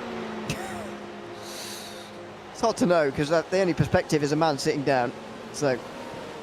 Oh, and actually, to be fair, it may be this perspective that the Stormtrooper may only be about, could be quite small, but could be much closer to the camera than he is. He also seems to be standing on a table. the Stormtrooper. Exactly. Well. That's what I'm thinking. Yeah. So that's an added advantage as well. It's very impressive though. It's, I wonder where he got it from. How do you get that into your house? I mean, it's you go to the shops and buy that. Then what do you do with it? I mean, anyway. I'm going to be honest. I really think, having looked at that again, I genuinely think it's just the perspective of the camera. I think that's so much closer to the camera than you can realise. That it's standing on the desk, just in front. Well, I don't know. It's hard to work out, to be honest with you, as we go aboard with Brett Holmes here. There's things we can work out. Chad Sosnowski is just up ahead here. They've made their final pit stop, by the way. That crazy excuse me. Crazy Horse Racing have made their final stop of this race, and Flying Line Racing haven't. So I suspect I know which of these two is going to finish ahead of the other. However, there is a battle for the moment, and Brett Holmes will have less fuel on board, so he'll be especially eager to get through and utilise that. Yeah, about it. Absolutely, and we'll have to see if he can in the final 40 minutes or so in this race. Lots of cars that I think he'd like to try and keep himself away from. Wouldn't want to be caught up in too many incidents coming to the checkered flag, the 101 and the 31. We've had these two fighting pretty closely over the last half of an hour, and they've got another 40 minutes to try and sort it out between them as they work their way back into turn one. Nice to see that they haven't gapped each other out too much, though, because the threat of a battle is never far away in this little tussle for P5 and 6 in the GT3 Pros. Yeah. There's still plenty of battles going on up and down the field, by the way, and plenty of sort of prospective ones as well. Steve Komatz and Chris Cook are not that far away, although they're not in the same GT3 class. They're both GT3 drivers. The ones that are closing in, Jim Walsh is just out the pit lane ahead of Anthony Di Vincenzo. It's going to be quite close, I think. Mike Patterson has not long been passed by Shea McNeely, I think. Shea back into that car after leading earlier on. They're now 9th, and still a couple of laps down on the leader, I think, at least 1 lap down. So just trying to recover what they can from the day as Richard Woodruff makes his way back out the pit lane. I think for these final 40 minutes, we're going to see a very steady stream of pit stops, because any car that's coming in either class will be able to make it home from the end of this lap, as Jim Walsh goes for a spin at the West Horseshoe. And Jim Walsh will re-emerge back onto the circuit using the different layout there, which is always nice to see. Doing a little bit of exploration around Daytona. It's our yearly exploration of every single inch of this circuit, and it's always fun to see where drivers can find themselves in the virtual world around here at Daytona. Little nooks and crannies of the circuit that we may never have seen cars before, never even knew that cars could get to. There's always somewhere new for someone to almost have a mistake into, but Jeremy Hall's not having any mistakes going around the outside. He's got to be careful though, because he can't afford too much of a mistake. 6.5 seconds now is that gap back to Kai Naran Racing, and they are closing quite significantly, aren't they? Certainly are. The pit stop difference last time round was minimal, but Boyer pitted later, so may have a shorter pit stop as well. So not only has Hall got to fend off Kai Naran Racing, I actually think heading into this final stop of the day, they might have to have a bit of an advantage as well. 2 laps is very little in terms of fuel fill, but it could be a couple of seconds. So Stellians GTP, I think, have got their work cut out here. Kai Naran Racing are in the best position, I think, out of any team here. David Boyer in that 2nd place. He's faster, and I think on a better strategy as well. Despite the fact they're 2nd, I think they are still favourites for this. Yeah, I can't imagine anybody else being a favourite right now. You know, things can change, though. We've seen leaders getting caught up in incidents towards the end of some of their stints. That can still happen here. And it's still all but definitely not over, I should say, in the GT3 Pro category. We'll have to keep a real keen eye on how that one develops. And leading that category there is Rich Minkler in the Gombrich Racing 09 entry. And we'll see if he can hold on. Matrix Silver, perfectly placed in 2nd for the time being. Let's see if they can stay there. Funnily enough, that Matrix Bronze is in bronze as well. It's a shame we haven't got a Matrix Gold leading a race. Absolutely. quite nice up there in the colour positions. We've just seen Richard Woodruff in the gold car. Unfortunately, not in the gold position on this occasion. As Gombrake Racing make their way through turn 1, that is Rich Minkler, who we're following here. Eric Sutton for Matrix Silver is trying to chase him down, as we see that leader in GT3 AM as well, Dean Chapman. That's not a battle for position with the driver behind, by the way. He's just holding on to the lead in GT3 AM, and it's been a pretty comfortable second part to the race, actually, for Imperial Motorsports, who are still leading here. About it, Imperial Motorsports, I mean, they have been calm and collected, really, both the AM and the Pro class. Of course, the Pro class, they're not quite leading for the time being, but had quite a comfortable margin before an incident that has seen them have to come into pit lane for repairs and is now fighting to try and get back to the front of the field. But Imperial Motorsports in general, I think, are going to be very happy with how it's gone today in the opening round of the year. And this is a great stepping stone to build on and to try and walk to a championship from, and we'll have to see if they can do it over the next couple of races. Of course, the likes of Callum Atlas are trying to keep it relatively close. Stallions in P3 are still 40 seconds back, but in a field of 15, every other team has been lapped at least once. It's been an incredible display, really. Yeah. You can lose laps quite easily around here, but even so, we've got plenty of these types of circuits coming up, by the way. Road Atlanta, the shortest circuit on the season by a long way, is next up. That's in February. Suzuka after that. That's one of the longer circuits. Portimao coming up after that, because we've got a European ending to the season, with Portimao followed by Spa. And the website suggests that there may be a bit of moisture in the air at Spa, as there so often is. 22 seconds, the gap at the front of the race. 34 minutes to go. I think they're going to make it here, are the Shopaholics race team. You don't know, of course, with more than half an hour to go, but Glenn's got a good enough advantage, and he needs a good pit stop now as well. Final pit stop of the day for the race leaders.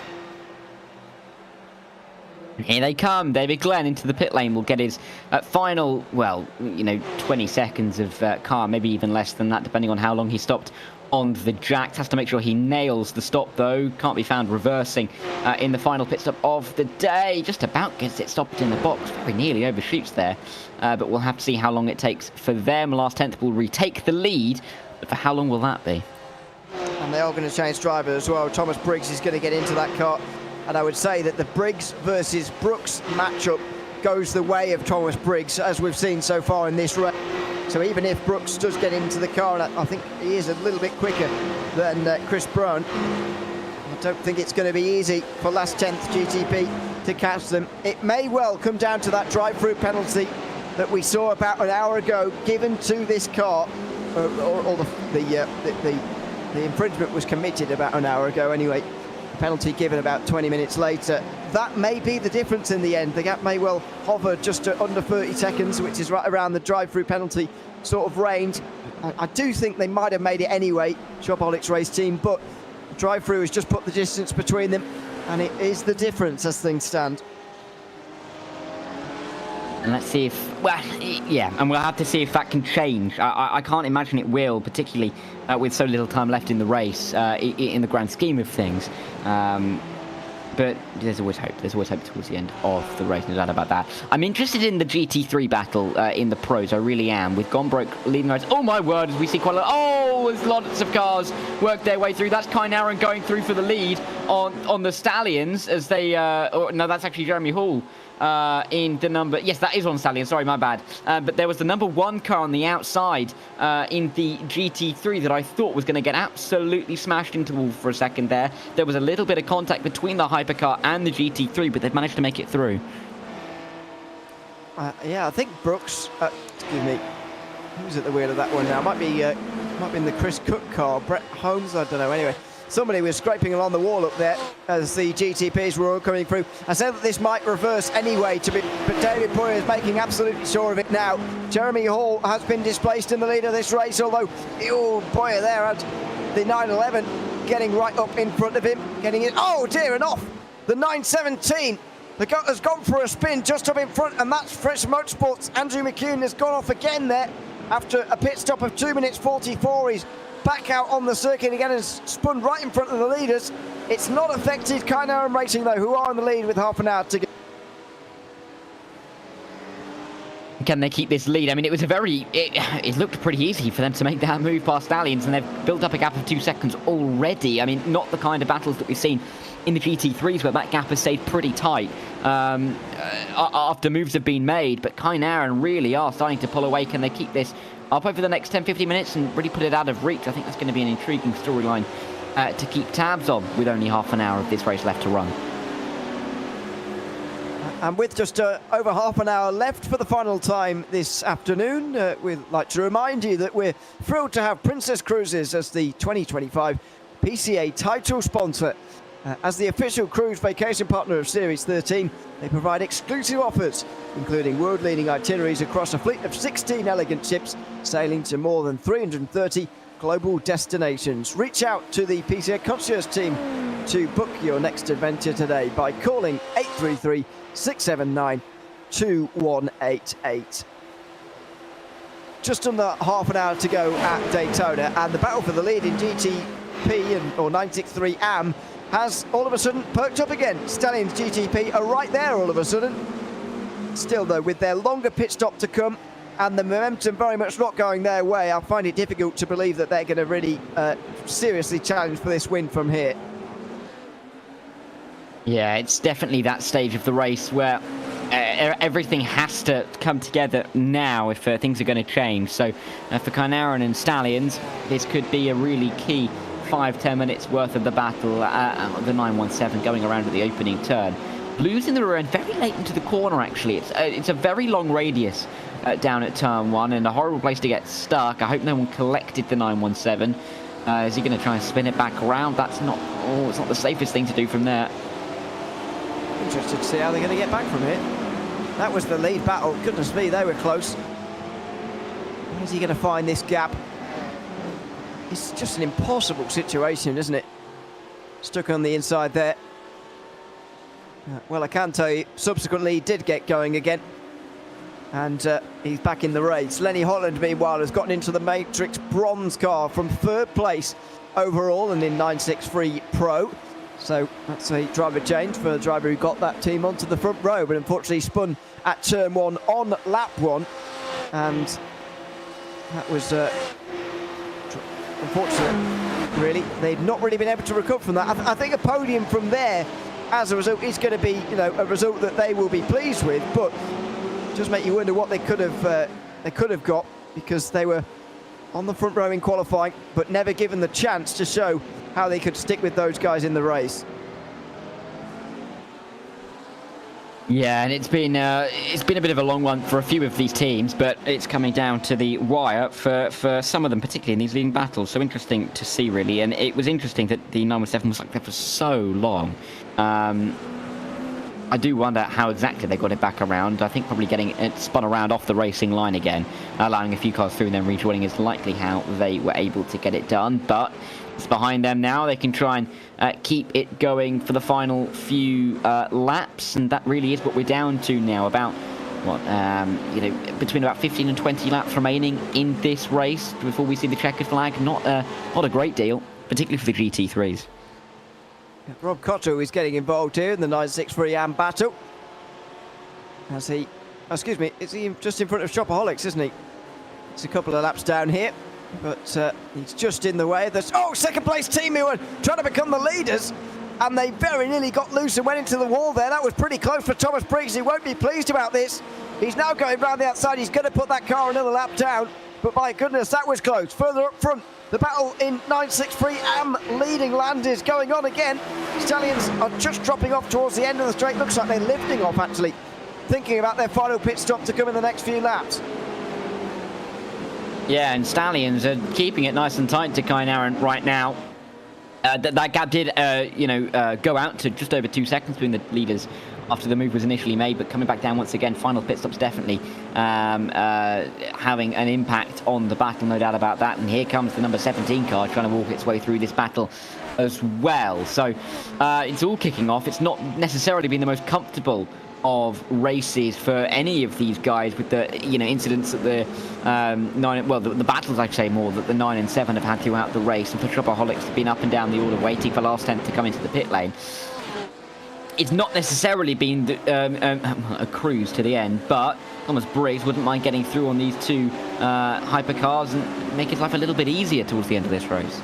Yeah, I just wonder whether running long might have been a better idea, actually. Maybe he couldn't, but last temp are in a lot cleaner air at the moment compared to Shopaholics race team.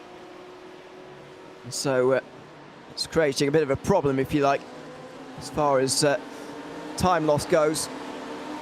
Here's Jim Walsh, meanwhile, just getting over that inside curve at the dogleg. He goes for a big spin.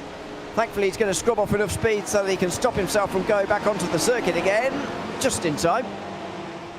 But a pretty scary spin. If you're going to spin, though, spin to the outside of the dogleg and not the inside, otherwise you'll hit the wall, as we've seen a couple of times this afternoon. Yeah, we've seen all manner of little moments from quite a few of these drivers and teams so far, yeah, that could have been another one.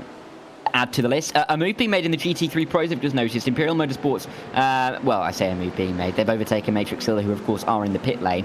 But the 453 now back inside the top two. If they're able to get to the end on this strategy, they're going to be able to find themselves cycling back to the leader. They're going to have to try and close that 22.5 second gap. We will wait and see. But still, long enough in this race to go that I think teams will still have targets in front of them, but not long enough that they can't look too much further forward. Otherwise, they might be living in somewhat of a pipe dream. I don't know what that means, but anyway. We'll continue on. I do think, by the way, that they will have to make a pit stop here, the Gone Broke Racing team. I can't see how they're going to make it to the end from here, by the way. The reason I was exhaling heavily earlier on, by the way, is because I was watching Thomas Briggs through turn 1 go very, very wide indeed on the way in. I know that you're allowed to do that in our racing, and you know, it's fine, but I just don't like the fact that you can, because that is clearly outside of the white lines, clearly outside the track limits, but you know, you can get away with it, and Thomas Briggs has absolutely mastered that line through turn 1. That's clear to see. But you know, he's not the only one who's going 4 wheels off down there at turn 1. It's just the done thing, which is a shame, really.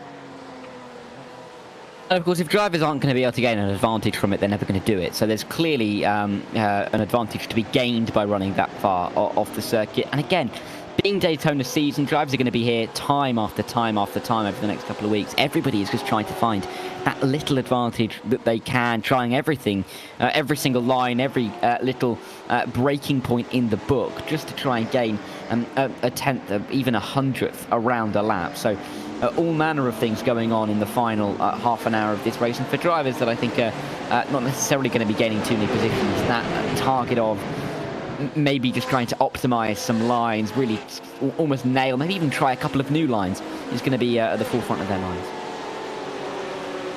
It's pretty congested out the turn 6 as the Canada car, as I'm going to start calling it, makes its way through the banking as the leader comes into the pit lane. This is the final stop for last 10th GTP, and it will be the stop that loses them the lead. Will it be one where Chris Brown decides to get out of that car and hand over to Brooks for the final part of this race? I'd imagine he'll stay and do the last bit himself, actually, but we'll see. Looks like he is going to.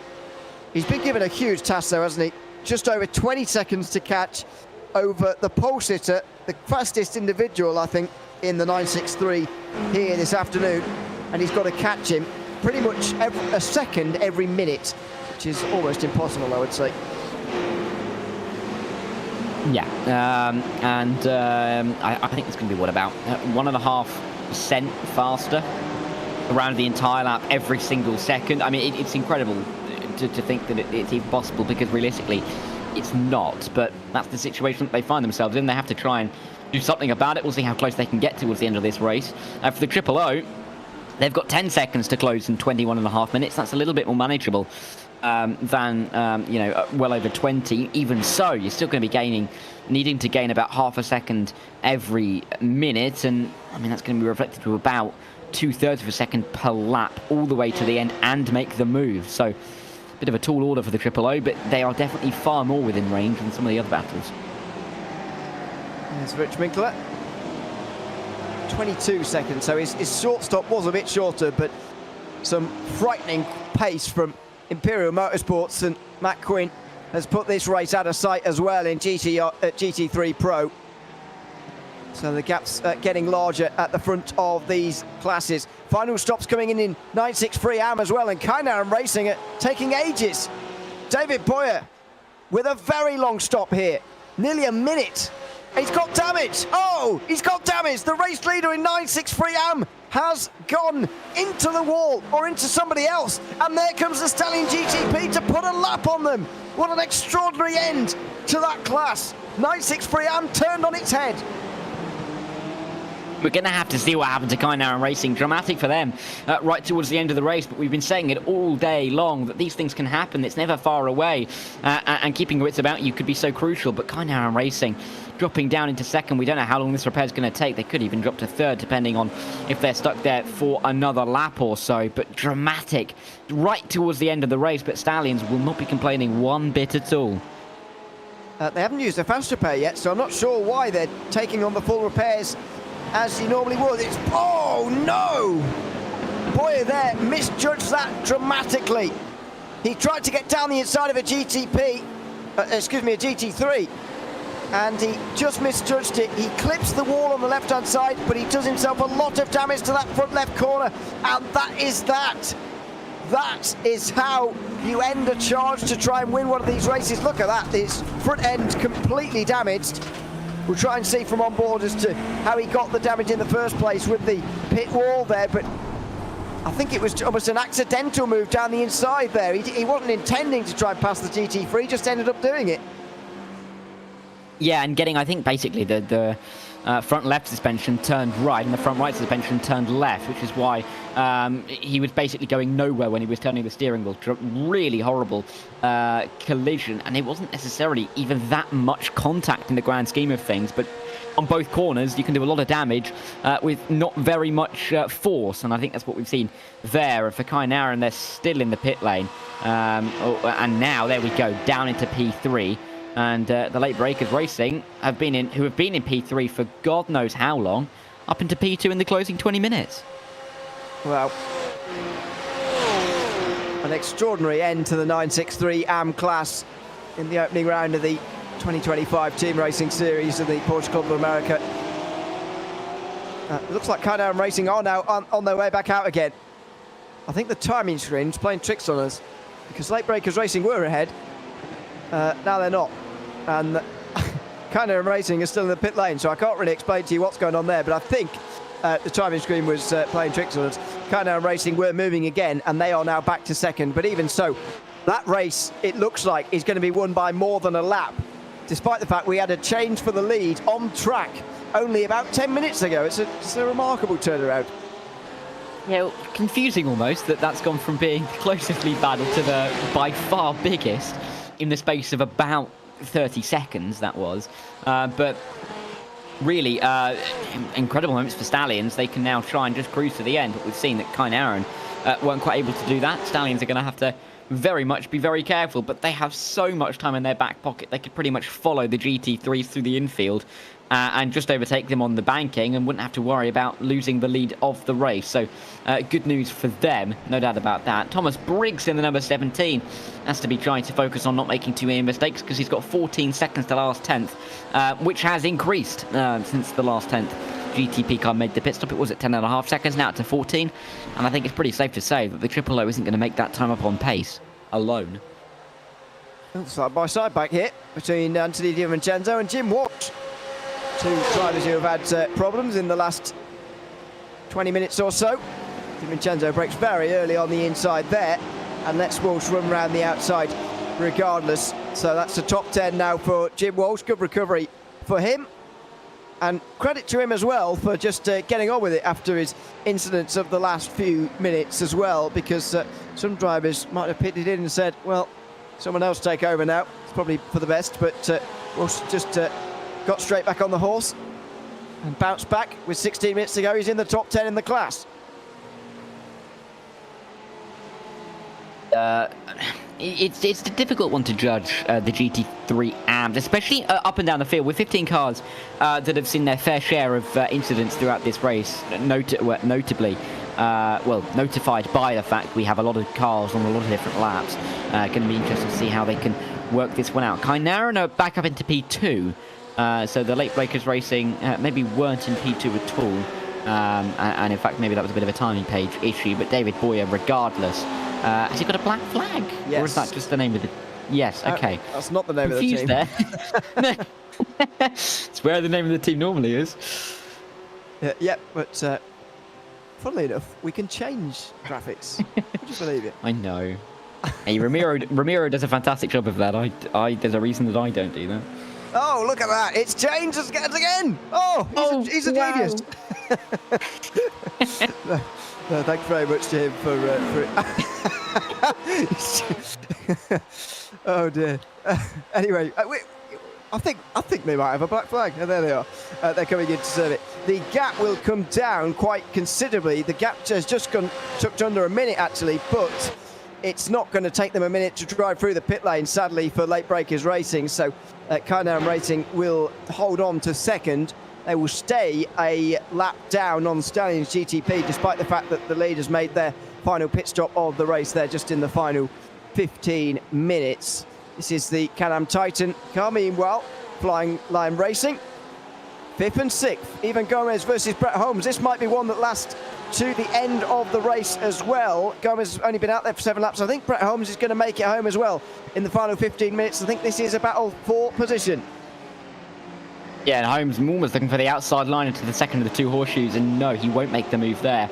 And Ivan Gomez will stay where he is. Of course, you can see that neither of them have a black flag because it's not quite listed on the team name, so they will be able to continue to the end of the race, hopefully. But for Gomez, it's never nice to be thrust into a position like this and then have to drive on the mirrors with only so much time left on the clock. So Can-Am Titan really going to have to try and get this one to the end. Brett Holmes can, I'm sure, smell a little bit of blood in the water from the car in front of him, and he'd rather be looking at a blue 911 car than a red one, notified by the differing colours on the front and the rear. Yes, through the bus stop they go. Even Gomez will be under pressure in towards turn 1, I would have thought. Brett Holmes gets into the slipstream. 13.5 minutes to go. He knows what's ahead of him. He knows the assignment he's been given. Into the slipstream. Through towards the line. And not quite this time round. Just look up ahead, by the way. Chad Sosnowski in 4th place is only 1.7 seconds up the road. Now, will these two work together a little bit to try and catch Chad before they fight it out for 5th?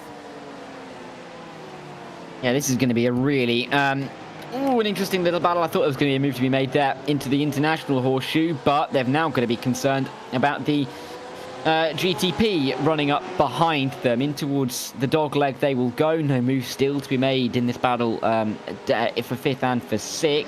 Oh, as it gets even closer to 31, is right on the back. I thought for a minute there's going to be another move to be made, but here comes GTP, and it's going to get a little bit more confusing. Pick a line. Oh my word, that got close as well to more contact. But in the end, they're just about going to avoid it, and the 911 will be passed a little bit more comfortably on the banking. Through it goes.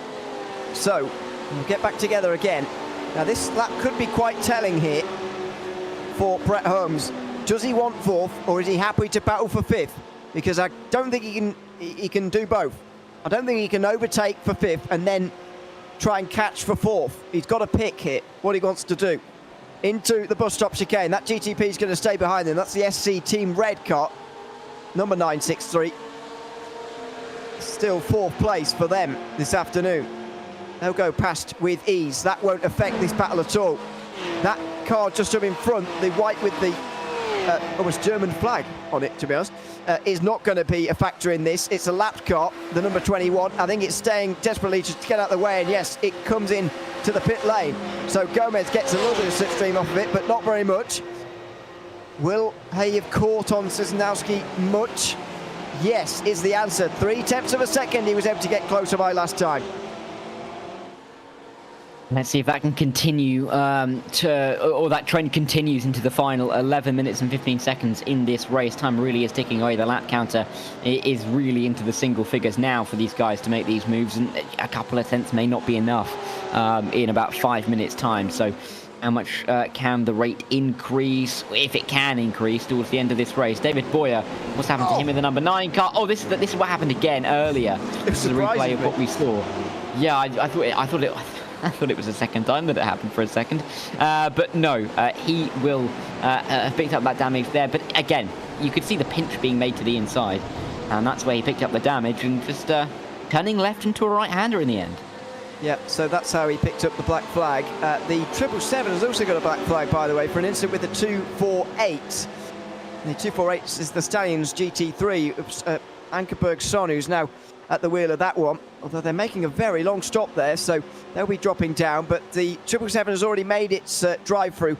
They are 5th place in class. Chris Costis is 5.5 seconds behind. That might be a battle later on. This is why Anker Son was, well, I don't think it was him at the time, but that car anyway was pretty unceremoniously dumped to the left-hand side of the road there on the way towards the International Horseshoe. Meanwhile, 10 to go, and it's side by side between Gomez and Holmes down the straight. They are not going to catch Sosnowski by the looks of things. It's going to be a battle for 5th between the two of them, and so far, even Gomez is winning out over the line. Under 10 minutes to go, and he holds on to the top 5 for now, with Brett Holmes directly behind, not quite able to get through. Yeah, and Gomez doing a very good defensive job into turn 1, not allowing Holmes any kind of sniff up the inside or even around the outside. But now into the International Horseshoe, it's a different kettle of fish. But the 911 will stay exactly where they are. Difficulty now, though, is that they've got those GT3s in front. Is that a mistake? It is a mistake on the exit, though, from not from Brett Holmes, from Ivan Gomez, I should say. And he nearly allowed Brett Holmes through. Richard Woodruff, that is, having a mistake down at the International Horseshoe in the 777. But in the inset, and now in the full screen, the 911 getting absolutely harassed into the second part. Or the second horseshoe, I should say, and it's just not looking comfortable for Ivan Gomez for the time being, but he's doing a good defensively.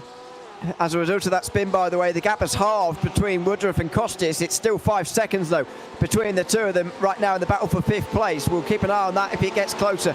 This is a proper battle, though, for the top 5 in GT3 Pro.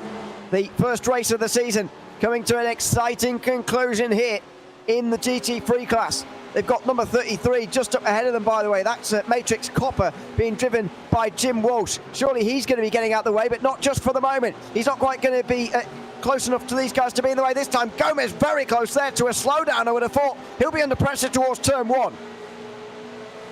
Yeah, and let's see, can he make this one work this time around? They've got the the hypercars coming around the outside. They've got another GT3 in front of them, all involving themselves in this battle where Ivan Gomez and Brett Holmes are just trying to focus on themselves. Brett Holmes inside, outside. I think it's going to have to be the outside line, but they've got to be aware of the lapped car in front of them as well. Is Holmes going to have any chance at all? They may have to go both to the inside at turn number 1. The AM car coming down a little bit on the line, preventing any kind of move from Brett Holmes, but it's now going to put Ivan Gomez offline, and Gomez gets caught up behind the AM driver. Holmes nearly goes for the move. I'm surprised he didn't try and send it around the outside, but thought a little bit more conservatively and didn't go for it there. Ivan Gomez is not happy with the AM driver. We saw him flashing the lights. He's doing it again, but Brett Holmes losing a little bit of time in the horseshoe. Gomez, though, that was a tense moment. Well, they're under no obligation to get out of the way. Jim Walsh is under no obligation, but Gomez would probably really like him to at this stage. He's fighting for his top 5 at the end of this race. In towards the braking zone they go again. Off turn 6, and now back out onto the banking all over again. I think it's just going to take a lap maybe for Holmes to regather here a little bit and give this another attack, because right now he's hanging off the back by some distance.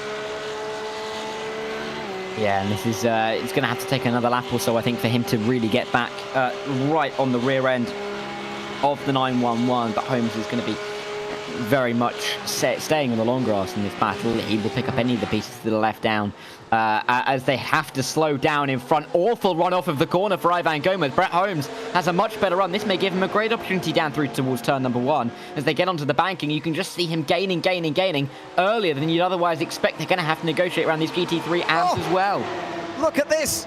It's going to be 3 wide, is it? Gomez is going to try and get himself down the middle. He's not going to manage it. He had to lift off there. He had to lift off. And Holmes is going to get round the outside. And he's going to tuck back into line with the position. Top 5 changes hands. Holmes on the inside. He's now being blocked by the lap car, which really wants to stay out the way here, but doesn't know where to go. Now they'll go wide. Holmes has got the position. Gomez will be very unhappy with the lap cars there, but Holmes has taken advantage, and he's taken 5th position. Yeah, lap car's not staying out of the way when it would have helped Gomez, staying firmly out of the way when it helps his rival. So I'm not too sure he'll be overly joyed by that. He's got 6 minutes to try and find a way back through, but I think with the amount of defense that he had to throw to keep himself in the top 5 in the first place, it's going to be difficult to say that it's going to be difficult to say that he's going to come back and retake the position for the top 5 with so little time left on the clock. I don't think he is going to have time to respond, but let's see. 12 seconds for the overall lead, by the way. Thomas Briggs is being caught by Chris Brown here late on. I don't think it's going to be quite quickly enough for him, but either way, I just thought I'd point it out. 4 laps to go as Briggs crosses the line. He would need to lose about 4 seconds a lap, to be honest, if he was to lose the win from here. But either way, 13 seconds. It's going to be a very close race. I feel like it's going to be a close season between these two as well. And when you throw Matrix Bronze into the equation, if they don't have a spin on lap 1 again, then you know, we've got a real season on our hands here. Yeah, it's going to be a fantastic one all the way towards its conclusion. And what a way to start the season as well. Daytona always provides us with a good, starting block for championships that pretty much start at the start of 2025. Oh, sorry, start at the start of the new year, of course. With Daytona season generally being January. So it always gives us a good view into what we could see throughout the rest of the season, and we're seeing it tonight. It's been a really, really good race. And we've seen so many of the classes change hands. We've seen so many battles, great clean battles as well, up and down the fields in all 4 classes. And it really sets us up well for what should be a fantastic season ahead. We've got 8 hours of racing at Daytona in just 9 days on RaceSpotTV here from the Porsche Club of America. So I much hope that you've been enjoying it so far. More sprint racing to come on Wednesday and Thursday this week, with the sport and challenge classes still yet to race and get off for season 13. Even Gomez is still in the slipstream here of Brett Holmes. So I'm not sure how many laps they're going to have remaining, because it kind of depends where Thomas Briggs is. Briggs is taking on 3 laps to go now, but Holmes is not quite done just yet. He's not consolidated the position just yet. Even Gomez is still in the slipstream, and as long as you have that at Daytona, you have a chance. No doubt about it. And they're always going to feel like they have a chance regardless as they run their way through this season. Particularly, one race is only one race. They'll feel like they can come back. Some teams and drivers will have felt that they were disadvantaged. Something happened in their race which cost them time, maybe cost them a good shot at the win, not least the Kainan Racing team. And they'll be back, no doubt about it, to try and reclaim what they would feel is a possibility of a good championship finishing position. And they'll have more than ample time to do so. And as you say, only a short time until the second race. They can try and really focus in on that one in about 5 minutes' time. Chris Cook's smiling away. Not sure what kind of joke he's been told. Anyway, he's 7th place. There's his setup. Triple screen, as we saw earlier. Chatting away. He's clearly enjoying himself, isn't he? He's got 2 seconds, just less than 2 seconds up to Derek Dirksen. That's not a pass for position that he might be able to make, but it is overall, I suppose. So we'll see if he does go on to take it. But he's clearly enjoying himself out there, and why not as well? With just over 2 minutes to go. Further up front, this is the battle. Holmes and Gomez. They are not quite separated just yet. 2 minutes to go. There may be another twist in this tail. Yeah, it's not going to be over yet. It definitely won't be over until the checkered flag flies. We've really had to find that out the hard way with the amount of chaos and instant that we've seen throughout this race, including front runners in multiple categories. I think all top 3 categories actually have seen some moments for the race leaders or teams that have been in the race lead at least at one point. In the GT3 amps, it's been relatively quiet at the top of the field for a while, but that's not to say it'll continue into the final minute and a half. I think Imperial would like it to be, as it has been for the last couple of hours, but there's no guarantee at all. Nothing is guaranteed in the final moments of this one as Thomas Briggs rounds the NASCAR turns 3 and 4 for the penultimate time. At least I think he is. Yeah, is he on the back straight? Can't quite tell at the moment. No, he is on the back straight, isn't he? So he is going to be receiving the white flag in a few moments' time. I think these two are going to have 2 laps to go. I don't think they're quite going to be caught by Briggs, and that's not great news for Holmes, who is probably wishing this race to be over as soon as possible so he can bank his 5th place. However, he might have to defend for 2 more laps yet. Yeah, it's not going to be comfortable, no doubt about that, for Thomas Briggs or for anybody else in the field to get home, especially if you're defending right towards the line. You're just begging for that line to appear, but for Briggs now, he's onto the white flag. He's got one more tour of this Daytona road course, and he's only got about a minute to really focus in on the car. And really, he's just going to be hoping he gets through the Le Mans chicane cleanly, and then he can fly all the way home. It's a great start to the season, isn't it? 5 4-hour races to come in the Team Racing Championship in 2025, but this is the best possible way to start. Pole position and the win. That doesn't tell the whole story. They're in a battle this season, Shopaholics race team, but they've gotten off to the best possible start. And it's been a fantastic day for them in many aspects. The points that they've been able to garner, the amount of pace that they've been able to show, and the calmness that they've had when making moves, when dealing with traffic, it really has been impressive to see. Same can be said for a couple of the teams, particularly I think the Imperial cars in the GT3s. We've seen the Big Eagle team in the Pro category have their fair share of issues, but they're still leading the race now 30 seconds. In the AM category, Handsome Hawker leading by 21 seconds, and it hasn't really looked dangerous for them for a very, very long time. So some very happy teams, no doubt about it, and some teams that are going to feel hungry going into the second race of the season. But I'd imagine happiest of the most will be Shopaholics race team. Thomas Briggs and David Glenn with a fantastic drive this afternoon at Daytona. They win round 5 Team Racing Series here in the Porsche Club of America. Weaving across the line, Thomas Briggs realises his achievement and celebrates with some donuts at the end of this race. A fantastic drive from him and David Glenn this afternoon. In the 963 AM class, Jeremy Hall is going to win by a lap after a dramatic final hour, which saw Kainauer Racing make contact with the pit wall at turn 1 and drop all the way down the order to second place, a lap down off of the win. Imperial Motorsports have had a fantastic day as well. They're going to win GT3 in Pro and Am, and I think if you were to select a team of the day across multiple cars, you'd probably have to select Imperial.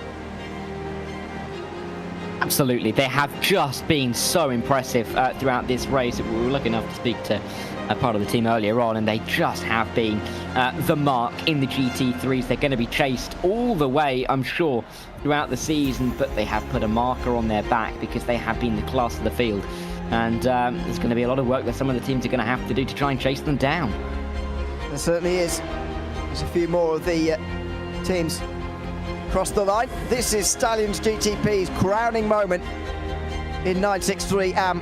Perhaps unexpected because they were being caught in that final hour, although they started it in the lead. An incident for their rivals, their closest rivals, has given them a golden opportunity to win, which they have taken. Jeremy Hall with the fantastic moment of crossing the line in that class. It's the best possible start to the season for them. I think it's the first time we've had 2 subclasses, by the way, in GTP. So it isn't really precedent for the 963 AM class, but they've taken it this time. In the pros, Thomas Briggs has won for Shopaholics Racing Team with just 13 seconds over last 10th. Matrix Bronze with their early spin finish a lap down in 3rd, with SC Team Red finishing a lap down in 4th as well. In 963 AM, Stallions GTP win rather surprisingly ahead of Kainan Racing, 1 lap down. Late Breakers Racing were 2 laps down in the 963 AM class. Now to GT3 Pro, where Imperial Motorsports have taken the win with Matt Quinn able to cross the line at the end. The gap large at the very end. Rich Minkler finishing in 2nd place ahead of Eric Sutton from Matrix Silver. Crazy Horse Racing were 4th in the end. They held off. Flying Line Racing and Autocross is Racing. Can-Am Titan dropped back down to 7th place towards the end there with Breaking Bad Racing 1 lap down. Matrix Black and SC Team Blue were both 2 laps down with Chroma Motorsports 4 down.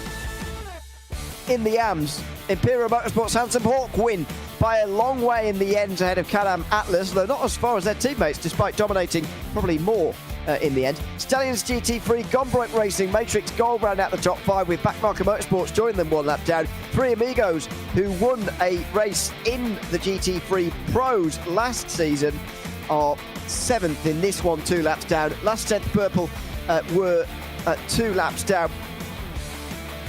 Along with the Matrix Copper team, with Max Snell Motorsports 10th. Then last 10th Green, the Lovebirds, Cat 5 Racing, Stallions GT3 and Freight Motorsports all getting to the end down towards the back. Well, that's 4 hours of racing complete here on RaceSpotTV in the Porsche Club of America Team Racing Series. A great start to the season, Darren. All 33 cars getting to the finish.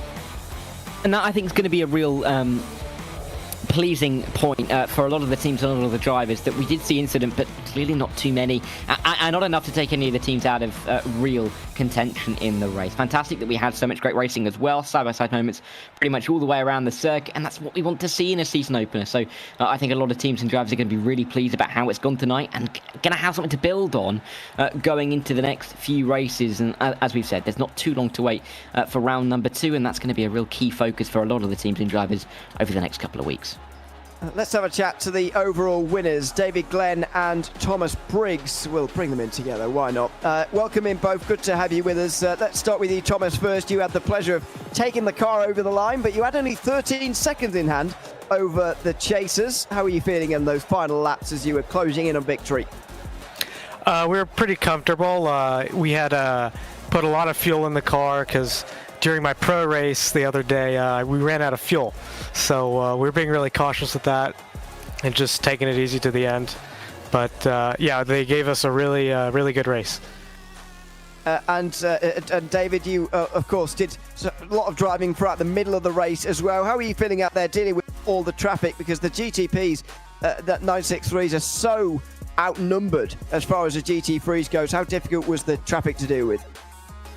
Yeah, it was definitely interesting. That's my first multi-class where I've been in the faster car, so having to make all those decisions around every corner was pretty interesting. But it was good fun. Played a little conservative, costing us a little time per lap, but we kept it on the pavement, and that was the important part. Well, congratulations to you both, and thanks for coming to chat to us after the race as well. Thank you. Thank you, guys. Thanks very much, David Glenn and Thomas Briggs, the winners overall tonight in the opening round of the season. Now then, in the AMS, Jeremy Hall was able to take the win for the Stallions team. Congratulations, Jeremy. I mean, what a topsy-turvy end to that race with your rivals crashing off at turn number 1, and you ended up in the lead. Just what were your emotions going through as that roller coaster of a final hour took place?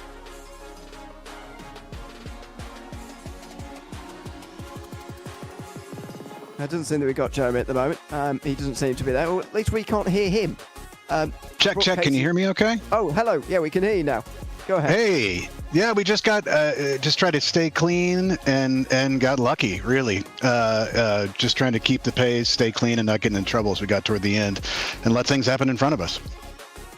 I've brought your teammates in as well, by the way. Casey McDonald and Chad Casey on also joining us. Casey, yeah, I mean, it was a very, as I say, I'm trying to think of different ways to describe the final hour, but just very roller coaster, I think, is the way I describe it. What were you expecting going into this race, though, in terms of a race result? Was it the victory that you were aiming for tonight?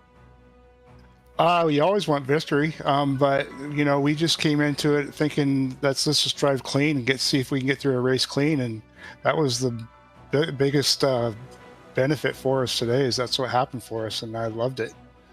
Thanks to Chad and Jeremy. I want to put a thanks out to our team manager too, that usually races with us, Rex Jawala. He couldn't be here today, but yeah, it was awesome. And Chad, of course, a big part of that keeping clean, because you were in at the start of the race. Just how were those opening laps, especially with the spin going on right around you there, up in front of you for Lenny Holland? How was it getting through the opening laps?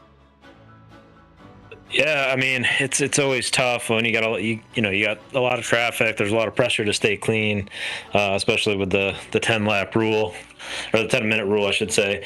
So it wasn't too bad. We had a little bit of bad luck in the beginning, getting rear-ended by a GT3 kind of early on, but we're able to recover. So all ended well.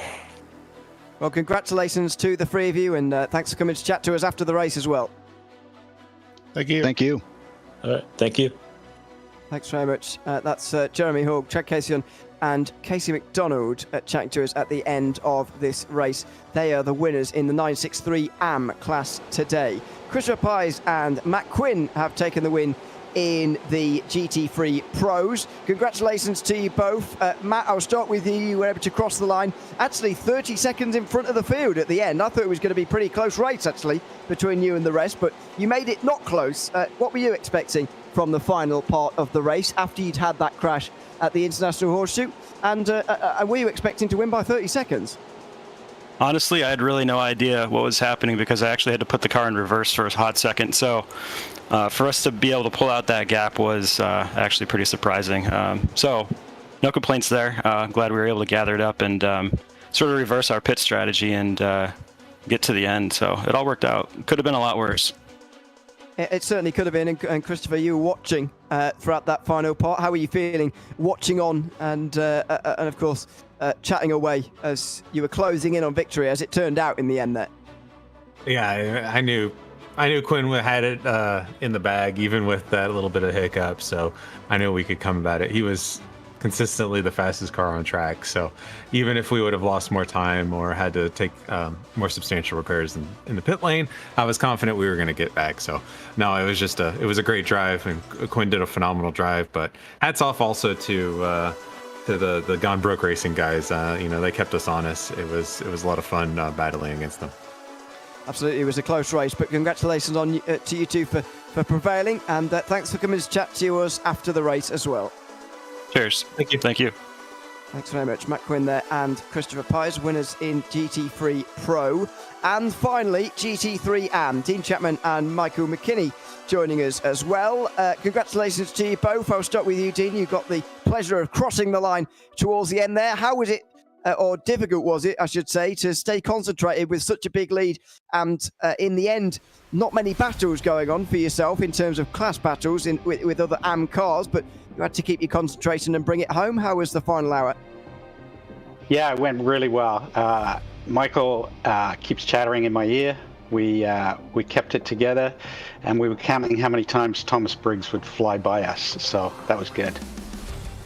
Yes, he did do that fairly often, as it happened. Michael, you were, as you say, chatting away with Dean. What were you saying in the final hour? How were you feeling?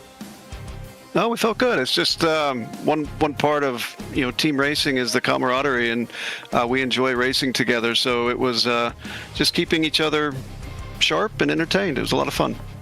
Absolutely, and you get the result to show for it as well. Congratulations on the win to both. Thanks for chatting to us as well. Thank you so much, Ewan, and thanks for everybody at Imperial and Mohans. Absolutely, thanks to you both for coming to chat to us. Dean Chapman and Michael McKinney there, winners in GT3 AM. They are going to be top of the tree as far as the championship goes, because this is round one, of course. That's just about going to do it for us here at RaceSpotTV. Big thanks to everyone who's come in to chat to us this evening, and I very much hope that more of you will come in next time out as well. Road Atlanta's coming up on February the 16th. We'll be live with qualifying from 12:30 Eastern Time in exactly 5 weeks today. So very much hope that you will join us for that. Still 2 more sprint races coming up on Wednesday and Thursday from Daytona. So if you've not quite had your Daytona fix just yet, then make sure you join us for those on Wednesday and Thursday evening in the usual places at 9 p.m. Eastern Time. For now, though, from myself, Ian Leary, Darrell Thacker, who's been alongside me in this final part of the race, for Ron Mouths, who was with us in the middle, for Bradley Dalton, who was with us at the start, and Romero Agustin Cisneros, who's been pushing the buttons for us behind the scenes all day long. It's goodbye from us here at RaceSpot, and we'll see you at Road Atlanta.